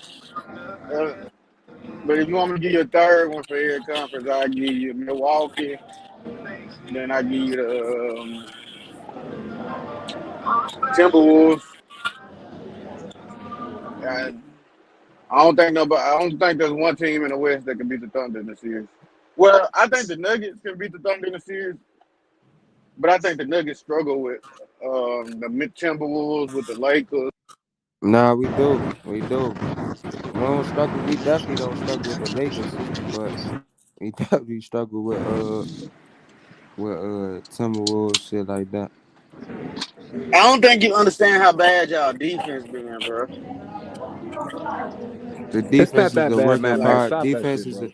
the defense is a work in that progress, defense is bro. bad, The bro. defense is a work in progress, bro. And the playoffs is different than the regular season. The playoffs, you don't gotta be this great defender, bro. You don't gotta be this great defender Your team just need You they, gotta protect your house. you You do gotta protect that square thing up there. The you easiest do shot of the gotta game. protect the paint. And You gotta protect. You gotta protect that motherfucker. you do gotta protect the paint and you do gotta protect your house. But in the playoffs, you just need timely stops. You don't need a lot of this. You don't gotta be the greatest defensive players ever created. You just need timely stops. The offense, to me, if you're a great offensive player, it can override the defense. A so But that's the great thing defense. about it, y'all. Offense ain't been that good either. I mean, we gonna see, bro. Outside of They're top. Jokic, it They, take bro. five. They're top 3 seed for a reason, bro. That's all I'm gonna say. Because of regular season shit. Jokic can carry you to a top Bro, three seed I by hear you. himself. I hear you. Jokic can But carry you they're to a top top three three. seed by himself. They top But 3 when it's seed for a about, reason, bro. I mean, They they was top top 3. three seed last year and went home in the second round Nah, I feel that. I definitely feel that, bro. because of their defense. That's definitely a fact. That's definitely a fact. You know what I'm saying? But we gonna see what the Timberwolves doing in the play-in. Nah, for sure. Yeah, I mean the top three on the West for me, I would have to say right now is probably gonna shock y'all too. But I got the Nuggets up there, I got the Warriors up there, and I the forgot third about the one is Oh Warriors. yeah, Oh yeah, they Taz. definitely I ain't top gonna three. lie. I forgot about the I forgot Warriors. about the yeah, Warriors. So Yeah, yeah, yeah. it's definitely yeah. OKC Yeah, Nuggets, yeah, yeah. OKC Nuggets, and the Warriors. The Warriors only lost 2 games since they got Jimmy Butler. So it's Exactly. OKC Nuggets and Warriors. And then Mhm. I would say the Clippers and the Lakers they'd be Yep. the sleeper 4th 4 and 5. team. They're Yep. 4. Yep. Yep. Yeah, I completely agree with that. On the Eastern side, as long as Jalen Brunson is healthy, bro, I think the Knicks can actually They pull gonna be off. they gonna be tough. They They gonna Yeah. be defense too tough. bad too, bro. These But they bad have the like these potential to have great defense, though. That's the thing about the Knicks, bro. That's what I hate about them sometimes. Because not with if you playing Carter against the, Towns playing center. you're right. You And I'm a absolutely right. cat fan. I'm a cat fan. But Yeah, you've been like seeing that man most of his career. that's why we had to get Rudy. You feel me? Because he Hmm. might can rim protect, but he can't jump up quick enough to get the rebound. I get that, but I still think they gonna be tough. They gonna be tough, and they still got Mitchell Robinson Yeah. who can be Rudy Gobert full cat No, he in the can't. No, playoffs he can't. if they healthy. I just He feel just like a he they just gonna a be rebounder tough. too. He not a They real going rim That's why protector. I really can't wait to the playoffs because they gonna be tough. I feel like Milwaukee is tricking everybody, even though they're a 4th seed. They still a 4th seed. I think Milwaukee gonna be tough because I think Dame and Giannis they gonna be going in the playoffs healthy this year than they versus what they was last year. They gonna be tough to beat. You feel what I'm saying? It's gonna be a lot of teams that I feel like that's gonna be tough to beat. It's gonna be some How do teams the that's Yeah. gonna Knicks? surprise y'all How do this you year. see the Knicks beating the Cavs? And what avenue can the Knicks I beat the definitely Cavs? I do see the Knicks beating the Cavs. I see the Knicks beating the Cavs by if the Cavs they gonna be #1 seed, so they gonna play the first 2 games in the Cavs. They gonna see the Knicks in the second round if the Knicks make it past the first round. So Yeah. the Cavs gonna play the first 2 games. I think the Knicks can go 1-1 at home. They can go 1-1 when the Cavs at home. They can go 1-1. I think How he gonna though? I mean, be I see what you're saying. You giving no, me the no, look, game. just You're listen to giving me. me the system. Just listen to Cat. I think he gonna be a big part of that because he gonna be stretching the floor. He gonna win that matchup with Evan Mobley. I do think he went if they have him at the 4, or even if they have him at the 5. I think he win that matchup with Jared Allen because he gonna be scoring. He gonna shoot a 3. I think he gonna be rebounding. I ain't gonna lie. Then they still got Josh Hart. He's a key. A Mobley. He's a key. Brunson and Bridges. They got Bridges going into the playoffs this year. They gonna Right. be tough. They gonna be Yeah. tough, bro. I mean, you just named a They're lot not of gonna be things, no but like, easy what's the team. product on the float? You just named all their names, but what's the product on the float telling you? They one of the What you? worst pick. They one of the worst pick and roll defenses in the league. The I Cavs mean, are by far the best pick and I roll agree. offense in the It's league. gonna show, It's, Max. We gonna see. We gonna I'm see. just saying, I'm just like, I saying. know you I just down the think they gonna be a Cavs, tough team. They but gonna be a like, tough team to they beat. not made. And then don't let the Cavs go to New York. Don't let them go to New York in the series 1-1. Don't let them go to New York. It go 1-1 and the Cavs win both games in the Garden. and it's They 3-1 gotta going back get to the there. Cleveland. I'm They just don't saying, match don't up. let it. They don't match up with the Cavs. All right, They I'm just saying. the Cavs best. I can see The that Cavs. series going 1-1. They game 1 and 2, and 3 and 4, and the Garden. That's easily. I feel like the New York, because you know how the playoffs get in New York, and the crowd is gonna be up there, and I think they're gonna step up to the challenge, and they're gonna go in That Cleveland playoff shit in 3-1. New York ain't led to nothing. Trey Man, Young went in there honestly, and shut the. Trey Young went in there and shut that shit up. honestly, I think that sleeper team is going to be Indiana coming out the East, man.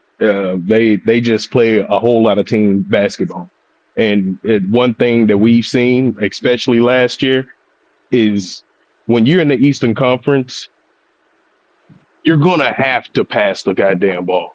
Like you cannot have just one score in the Eastern Conference because not one of those top 3 Eastern Conference teams just got one score on their squad.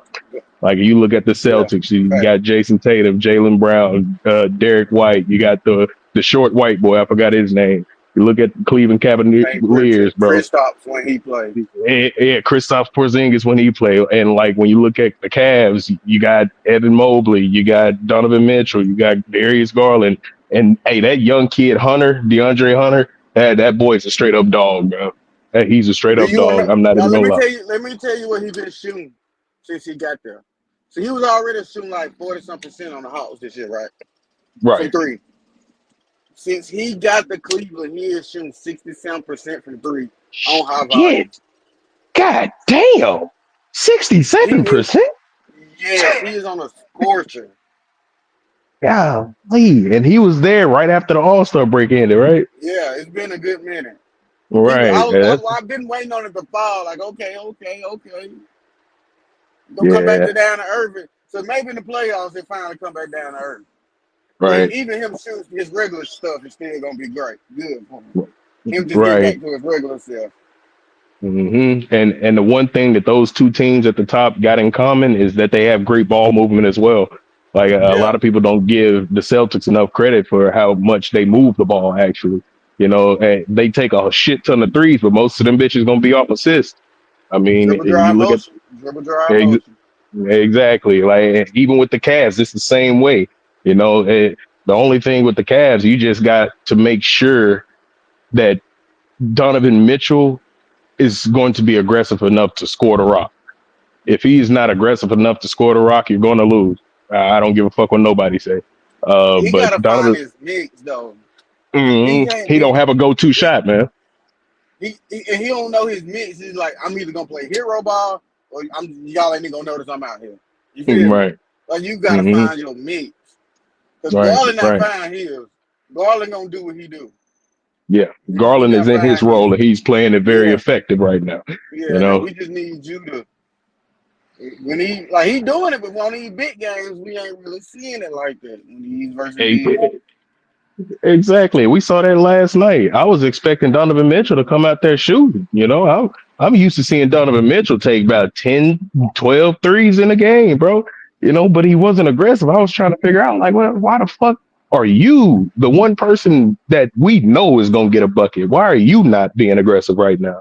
But, that's just going to be the Cavs' problem because Donovan Mitchell is a great player. He's honestly one of the best scorers we've ever seen, if you want to ask me. But his mindset, I don't think his mindset is just there yet. In a way, his mindset kind of reminds me of a Paul George, if you want me to be honest. But when I see the Indiana Pacers, the ball moves so fucking fast, and everybody, and I mean everybody, can score the rock as well. And they have somebody that the league sees as a great player, but don't really understand how much of a great player he is. And that's Pascal Siakam. Pascal Siakam is a difference maker in the game, bro.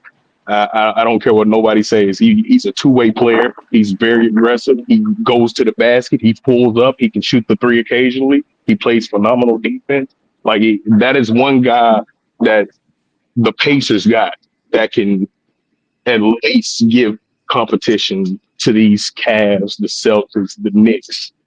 Like if you're gonna need somebody to match intensity, Pascal Siakam is gonna be one of those guys that'll do it for you. So that's why I got Indiana as being the sleeper team, honestly. But other than Indiana, it's the Celtics, and I want to say the Knicks, but I'm not sure about Jalen Brunson. But I don't know.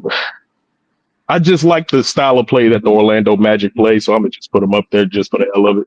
But they're not real contenders. I'm not saying they're real contenders, but that's just me putting them up there for the hell of it.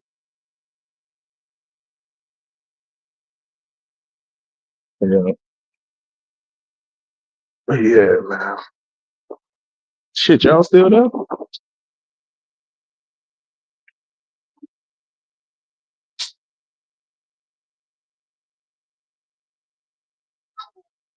Yo.